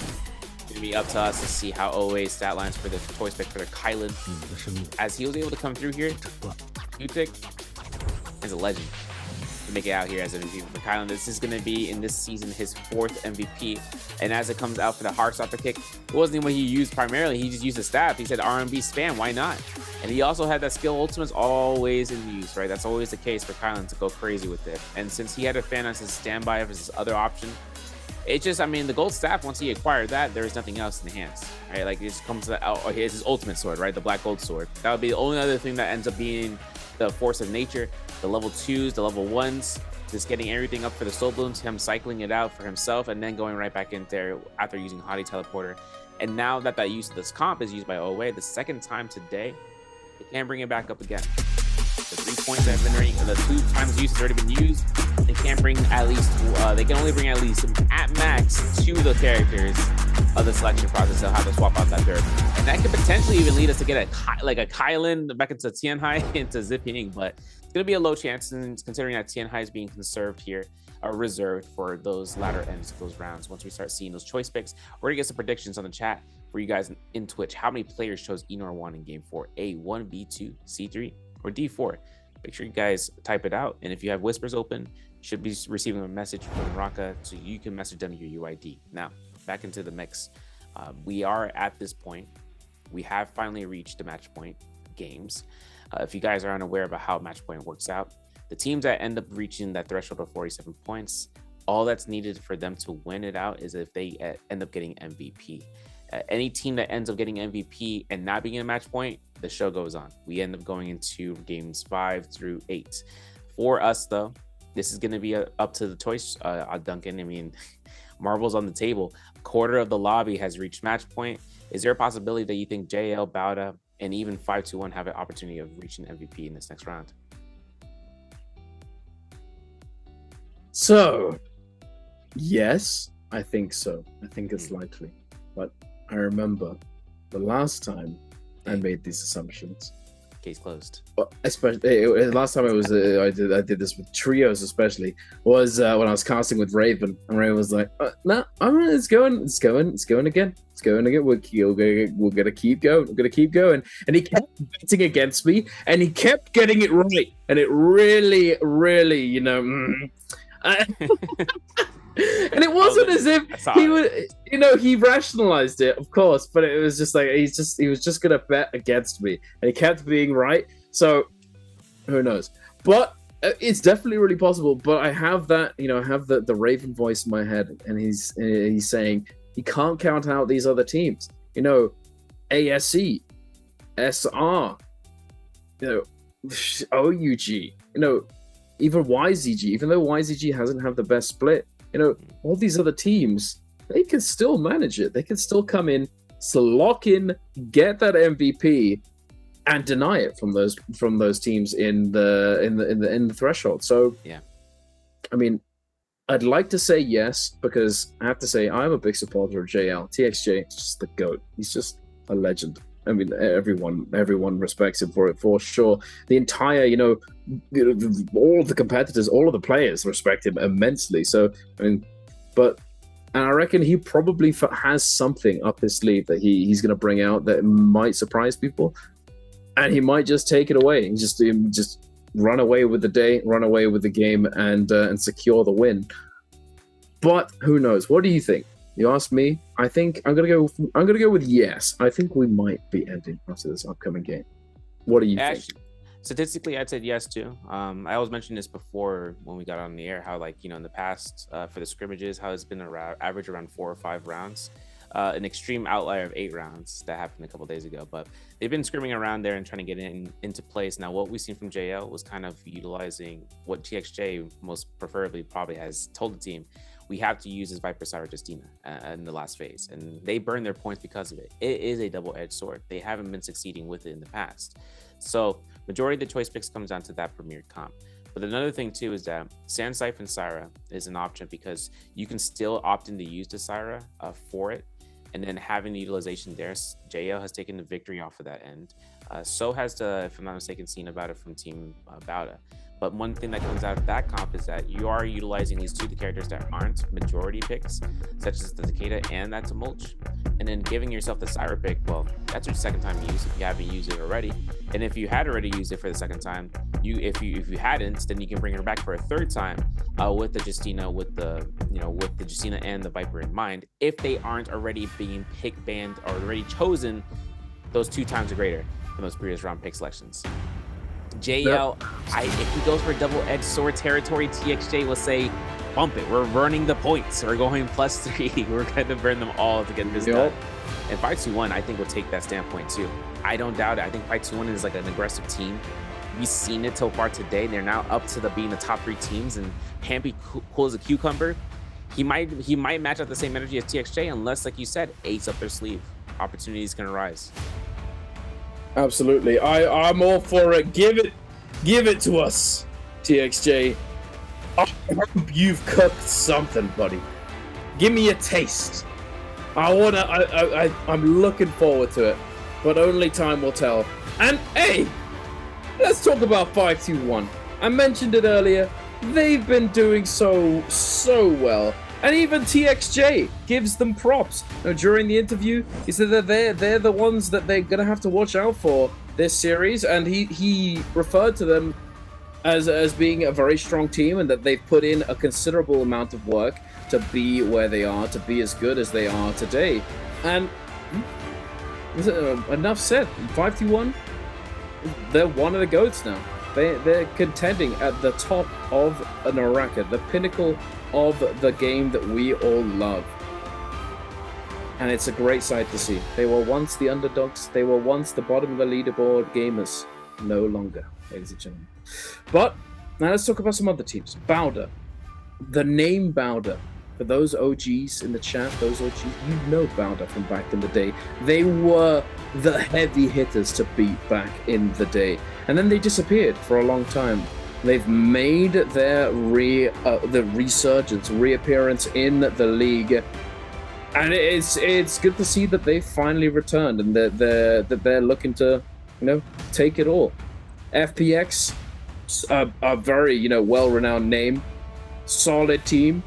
They're performing pretty consistently well. Another one, GG. GG won one of the bi-weeklies. We saw CJS. He's a fiend. He's a parry camper. He's a parry addict. And he's successfully indulging that addiction over and over again. I mean, I think he's gonna have a montage. He's for sure putting up a parry montage up on Billy after today. For sure, 100%. Yeah, he's setting it up, man. He's gonna make up. If he doesn't reach match point, he's gonna be like that image I sent. He's gonna be going ahead and trying to look at the teams and be like, I can't believe it. How do we mess up this? How does this happen? What is that? What did you just send me? Hey, don't worry, man. He's gonna be Dr. Eggman after this. I was gonna say, is that Dr. He's gonna be on this villain arc, bro. What is this? GG's been a staple in the series, though, right? We know them for as long as time itself. They haven't switched anyone in their comp selection, like their whole player roster. It's been the same, and now we're gonna be them having at the second phase. That they're at the second half of the board. This is gonna be coming out here for Game 5. They go crazy. Any of those teams, the bottom 75%. They can deny any of the top 3 teams or the top 25. OA and SR, DRG, they're coming back up here. They have all their points available. There's the Viper, Justina, Syra. There's the Sand Siphon, Syra. So you see what OA is getting ahead of doing. They're going to be burning out their Syra pick for 3 points here. Now for DRG. Last team choice to come through. This can determine whether or not Viper or Justina gets caught in the +1 for the next following phase, or Takeda, or it's Mulch. Either way, Syra's going +1 regardless afterwards. I think for DRG, though, if they play a different comp, like out of the ordinary, the Enor Fairy-Shin and Matari would be the first option, I would say. And then that's going to be a Yorohime instead of the Matari, so they're conserving her at least for later on. But then with the Syra 1-point ban, it's up to phase 2 to figure out who is the characters that have been chosen on the other end. What have we got? 50 seconds and counting. Oh, there it is. Oh. OUG going for the Yoto Feria Enor, and then GG gonna be bringing out the Zai Tessa Wu Chen. That seems like a ranked comp if I've ever seen one, Mr. Serb. I'm not sure. He got MVP. I mean, yeah, but so here's the thing. Zai is still alright, but the problem is she kind of faces a similar issue to what Taka faces, but less so. In that she just gets shut down by a lot of things. Enor disruptor, Kylin disruptor, Syra, Viper, Justina, everything. Feria, Yushan if he gets played. New Yoto. Everything stops her doing what she wants. And it's really difficult to actually create value from her ultimate nowadays. Back in the day, we had that budget comp, or as it was referred to, with Zai, originally Zai, Matari, Karumi, or Zipping. And then when Syra came around, we had Syra replacing Karumi or Zip. And it would just dominate. It was so good because you didn't need to have that scaled up loot. You just needed a purple armor on the Zai and you were good to go. But nowadays, it's just not really the same game that once was. But here's the moment of truth, Serb. 20 seconds left. 5-2-1 JL and Bowder still yet to pick. What do they got for us? What do they got? So much time elapsed. I figured that one of them had to go for this comp. And I think everyone else in phase 3 realized that they had to go this comp because they know that the other team would utilize it. Now for JL to go this variation and for 5-2-1 to match them out because there's no point bans on those characters means this is both match point teams. So here's the thing, right? Everyone from phase 1 through 3, they'll notice who choosing what, right? In terms of the prior phase, at least not for phase 1, but for anyone in phase 4, the moment that the moment they see the kill feed, see a Kylan kill, at least to see a Hottie kill, they're gonna take the realization like this got to be one of the match point teams. Lock them down, find them out. These are high priority targets, and it comes down to hiding in the masses. That's why I was thinking about Bauda going into that variation with the Justino, the Viper, and the Syra, because other choice picks have already alluded to that with the bans, with the +1, so they went ahead and burned it out. But having to be a Kylan comp is one thing. You not knowing if your other pick ban, pick ban mates, I'm gonna call them, if they end up being in the same pick ban phase, the other team doesn't choose that comp, you would be the only outlier out.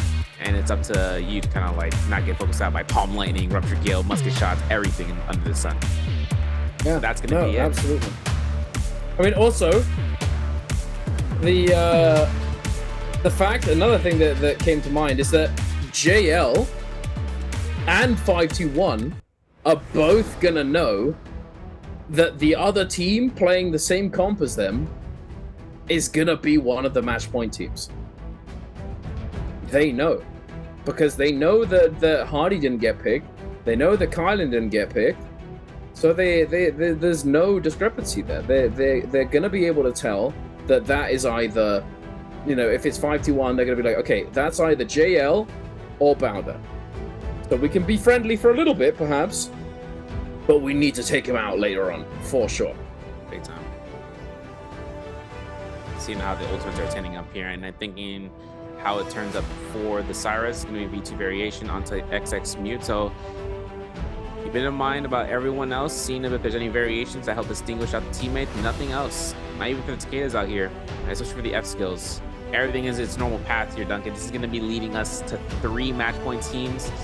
Trophies there. It is up to them. OUG taking the Salvation Podium with SR on the outskirts of Ember Hawk. Now, OA is at the Gen Armory, the roller, so they'll have a lot of loot. But our match point teams, AL at the Misty Forest line, Wolves at the Wayside Ruins, but Bauda's over by Grizzly Rise by themselves. They can go up, down, left, or right. They have every direction to move on.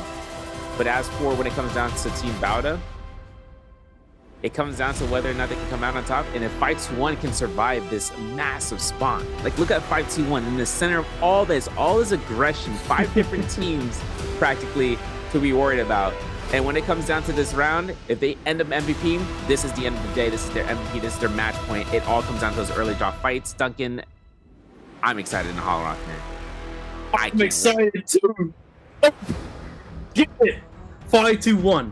If they come out absolutely cooking off spawn, they could just have won the game off spawn.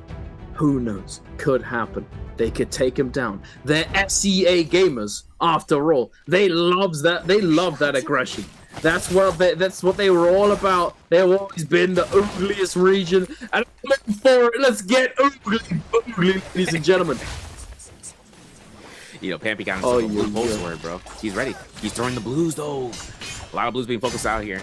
LMB comes out. Water gets thrown out here for a lot of blue focuses. One LMB to the next. Great sword action comes out, but we don't even get that. The F2 comes out to the recast, and Pampy still has this ultimate to think about. It's going to be coming up online in just a moment, and the great sword is common rarity, though. We're still chilling, but Fat Milk, he's going down. All of these teams are going to be realizing this team comp is going to be going down without a hitch. Pampy has ult. Is he going to invest it? Yes, he will. For a heal back, he only even get 1 strike. The Syra gets the F1 to the sky. Pampy goes right back in to defend his teammate, and it's looking a little bit hot in this area at Grizzly. It's looking pretty spicy. Dives in. Ibin gets the follow-up, gets that pulse sword RMB. Diving in, we're good. We get 1. Can we find the res onto Fat Milk? Get up, buddy. You need to get back up. Are we gonna continue on? It looks as though they might be able to get this res. Nobody really seems to be contesting, but they're not really in position to do so. Instead, they've I think they're looking for further aggression. They're looking to potentially find some more kills, looking for that fade in third party onto these other teams who are close by. Pampy, it's as though he's in a bit of a dire spot. No armor, not much in the ways of healing. The parry comes through, but unfortunately not able to go for the follow-up, not able to reach him. Getting consolidated on by GG. ASE diving in, but trying to steal away the kill, but not able to do so. 330 does lock it down. Tessa ultimate does get committed. We do find one connection, but no considerable follow-up, unfortunately. But there's follow-up on that one. GG. LXM gets the R&B focus attack, but CXZ with the Viper ultimate combo breaker able to, not just completely explode. And then also denying any potential damage, any potential follow-up. Utilizing their Moonbane. Unfortunately, though, Wu Channel taking them to safety. Now moving on over, we've got JL, another team to watch this game, going head-to-head versus Wolves. Yeah, and this is rough right now. The teleporter hadn't been used. Junks has ultimate to cast out to mitigate any pressure. Level 2 swipe comes out here from Junks around the corner. He can get Vocal hit, but then the Volt ultimate confirms nothing for him. Oh man, the one slash comes out. He gets another one. And still worried, right? Because he can't save his teammates if they're fighting within the circle. He's got to walk through the barrier the entire time. He finds a level 2. Gets caught by the L1-2s from the Kurumi and doesn't get any heal back here. Healing guard is invested. We need to look at that portal, but instead we're looking for a reset. Junks, the chase down here is like, hey, read it like a book.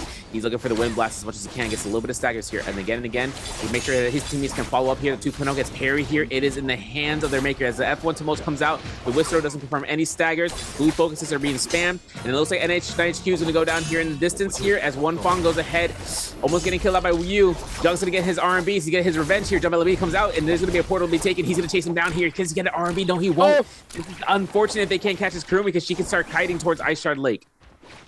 He's gonna try. Oh, wait a minute. Okay, my bad. I got you guys. All right, get up, slap it. Yeah, buddy. Yeah, Karumba. You ain't going nowhere. Junks, you ain't going nowhere. You ain't going nowhere. Wow. Right. 2-5-2-1. Fortunately, they were able to get that one elimination off spawn, but unfortunately, they all died for it. It was, it's unlucky. It could have been enormous, like we said before the game started, but AL seems to be the MVP team in the lead right now with 3 eliminations, 5-2-1 with 1, and Bowder with 2.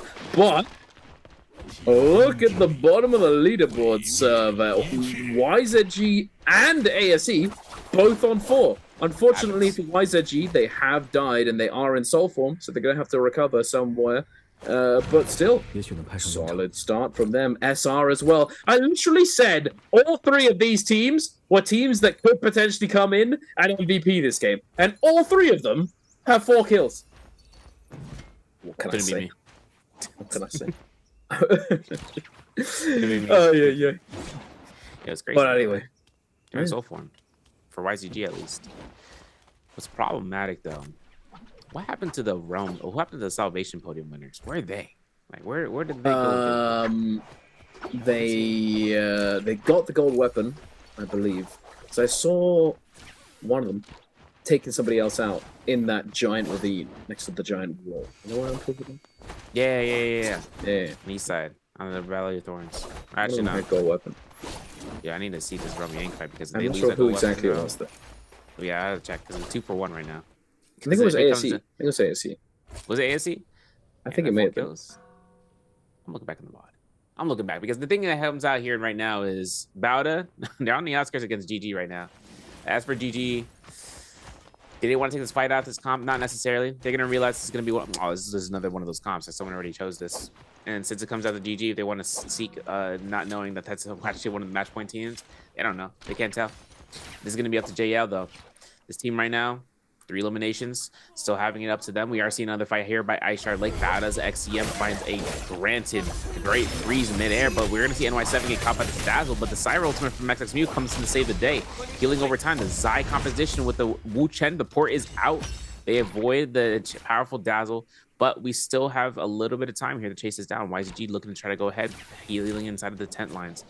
about to really just lost their line of sight on them. The bell has been struck by one of the members of Team YCG, so that way they can't get vision on them. And they have quite literally broken line of sight, and they can no longer figure out where they are at this point. Yeah, they have disappeared out of sight, out of mind. They do, okay, they catch up to them. But unfortunately, GG's managed to make their way over to that Forbidden Seal. The no alt zone, dropping it down, popping it. Enormous dome visible from miles away. Could be a dinner bell. Could draw some teams' attention. But I think most teams are going to continue looting up as we're in this lull period of the game. That early to mid transitionary phase where all of these teams will try and set up for their realms of Yang, do as much looting as they can. If they can't find decent armor, decent weapons to actually be able to go into Yang, we're going to see some of them posture up to go for those spirit wells, or potentially the cave, the stash, the treasure trove of goodies. But for the moment, yes, not all that much action. Bowder doing all the shopping, spending that money. Not sure on what exactly. Wait a second. XEM taking fire. JL spots him on that rage charging station. Just a little vibe check. Nothing much is going to be coming of it. The JL's much more interested in going into the realm of Yang, grabbing all of those pairs. Exactly what you want. Or not pairs. Are they pairs? Those sand? They are sand pairs. Yeah. Hey. Prickly pears, salax. Prickly pears, something pears, just fruit. That was it. Consumption. Consume. 5 a day, ladies and gentlemen. 5 a day. They're eating tuna though. That's what Junks is eating right now. And you know what's crazy though? It's tough that they're fighting FTX right now, because that Eno Fairy Shen Guang comp is kind of rough right now, or at least to go to Hime with it.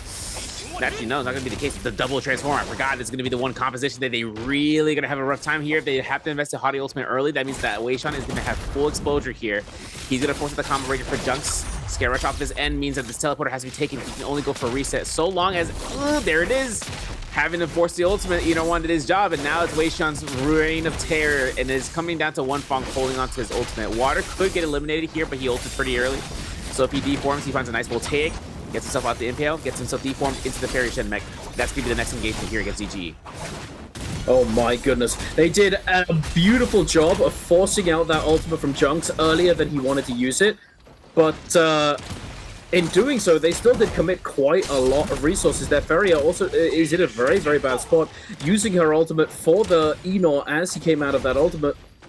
Now it's time for the Yushan, the general, the almighty general is coming out to play, looking for those slams. Feria still on the run, still kiting away, has that fan, gonna be sending out that RMB focus attack, having taken down even lower, a little bit more chip, going for the musket shot, boom, boom, boom, can we find it? Yeah!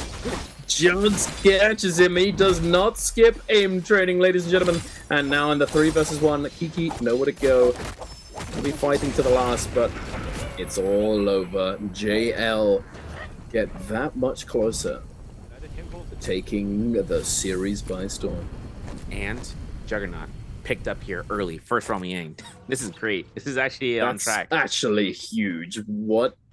So this is going to be JL's opportunity right now. Once they leave this Yang portal, they're going to head towards east. The Ice Shard has like 14 tier battle win there. Realm Yang as well. They're at 5 eliminations.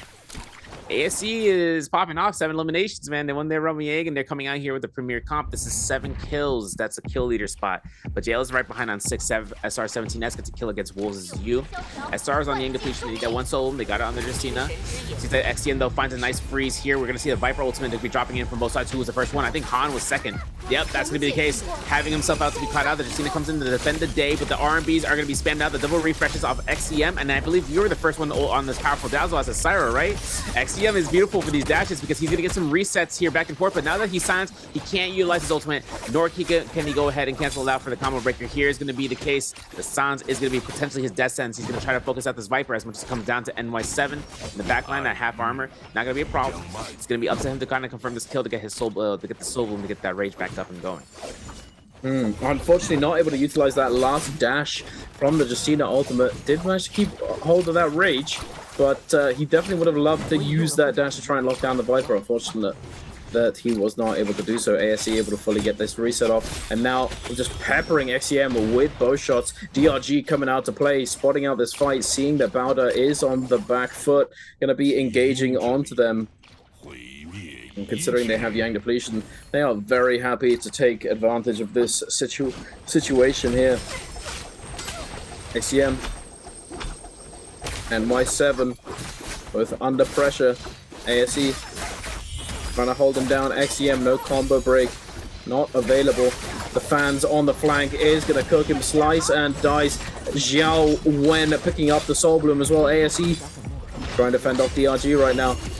And Y7, last man standing for Bowder, is going to go down, but they have that Vermilion Bird's Might. They're not down just yet. Kakaishi, I'm not sure if he was able to pick up that Bloom or not, but Xiao Wen is coming online with that Justina ultimate. Han going to be pulling out the Viper ult as well. XLU, unfortunately, not able to iframe that stun, and he goes down. Rough Soul Bloom pickup here. Kakax is going to go ahead and keep this thing going, but look at this. ASC is up to 11 eliminations after this next kill on that Yodohime. He's going to have to back off here. The Vermilions is already expired, and guess what? Battle's around here. They knew it. They saw it. They saw the opportunity, and they're taking it. They are taking care of the remaining members here and pick up these eliminations as Bowder's XCM finds it out towards Dongqing to try to make his move. The dash doesn't confirm. He gets caught in the whip sword. Okay, we have another dash though. Look at Dongqing looking for the dash. Ain't gonna get it. Even the kill in that. It's gonna be coming through here. Bowder's though. He is in his 1v2 or 2v1 against last remaining member of DRG Kakaxi. Blistering Edge. I've seen it. Here dash comes out. The Kunai comes out. He gets sent in here with a V1, but that NY7 has so much mitigation in the zone as well that he won't have a problem here. As long as Kakaxi teleports, he does it right. He finds it. He's going to kill off NY7. That Soul Bloom is going to be a mile away, and that's eliminations. DRG out of the count. That is it. That is going to be up to this res in the zone. Not going to be too crazy until Weekend's escalation kicks in a couple of seconds. It looks like distance-wise, we are a bit away, but we shouldn't have a problem here. Once they full reset, Battle can be able to get themselves back in, so long as they got resources when they head back into the circle. OA and the outskirts, though, JL taking their own fights, it seems like, at 8 eliminations. Still going to be not the kill leaders, as ASC still having 10 on the board. So whether or not JL can just start rushing down here for that second round game, it's going to be spawning in about a minute or 2 minutes, I should say. Yeah, no, but this game is rather explosive. No, we've got a lot of kills on the board. Just every single team popping off right now, which although JL 521 and Bowder are all in a pretty good spot, solid position to actually secure that MVP, there's a lot of teams who are able to contest them right here. You know, you've got ASE who are upwards of 10. OA picking up more kills right there in the kill feed. We see them taking down a member of FPX and then taking down a member of OUG as well. But this is where it matters, ladies and gentlemen. 521 versus JL. Mirror matchup. No significant Jades. I mean, they've got all the Jade slots, but nothing too spicy just yet. Junks flies to the sky, dropping down, looking for the opening. Double parry attempt. Not able to parry the third. Going for that quick heal. One Feng. Going for the cover. Fat Milk in his sights. Dropping down on top of him. Hardy ultimate does get invested. The cube is available. Pampy gets uppercutted raw off of that parry punish, but very nicely done, forcing out one of those cube utilizations. CXJ trying to find him. Following it up. Nice parry coming in. Hardy gets demeched, forced to use that cube. Fat Milk looking for the scale rush. Coming in for the peel. Does lose armor, forced to use the cube as well. Junks pulling the trigger on the ultimate. Finds the zipping. Can we get the peel? Can we lock one of these players down? Island Guard does get popped. Still has 3 dashes left to his name. A lot of health to play with. He's sending it out. One more slash, and there it is. Pampy, very low HP. Not looking too good. Numbers disadvantage. We do find a parry, but no follow-up. The jump LMB from the fist blade is not going to allow for anything. And there you have it, ladies and gentlemen. JL are going to be able to take down 521. I mean, I say it a little funny, but it's a formality at this point. Ibin, nowhere to go. He's going to try his best, but JL... there you have it. Going about it even further. Battle won their Rumyang, Soul Slash, Hong Sword picked up here. Soothing Boon as well. This is great resource management that we got, man. JL getting the eliminations to Junks means this Juggernaut is looking pretty good. Looks like we're stacking it up. As for it comes down to it, I can't even look at it. Let me see that. So yeah, thanks. It's gonna be level 2 Juggernaut. They got money on the board. They got a lot to think about. Commonly thought to get the gold armor. If not, they have to think about for the next armor reset or even for any Soul Jays of Destiny. You know, that kind of comes out a lot of the times. Bowder though, winning the Rumyang against, if I'm not mistaken, against ASC. This is good too because ASC is one of those, you know, triple threat comps. Let's look at the replay, please. I need to see how this one ended up here. Silence is good on towards the Syra. Jump LMB doesn't confirm off of that. That's okay. We still have our own Syra ultimate. Since she is silenced, we just need to hold her down. Yeah, jump LMB extended her. She couldn't do anything. She couldn't sit down. There's going to be no chance for ASC to come out after that. That's it. But this fight did last for a while. You know how this fight kind of let it down? It must have been because of just, you know, since Han kind of has his Viper ultimate to come up here, not so immediate. But he does get caught out here, no stun at all. Allowing for Bowder NY7 to kind of look towards this as a drop-in situation. Finds a nice aerial dash. Could even go for a 2 point down. B, and that's gonna be elimination number 2. And then getting himself out here, Xiaowen apparently puts himself out to works, but that was it. That was the elimination. That's Bowder's victory. This is 10 kills for Bowder right now. They're at the double-digit mark, right? And ASC, they are the double digits as well. It's just a matter of finding the next opponents. Fight 2-1. Only one of the 3 match point teams, but losing that Rumyang definitely put a stoppage on their progress. They're going to go over by the trenches, back where we first saw those first fights happen. They're going to be on this outskirt to see if any of the teams are arriving to this as well. As you can see, ASC are thinking the exact same thing, but they saw possibly a different direction that they're heading to. I'm surprised that ASC turned away here. They definitely could have gone for it. Oh, wait a minute. Oh, we parried a gold weapon. All right, not too bad, not too shabby. Very nice. Here, take denying this. a gold weapon. Thanks. Hey, I got a present for you, buddy. Oh, what you got? Hey, thanks. I need a first aid kit. Thanks. Thanks, buddy. But yeah, I have to say, ASE, that was rough. I mean, missed on the blue armor, and then getting caught. No combo break availability. He just got absolutely cooked. He got fully juggled into oblivion. Bowder, really, really nicely done. I mean, to be fair to ASE, Bowder was far more stacked, for sure. You know, they had, instead of a gold armor, instead of a blue armor, they had a gold armor. Right? It was a pretty significant difference right there. But the execution was there from ASE. They definitely from Bowder. Sorry, they deserved, you know, they deserved that win. They caught that Syra unawares. They created that opportunity. Absolutely huge. Speaking of, it's as though they found themselves a 5-2-1. But are we doing happy hops, or are we looking to engage? They realize it, right? It's one of the variations of this comp selection. There can't be more than 2, and at least 1. Make its mark in the final phase. They don't know, right? That's the biggest thing, because the character comp could be chosen once and they might not even be banned. At least like all 3 characters are chosen once. But the moment that those characters are chosen twice, they would have noticed it in the pick bans. Now, character chosen once, no bans. That means in that character most likely has been chosen out here by one of the final phase teams, so they know that. They know it's one of the match point teams. Hippity hops have to be made here, at least to kind of keep fight 2-1 here in the fights. As for JL, though, they are so stacked beyond belief. It wouldn't make sense in taking the fight right now. They know that they have to work out to end game. And their Jays, even though they're not too crazy, right? Juggernaut, they have that tuna from TXJ, and that Soul Slash could come in handy later on. The Hong Sword, though, transitions into that. We are going to see a Merciless Havoc, though, in Y7's hand, and he's also going to have himself out that tuna. And as for the arrow dash that we saw earlier, the Sin Cleaver is going to be on towards XEM as CGC. I'm not sure it's going to be having value, but I'm hoping to see, because now it's going to be the engagement time. ASC is going to be the distance, you know? They're tingling out their fingers, bro. They got that sauce.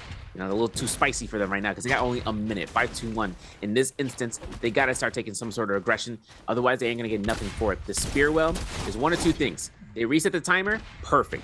If they reset the timer and it comes down to the 4 minutes, any personnel that they get eliminated, they will be eliminated completely. There is no yes or no's. They are gone. They can't get a passive res here. And this is going to be the full denial from GG CJS as he saves himself to the sky with a drop down with the snare.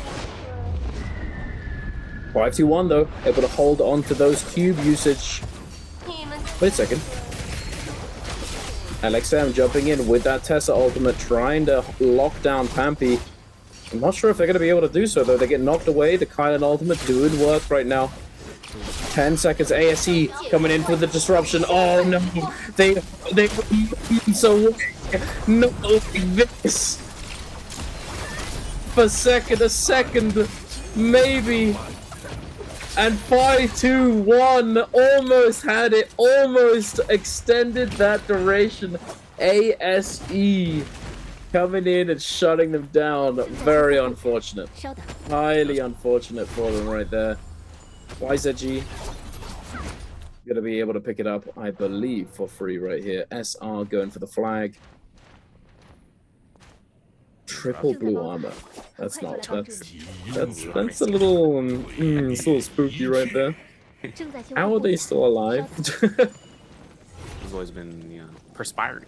You know it's crazy, ASC. So the only way you can get rid of Yang depletion, rather than kills and all that, is, and then the captured flag, is by picking up the Yang Spirit Well. And ASC got free low on that end, man. They literally had nothing to worry about. Picked up the Yang Spirit Well. Everyone got cleansed of that Yang depletion on the team as a result. So now it's up to JL on that Yang depletion timer, as well as looking at GG.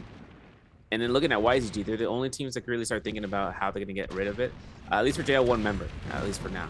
But towards this end, final 7 minutes, we still got one more Spirit Well to think about. And we're seeing this aggression coming from YZG to kind of posture out towards GG. I can see the storm. I can see the little pellets of firestorm coming through here, man. It's getting flashbacks. This is up to now for JL, though.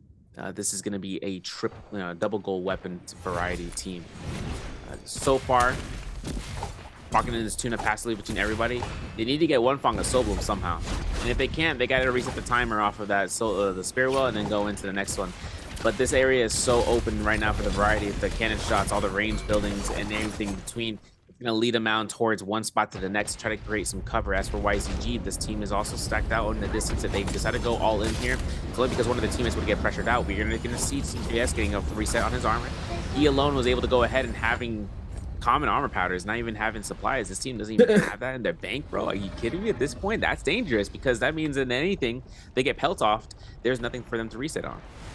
Yeah, they're gonna have to hope they can loot a body that either they take down a player and are able to loot up from that body, or they can come in and snipe some resources away from somebody else's kill, somebody else's elimination.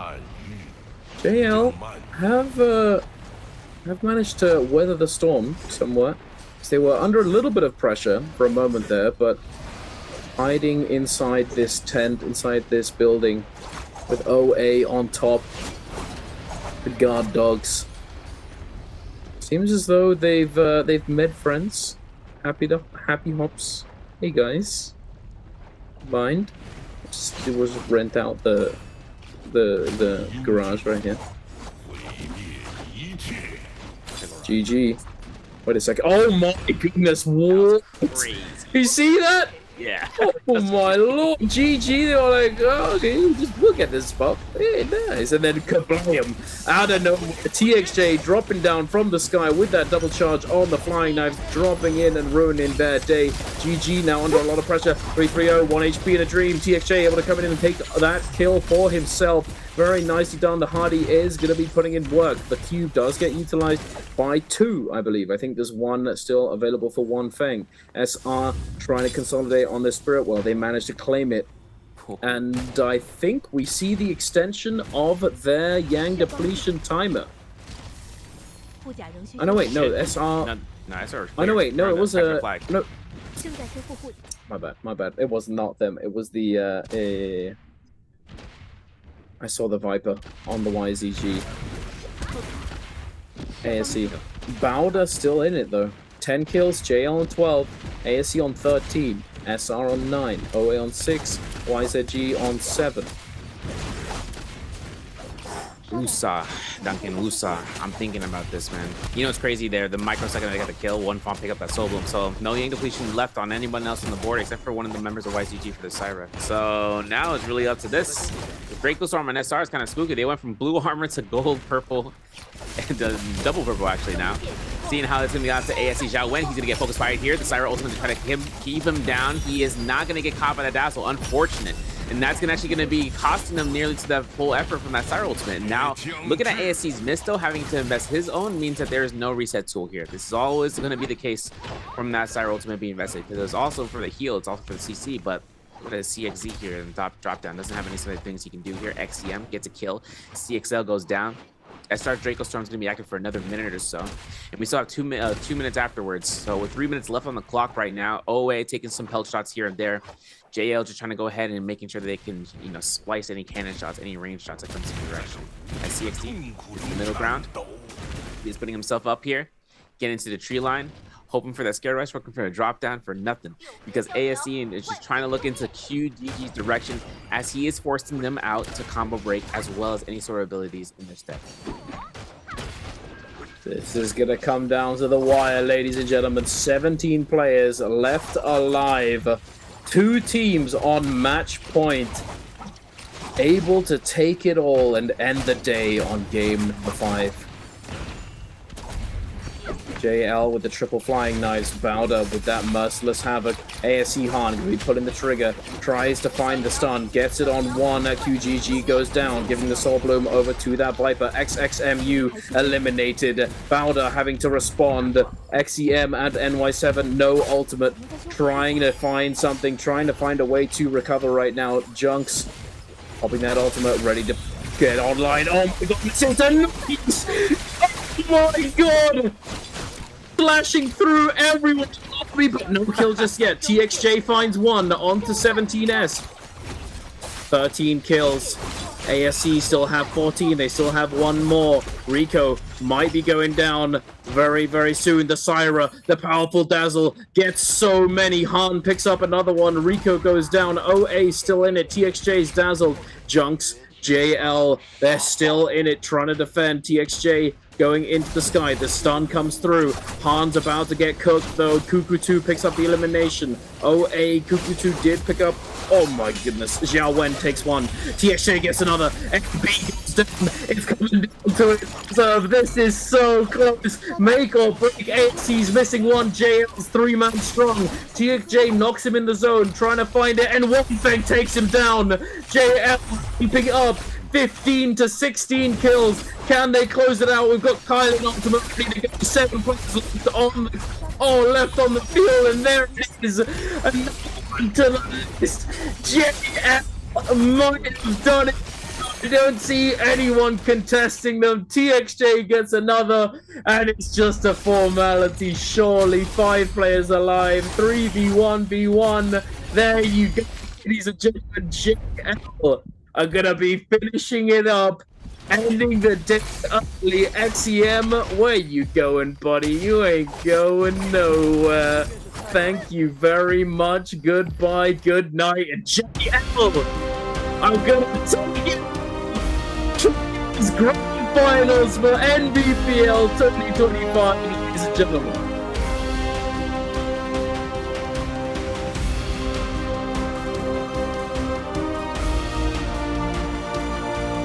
翻过最高的山，越过最长的河。2025 After the NBPL mountain, 秋季 and 赛 finally we 3排 will get 总 our 冠军， grand 恭 final 喜 championship, Go Air！ which is Team JL. 有请 Congratulations! Go Air 的选手来到我们的舞台中 Congratulations, you 央， guys get the 捧起属于他们的最高荣耀的 Split 冠军 our 烛龙奖杯。 championship of Charles Game. 同样，请上教练员 box。哇，今天的比赛再次为我们上演了一 Now 场 it's time 又一 to 场精彩的 welcome 对 to 决 the。center of 来， stage.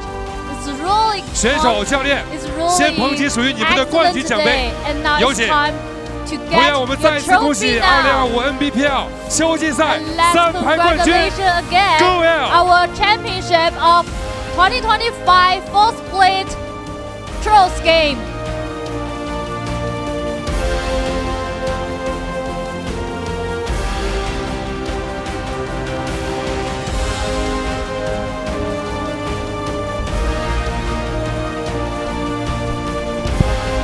经历了漫长的等待，最终 GoL 战队捧起了属于他们的大赛的首个 Finally 冠军 to 奖杯。 the game 此时此刻可以看到， and 其实 now 教练 Box 已 finally 经 get the 露出了他激动的泪水。同样，我相信此时此刻，每一位身披 GoL 战袍的选手都有话想说。首先问一下 T 神潘旭杰，此时此刻最想对支持你的粉丝说什么？ 一直支持我们嘛，因为确实很多像那些网络上一些不好的话嘛，所以经常就是我们的工作，但是我们粉丝也是无条件的赞助我们，也很感谢通少对我们一直的支持，队友也一直很努力的训练，boss 也每天在那里帮我们找问题啊、复盘之类的，就只能说这冠军真的是大家一起努力的了嘛，粉丝也在努力帮我们去维护这些形象，因为确实我也不是很理解就是一些人。 好的，那么我相信啊，不被外界的言论所打扰，一直坚持做自己，像永劫教科书般的谭旭杰，证明了自己加入 GoL 战队，做到了他兑现的承诺。俊贤，那俊贤的话，其实在也是整个秋季赛加入到这个队伍当中，那跟自己的兄弟们有什么话想说？我也不知道说什么。 那其实拿下这个冠军，此时此刻最想说的是什么？谢谢我的队友吧，天天陪我一起加油，鼓励我，帮我找东西。感谢队友。接下来来到晚风身边，作为整个 GoL 的团队基石，一直以来也是经历了起起伏伏，经历了很多的磨难。像刚才 T 神所说，也扛住了外界的压力。那此时此刻。 最想对支持你们的粉丝朋友们说什么？谢谢粉丝们一直的支持，这次没有遗憾了。其实拿下了整个 GoL 战队的首个大赛冠军，我觉得只是可能对于这支 GoL 来说，暂时拿下了阶段性的荣耀。更高的目标，我们还是要问一下我们的教练员 Box。其实 Box 一直以来也是扛着非常重的压力。 有没有释怀一点？松了一口气吧，真的。但是这口气也不能完全松吧，因为我们今年年底还有一个更大的目标，世界杯冠军。同样，我们也让整支 GoL 战队先平复一下他们的这个情绪。那同样，我们接下来将会进入到本次秋决3排的最高荣耀时刻，有请我们的礼仪小姐送上属于3排的最高荣耀的冠军卷轴以及冠军烛龙印。 有请。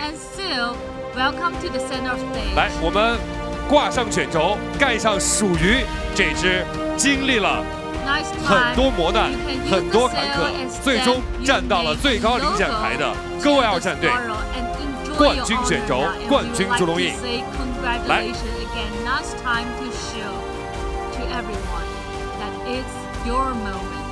一起展示，一起盖吧。来，T 神。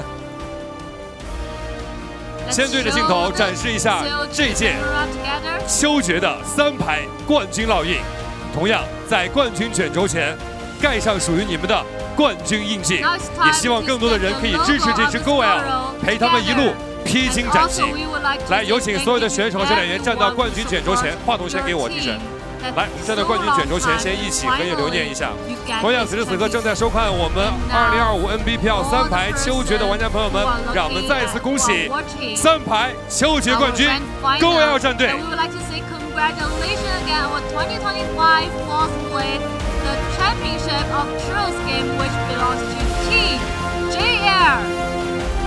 同样，每一次3排的整个的总决赛。 都将会有属于他们的荣耀的奖牌，以及最终 FMVP 的诞生。接下来，请出本场的见证荣耀的嘉宾，让我们有请永劫无间赛事负责人侯爵先生，有请。Now it's time to welcome a responsible person for NARAKA BLADEPOINT event, which is Mr. Hou Jue.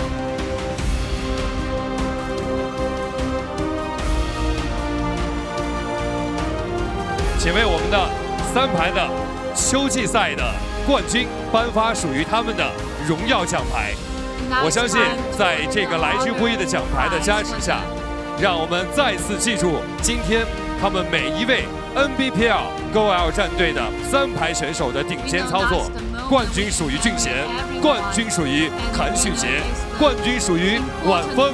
冠军同样属于教练员 Boss。有请我们的颁奖嘉宾和我们的3排冠军共同看一下前方，让我们用镜头记录下这值得纪念的时刻。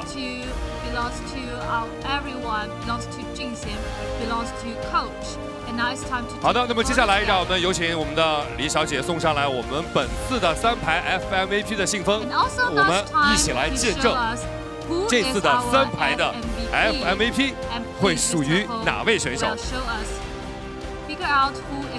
永劫无间职业联赛2025秋季赛总决赛3排 FMVP 属于 GoL 谭旭杰。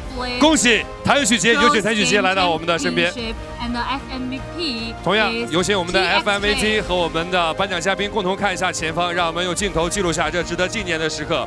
我相信 FMVP 只是暂时的，今天每一位参与到这次秋决的每一支队伍的选手，都是属于粉丝心中的 MVP。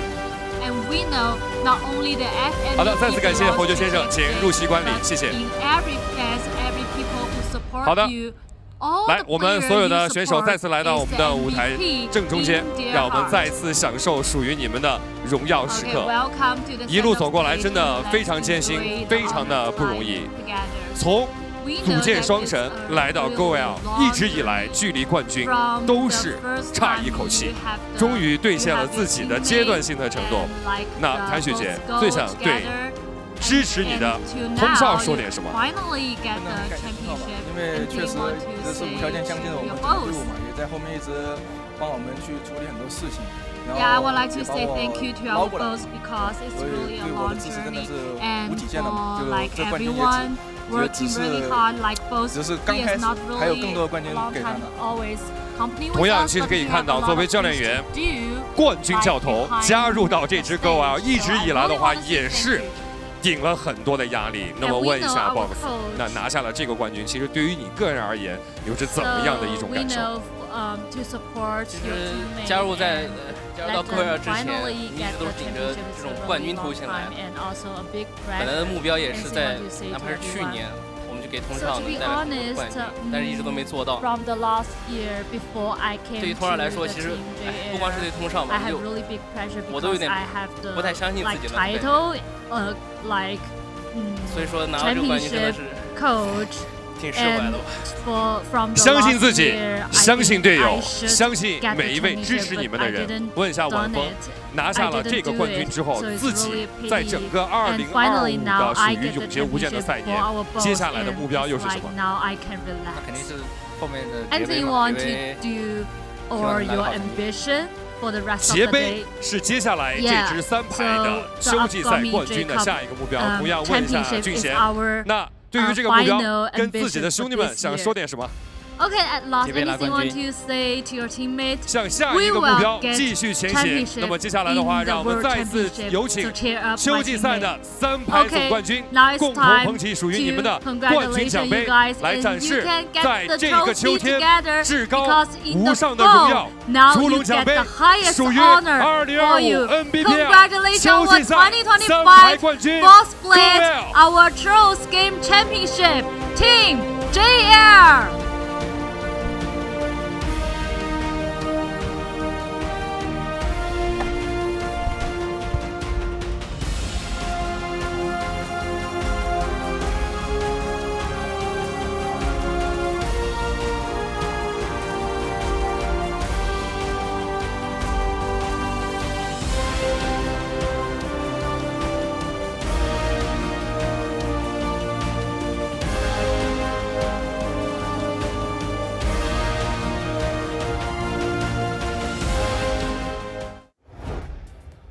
That's it.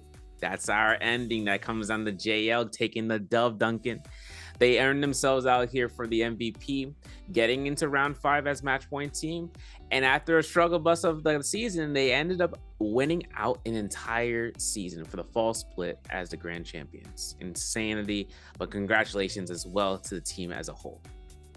Oh, absolutely. I mean, I was saying it, JL, they could manage it. It was definitely pretty close though. You know, Bowder was in there. 5-2-1 unfortunately didn't have the best game. You know, they went for a really you know, a risky play, going for the aggressive off spawn, not going for a scaling route, not going for a timing attack, just getting in there. And it didn't go well for them, you know, it didn't pay off, but that, you know, that's how it goes, you know.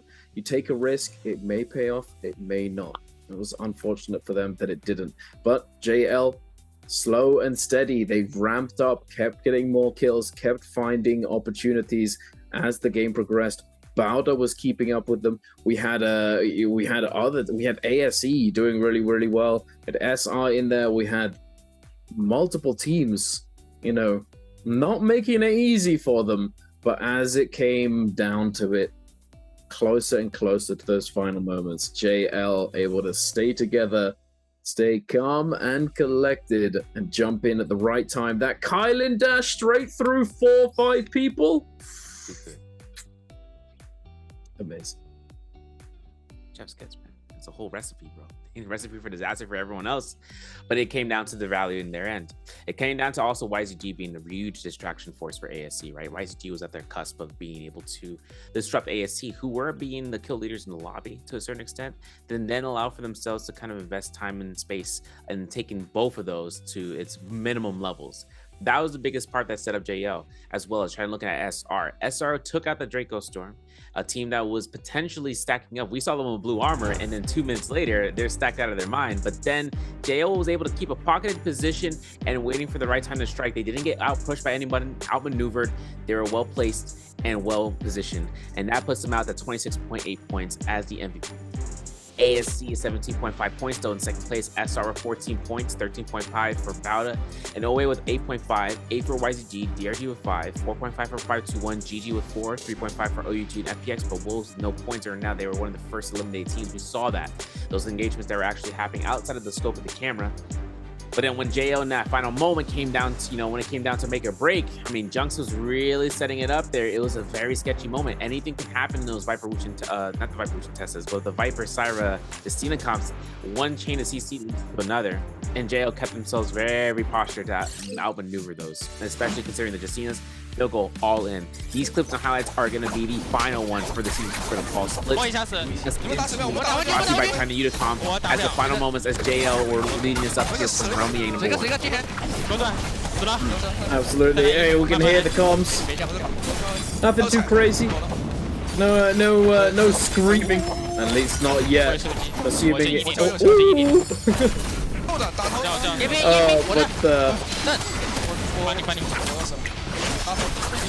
It's not hectic.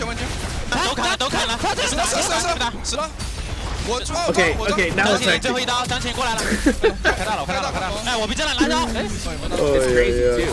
Because this fight was with 5-2-1, and it was like you said, like their first off drop fight wasn't so hot, but then it takes the second round with Yang as a ditch effort against stacked teams, against potential teams that are like on the point that have already won the first round. That was rough. Okay. But then this is that time when they start yelling. They got the final kills. They're like last remaining teammates are counting their kills. They're like, wait, we are MVP in this. There's no way. Yeah, there was the final person to take them out. And these call-outs are going to be necessary because this is going to be that realization moment, right? When they go down to 4, last top 2, and see the last remaining player. At any which point, they just make sure that once Justina was out to go, she was the last one to go through. They don't celebrate just yet. Till the last breath is taken from her. Here comes the cheers. And the one cuts out. They peaked the game. You know, well, you can see TXJ's reaction right there. Yeah. You know, usually he's very stoic and he doesn't like show too much. But right there, hands in the air, sky, reaching for the skies. He was overjoyed. Hey, rightly so. But here you are with the total standings of all 5 of the games we've had today. And 88.5. Cooking. Absolute chefs. JL putting in work. Game 4, 17.2. Games 1 to 3, 44.5. That's why they're the GOATs. That's why they're the GOATs. And hey, there you have it. TXJ, kill leader. For sure. FMVP, most kills in the lobby, and most damage. Too far. Need I say more? Need I say more? Yeah, one Fong. And this is the crazy thing, right? 2 of the 3 teammates able to be on the leaderboard. Second place given to One Fong with 23 kills and 70k damage. 17S from SR did more damage, made as many kills, nary amount, but still having 2 members of the same team. Oh wait, no, you're right. Yeah. This means that One Fong was the second most valuable player inside of the game today. A little bit more damage here and there. Still had more kills 4 more than 17S on that fire position. So TXJ though getting those kills means that this man, he is the one above all, right? At this point, at least to kind of come out here for the grand fall split or for everything that's Bloody Honor, this is another 30,000 yuan in his hands. So stacking that up, he is going to be going ahead, investing that trust fund. I'll stop. I know this is going to come down to the stakes of, you know, where this team is the second team, where Verse had won both seasons between spring and fall split. JL will take that second spot for Jacob qualifiers under the regard of winning it out. And then on top of that, putting them up against with ASC, who had previously won. But this is going to be the overall as the FMVP for JLTXJ. The general. I find it quite funny how it's just the TXJ show right here. We've just had like 3-4 graphics, all with him being the focus. All of them, every single one. Gotta get him a lightsaber, bro. Pull him with the lightsaber. Finals most valuable player, rightly so, very well deserved. And then again, there you go. Once again, in the forefront. It's like a 90s sitcom, you know? He's like in the intro and the the tune's bopping. Love to see it. Oh yeah. Hey, I have to say, although it was such a good way to end it, like TXJ JL playing very, very well, beautiful NARAKA. It is a little bit of a shame that we didn't get to see a little bit more of what some of these teams are cooked up, because, you know, for the most part, the only, you know, outlier, the only new addition, so to speak, to the meta, you know, was the ACOS, the Tessa, and the Wuchen. We did see a little bit of something else. We saw the Tessa's eye coming through with the Wuchen in that final game, in game number 5. We saw a little bit more variation when it came to the cannibal composition, but other than that, not really all that much has changed.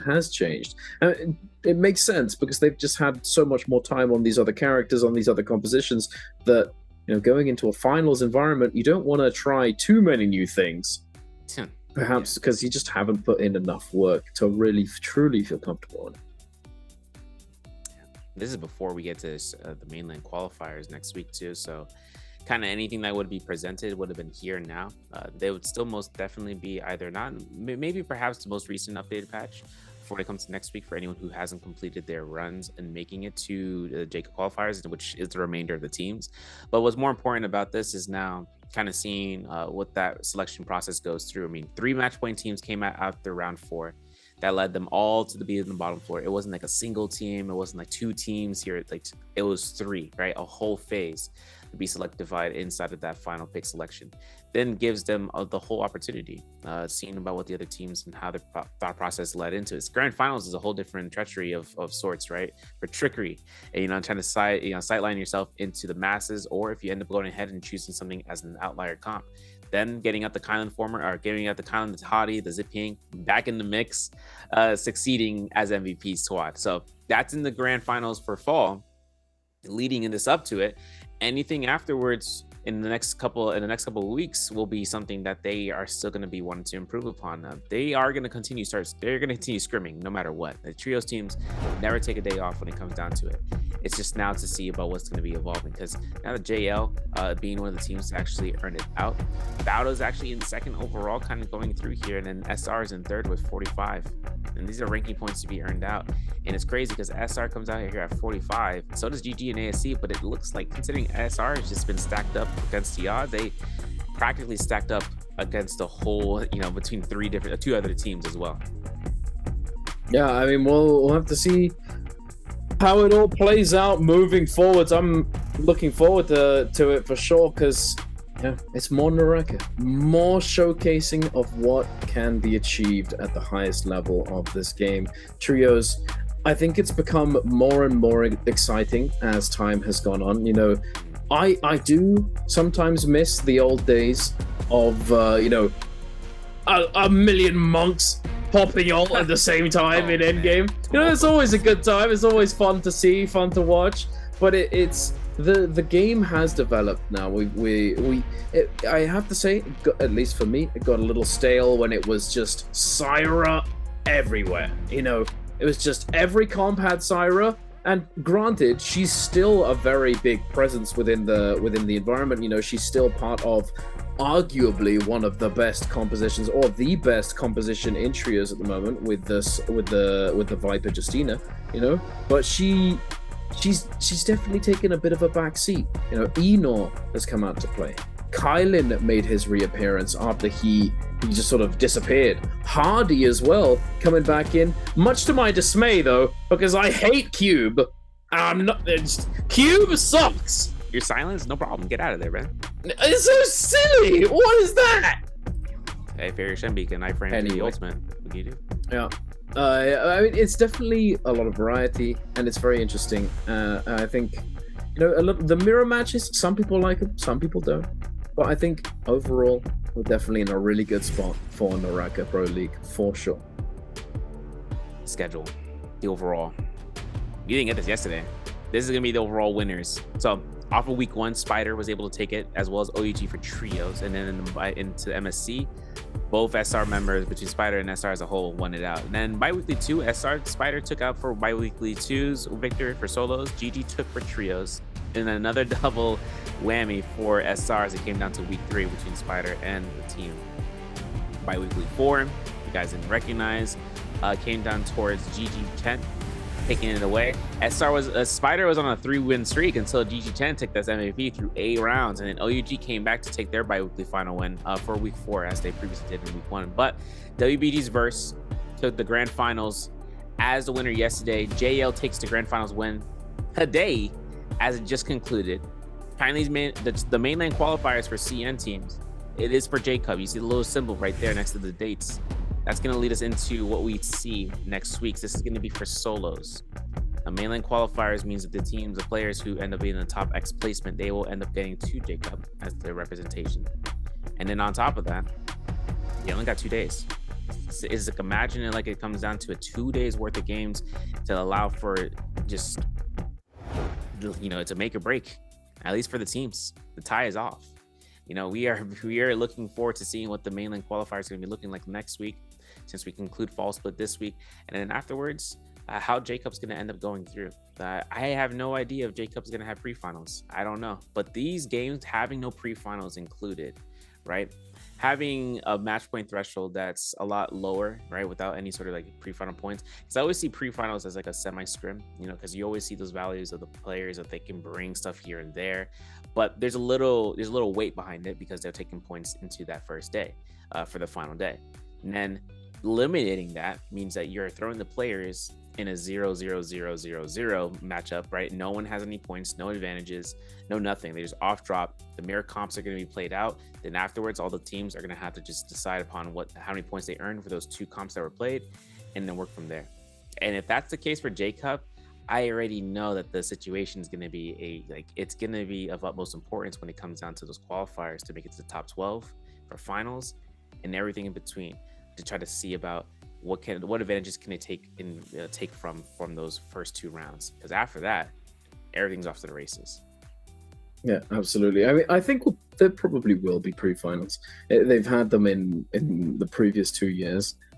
It's possible they simply do the qualifiers and then, you know, pre-post points get carried forward, but I reckon it's more likely that we'll have the pre-finals once again, and then leading into the grand finals for Jacob. But only time will tell. But not much time, because it's pretty much around the corner. You know, not too far away, and I think everyone's ready for it. Everyone's excited. I wonder if we're gonna be getting the new character before Jacob. Yes, we will. Is that gonna happen? He's next patch. It could. He's next patch. Yeah. I can't wait until see him. Man, because remember what Syra was You know, it's gonna be disruptive. Yeah. It's gonna be spicy. We love to see it. They love to do that though, for sure. You know, they've done it every year. You know, last year it was Syra. Oh wait.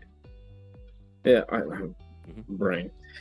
We have had so many. We had the Hardy coming in 2023. You know, it was very disruptive. And Syra coming in 2024. It's just like it changes so much, and it throws a spanner into the works. Who can adjust first? Who can make the changes? Who can figure things out earliest and take advantage of it? Which I think is cool. I think it's good because as a competitor, as a pro player, you have to be able to adapt. You have to be able to learn and quickly, you know, change the way you play, change the way you think about the game, whatever it may be, wherever that leads you.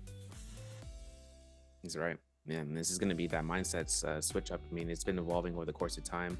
Back when we had mono comps, I mean, just one team being run out, we're going to be going ahead and seeing about what's going to be coming up next into the end of this year. But for you guys at home, this is going to be the end of the show. It's been a pleasure casting out for the rest of the season, being able to go ahead and finalize it out with Dunkin' Donuts. My name is Severio. We'll see you guys until next time. Stay safe and game on.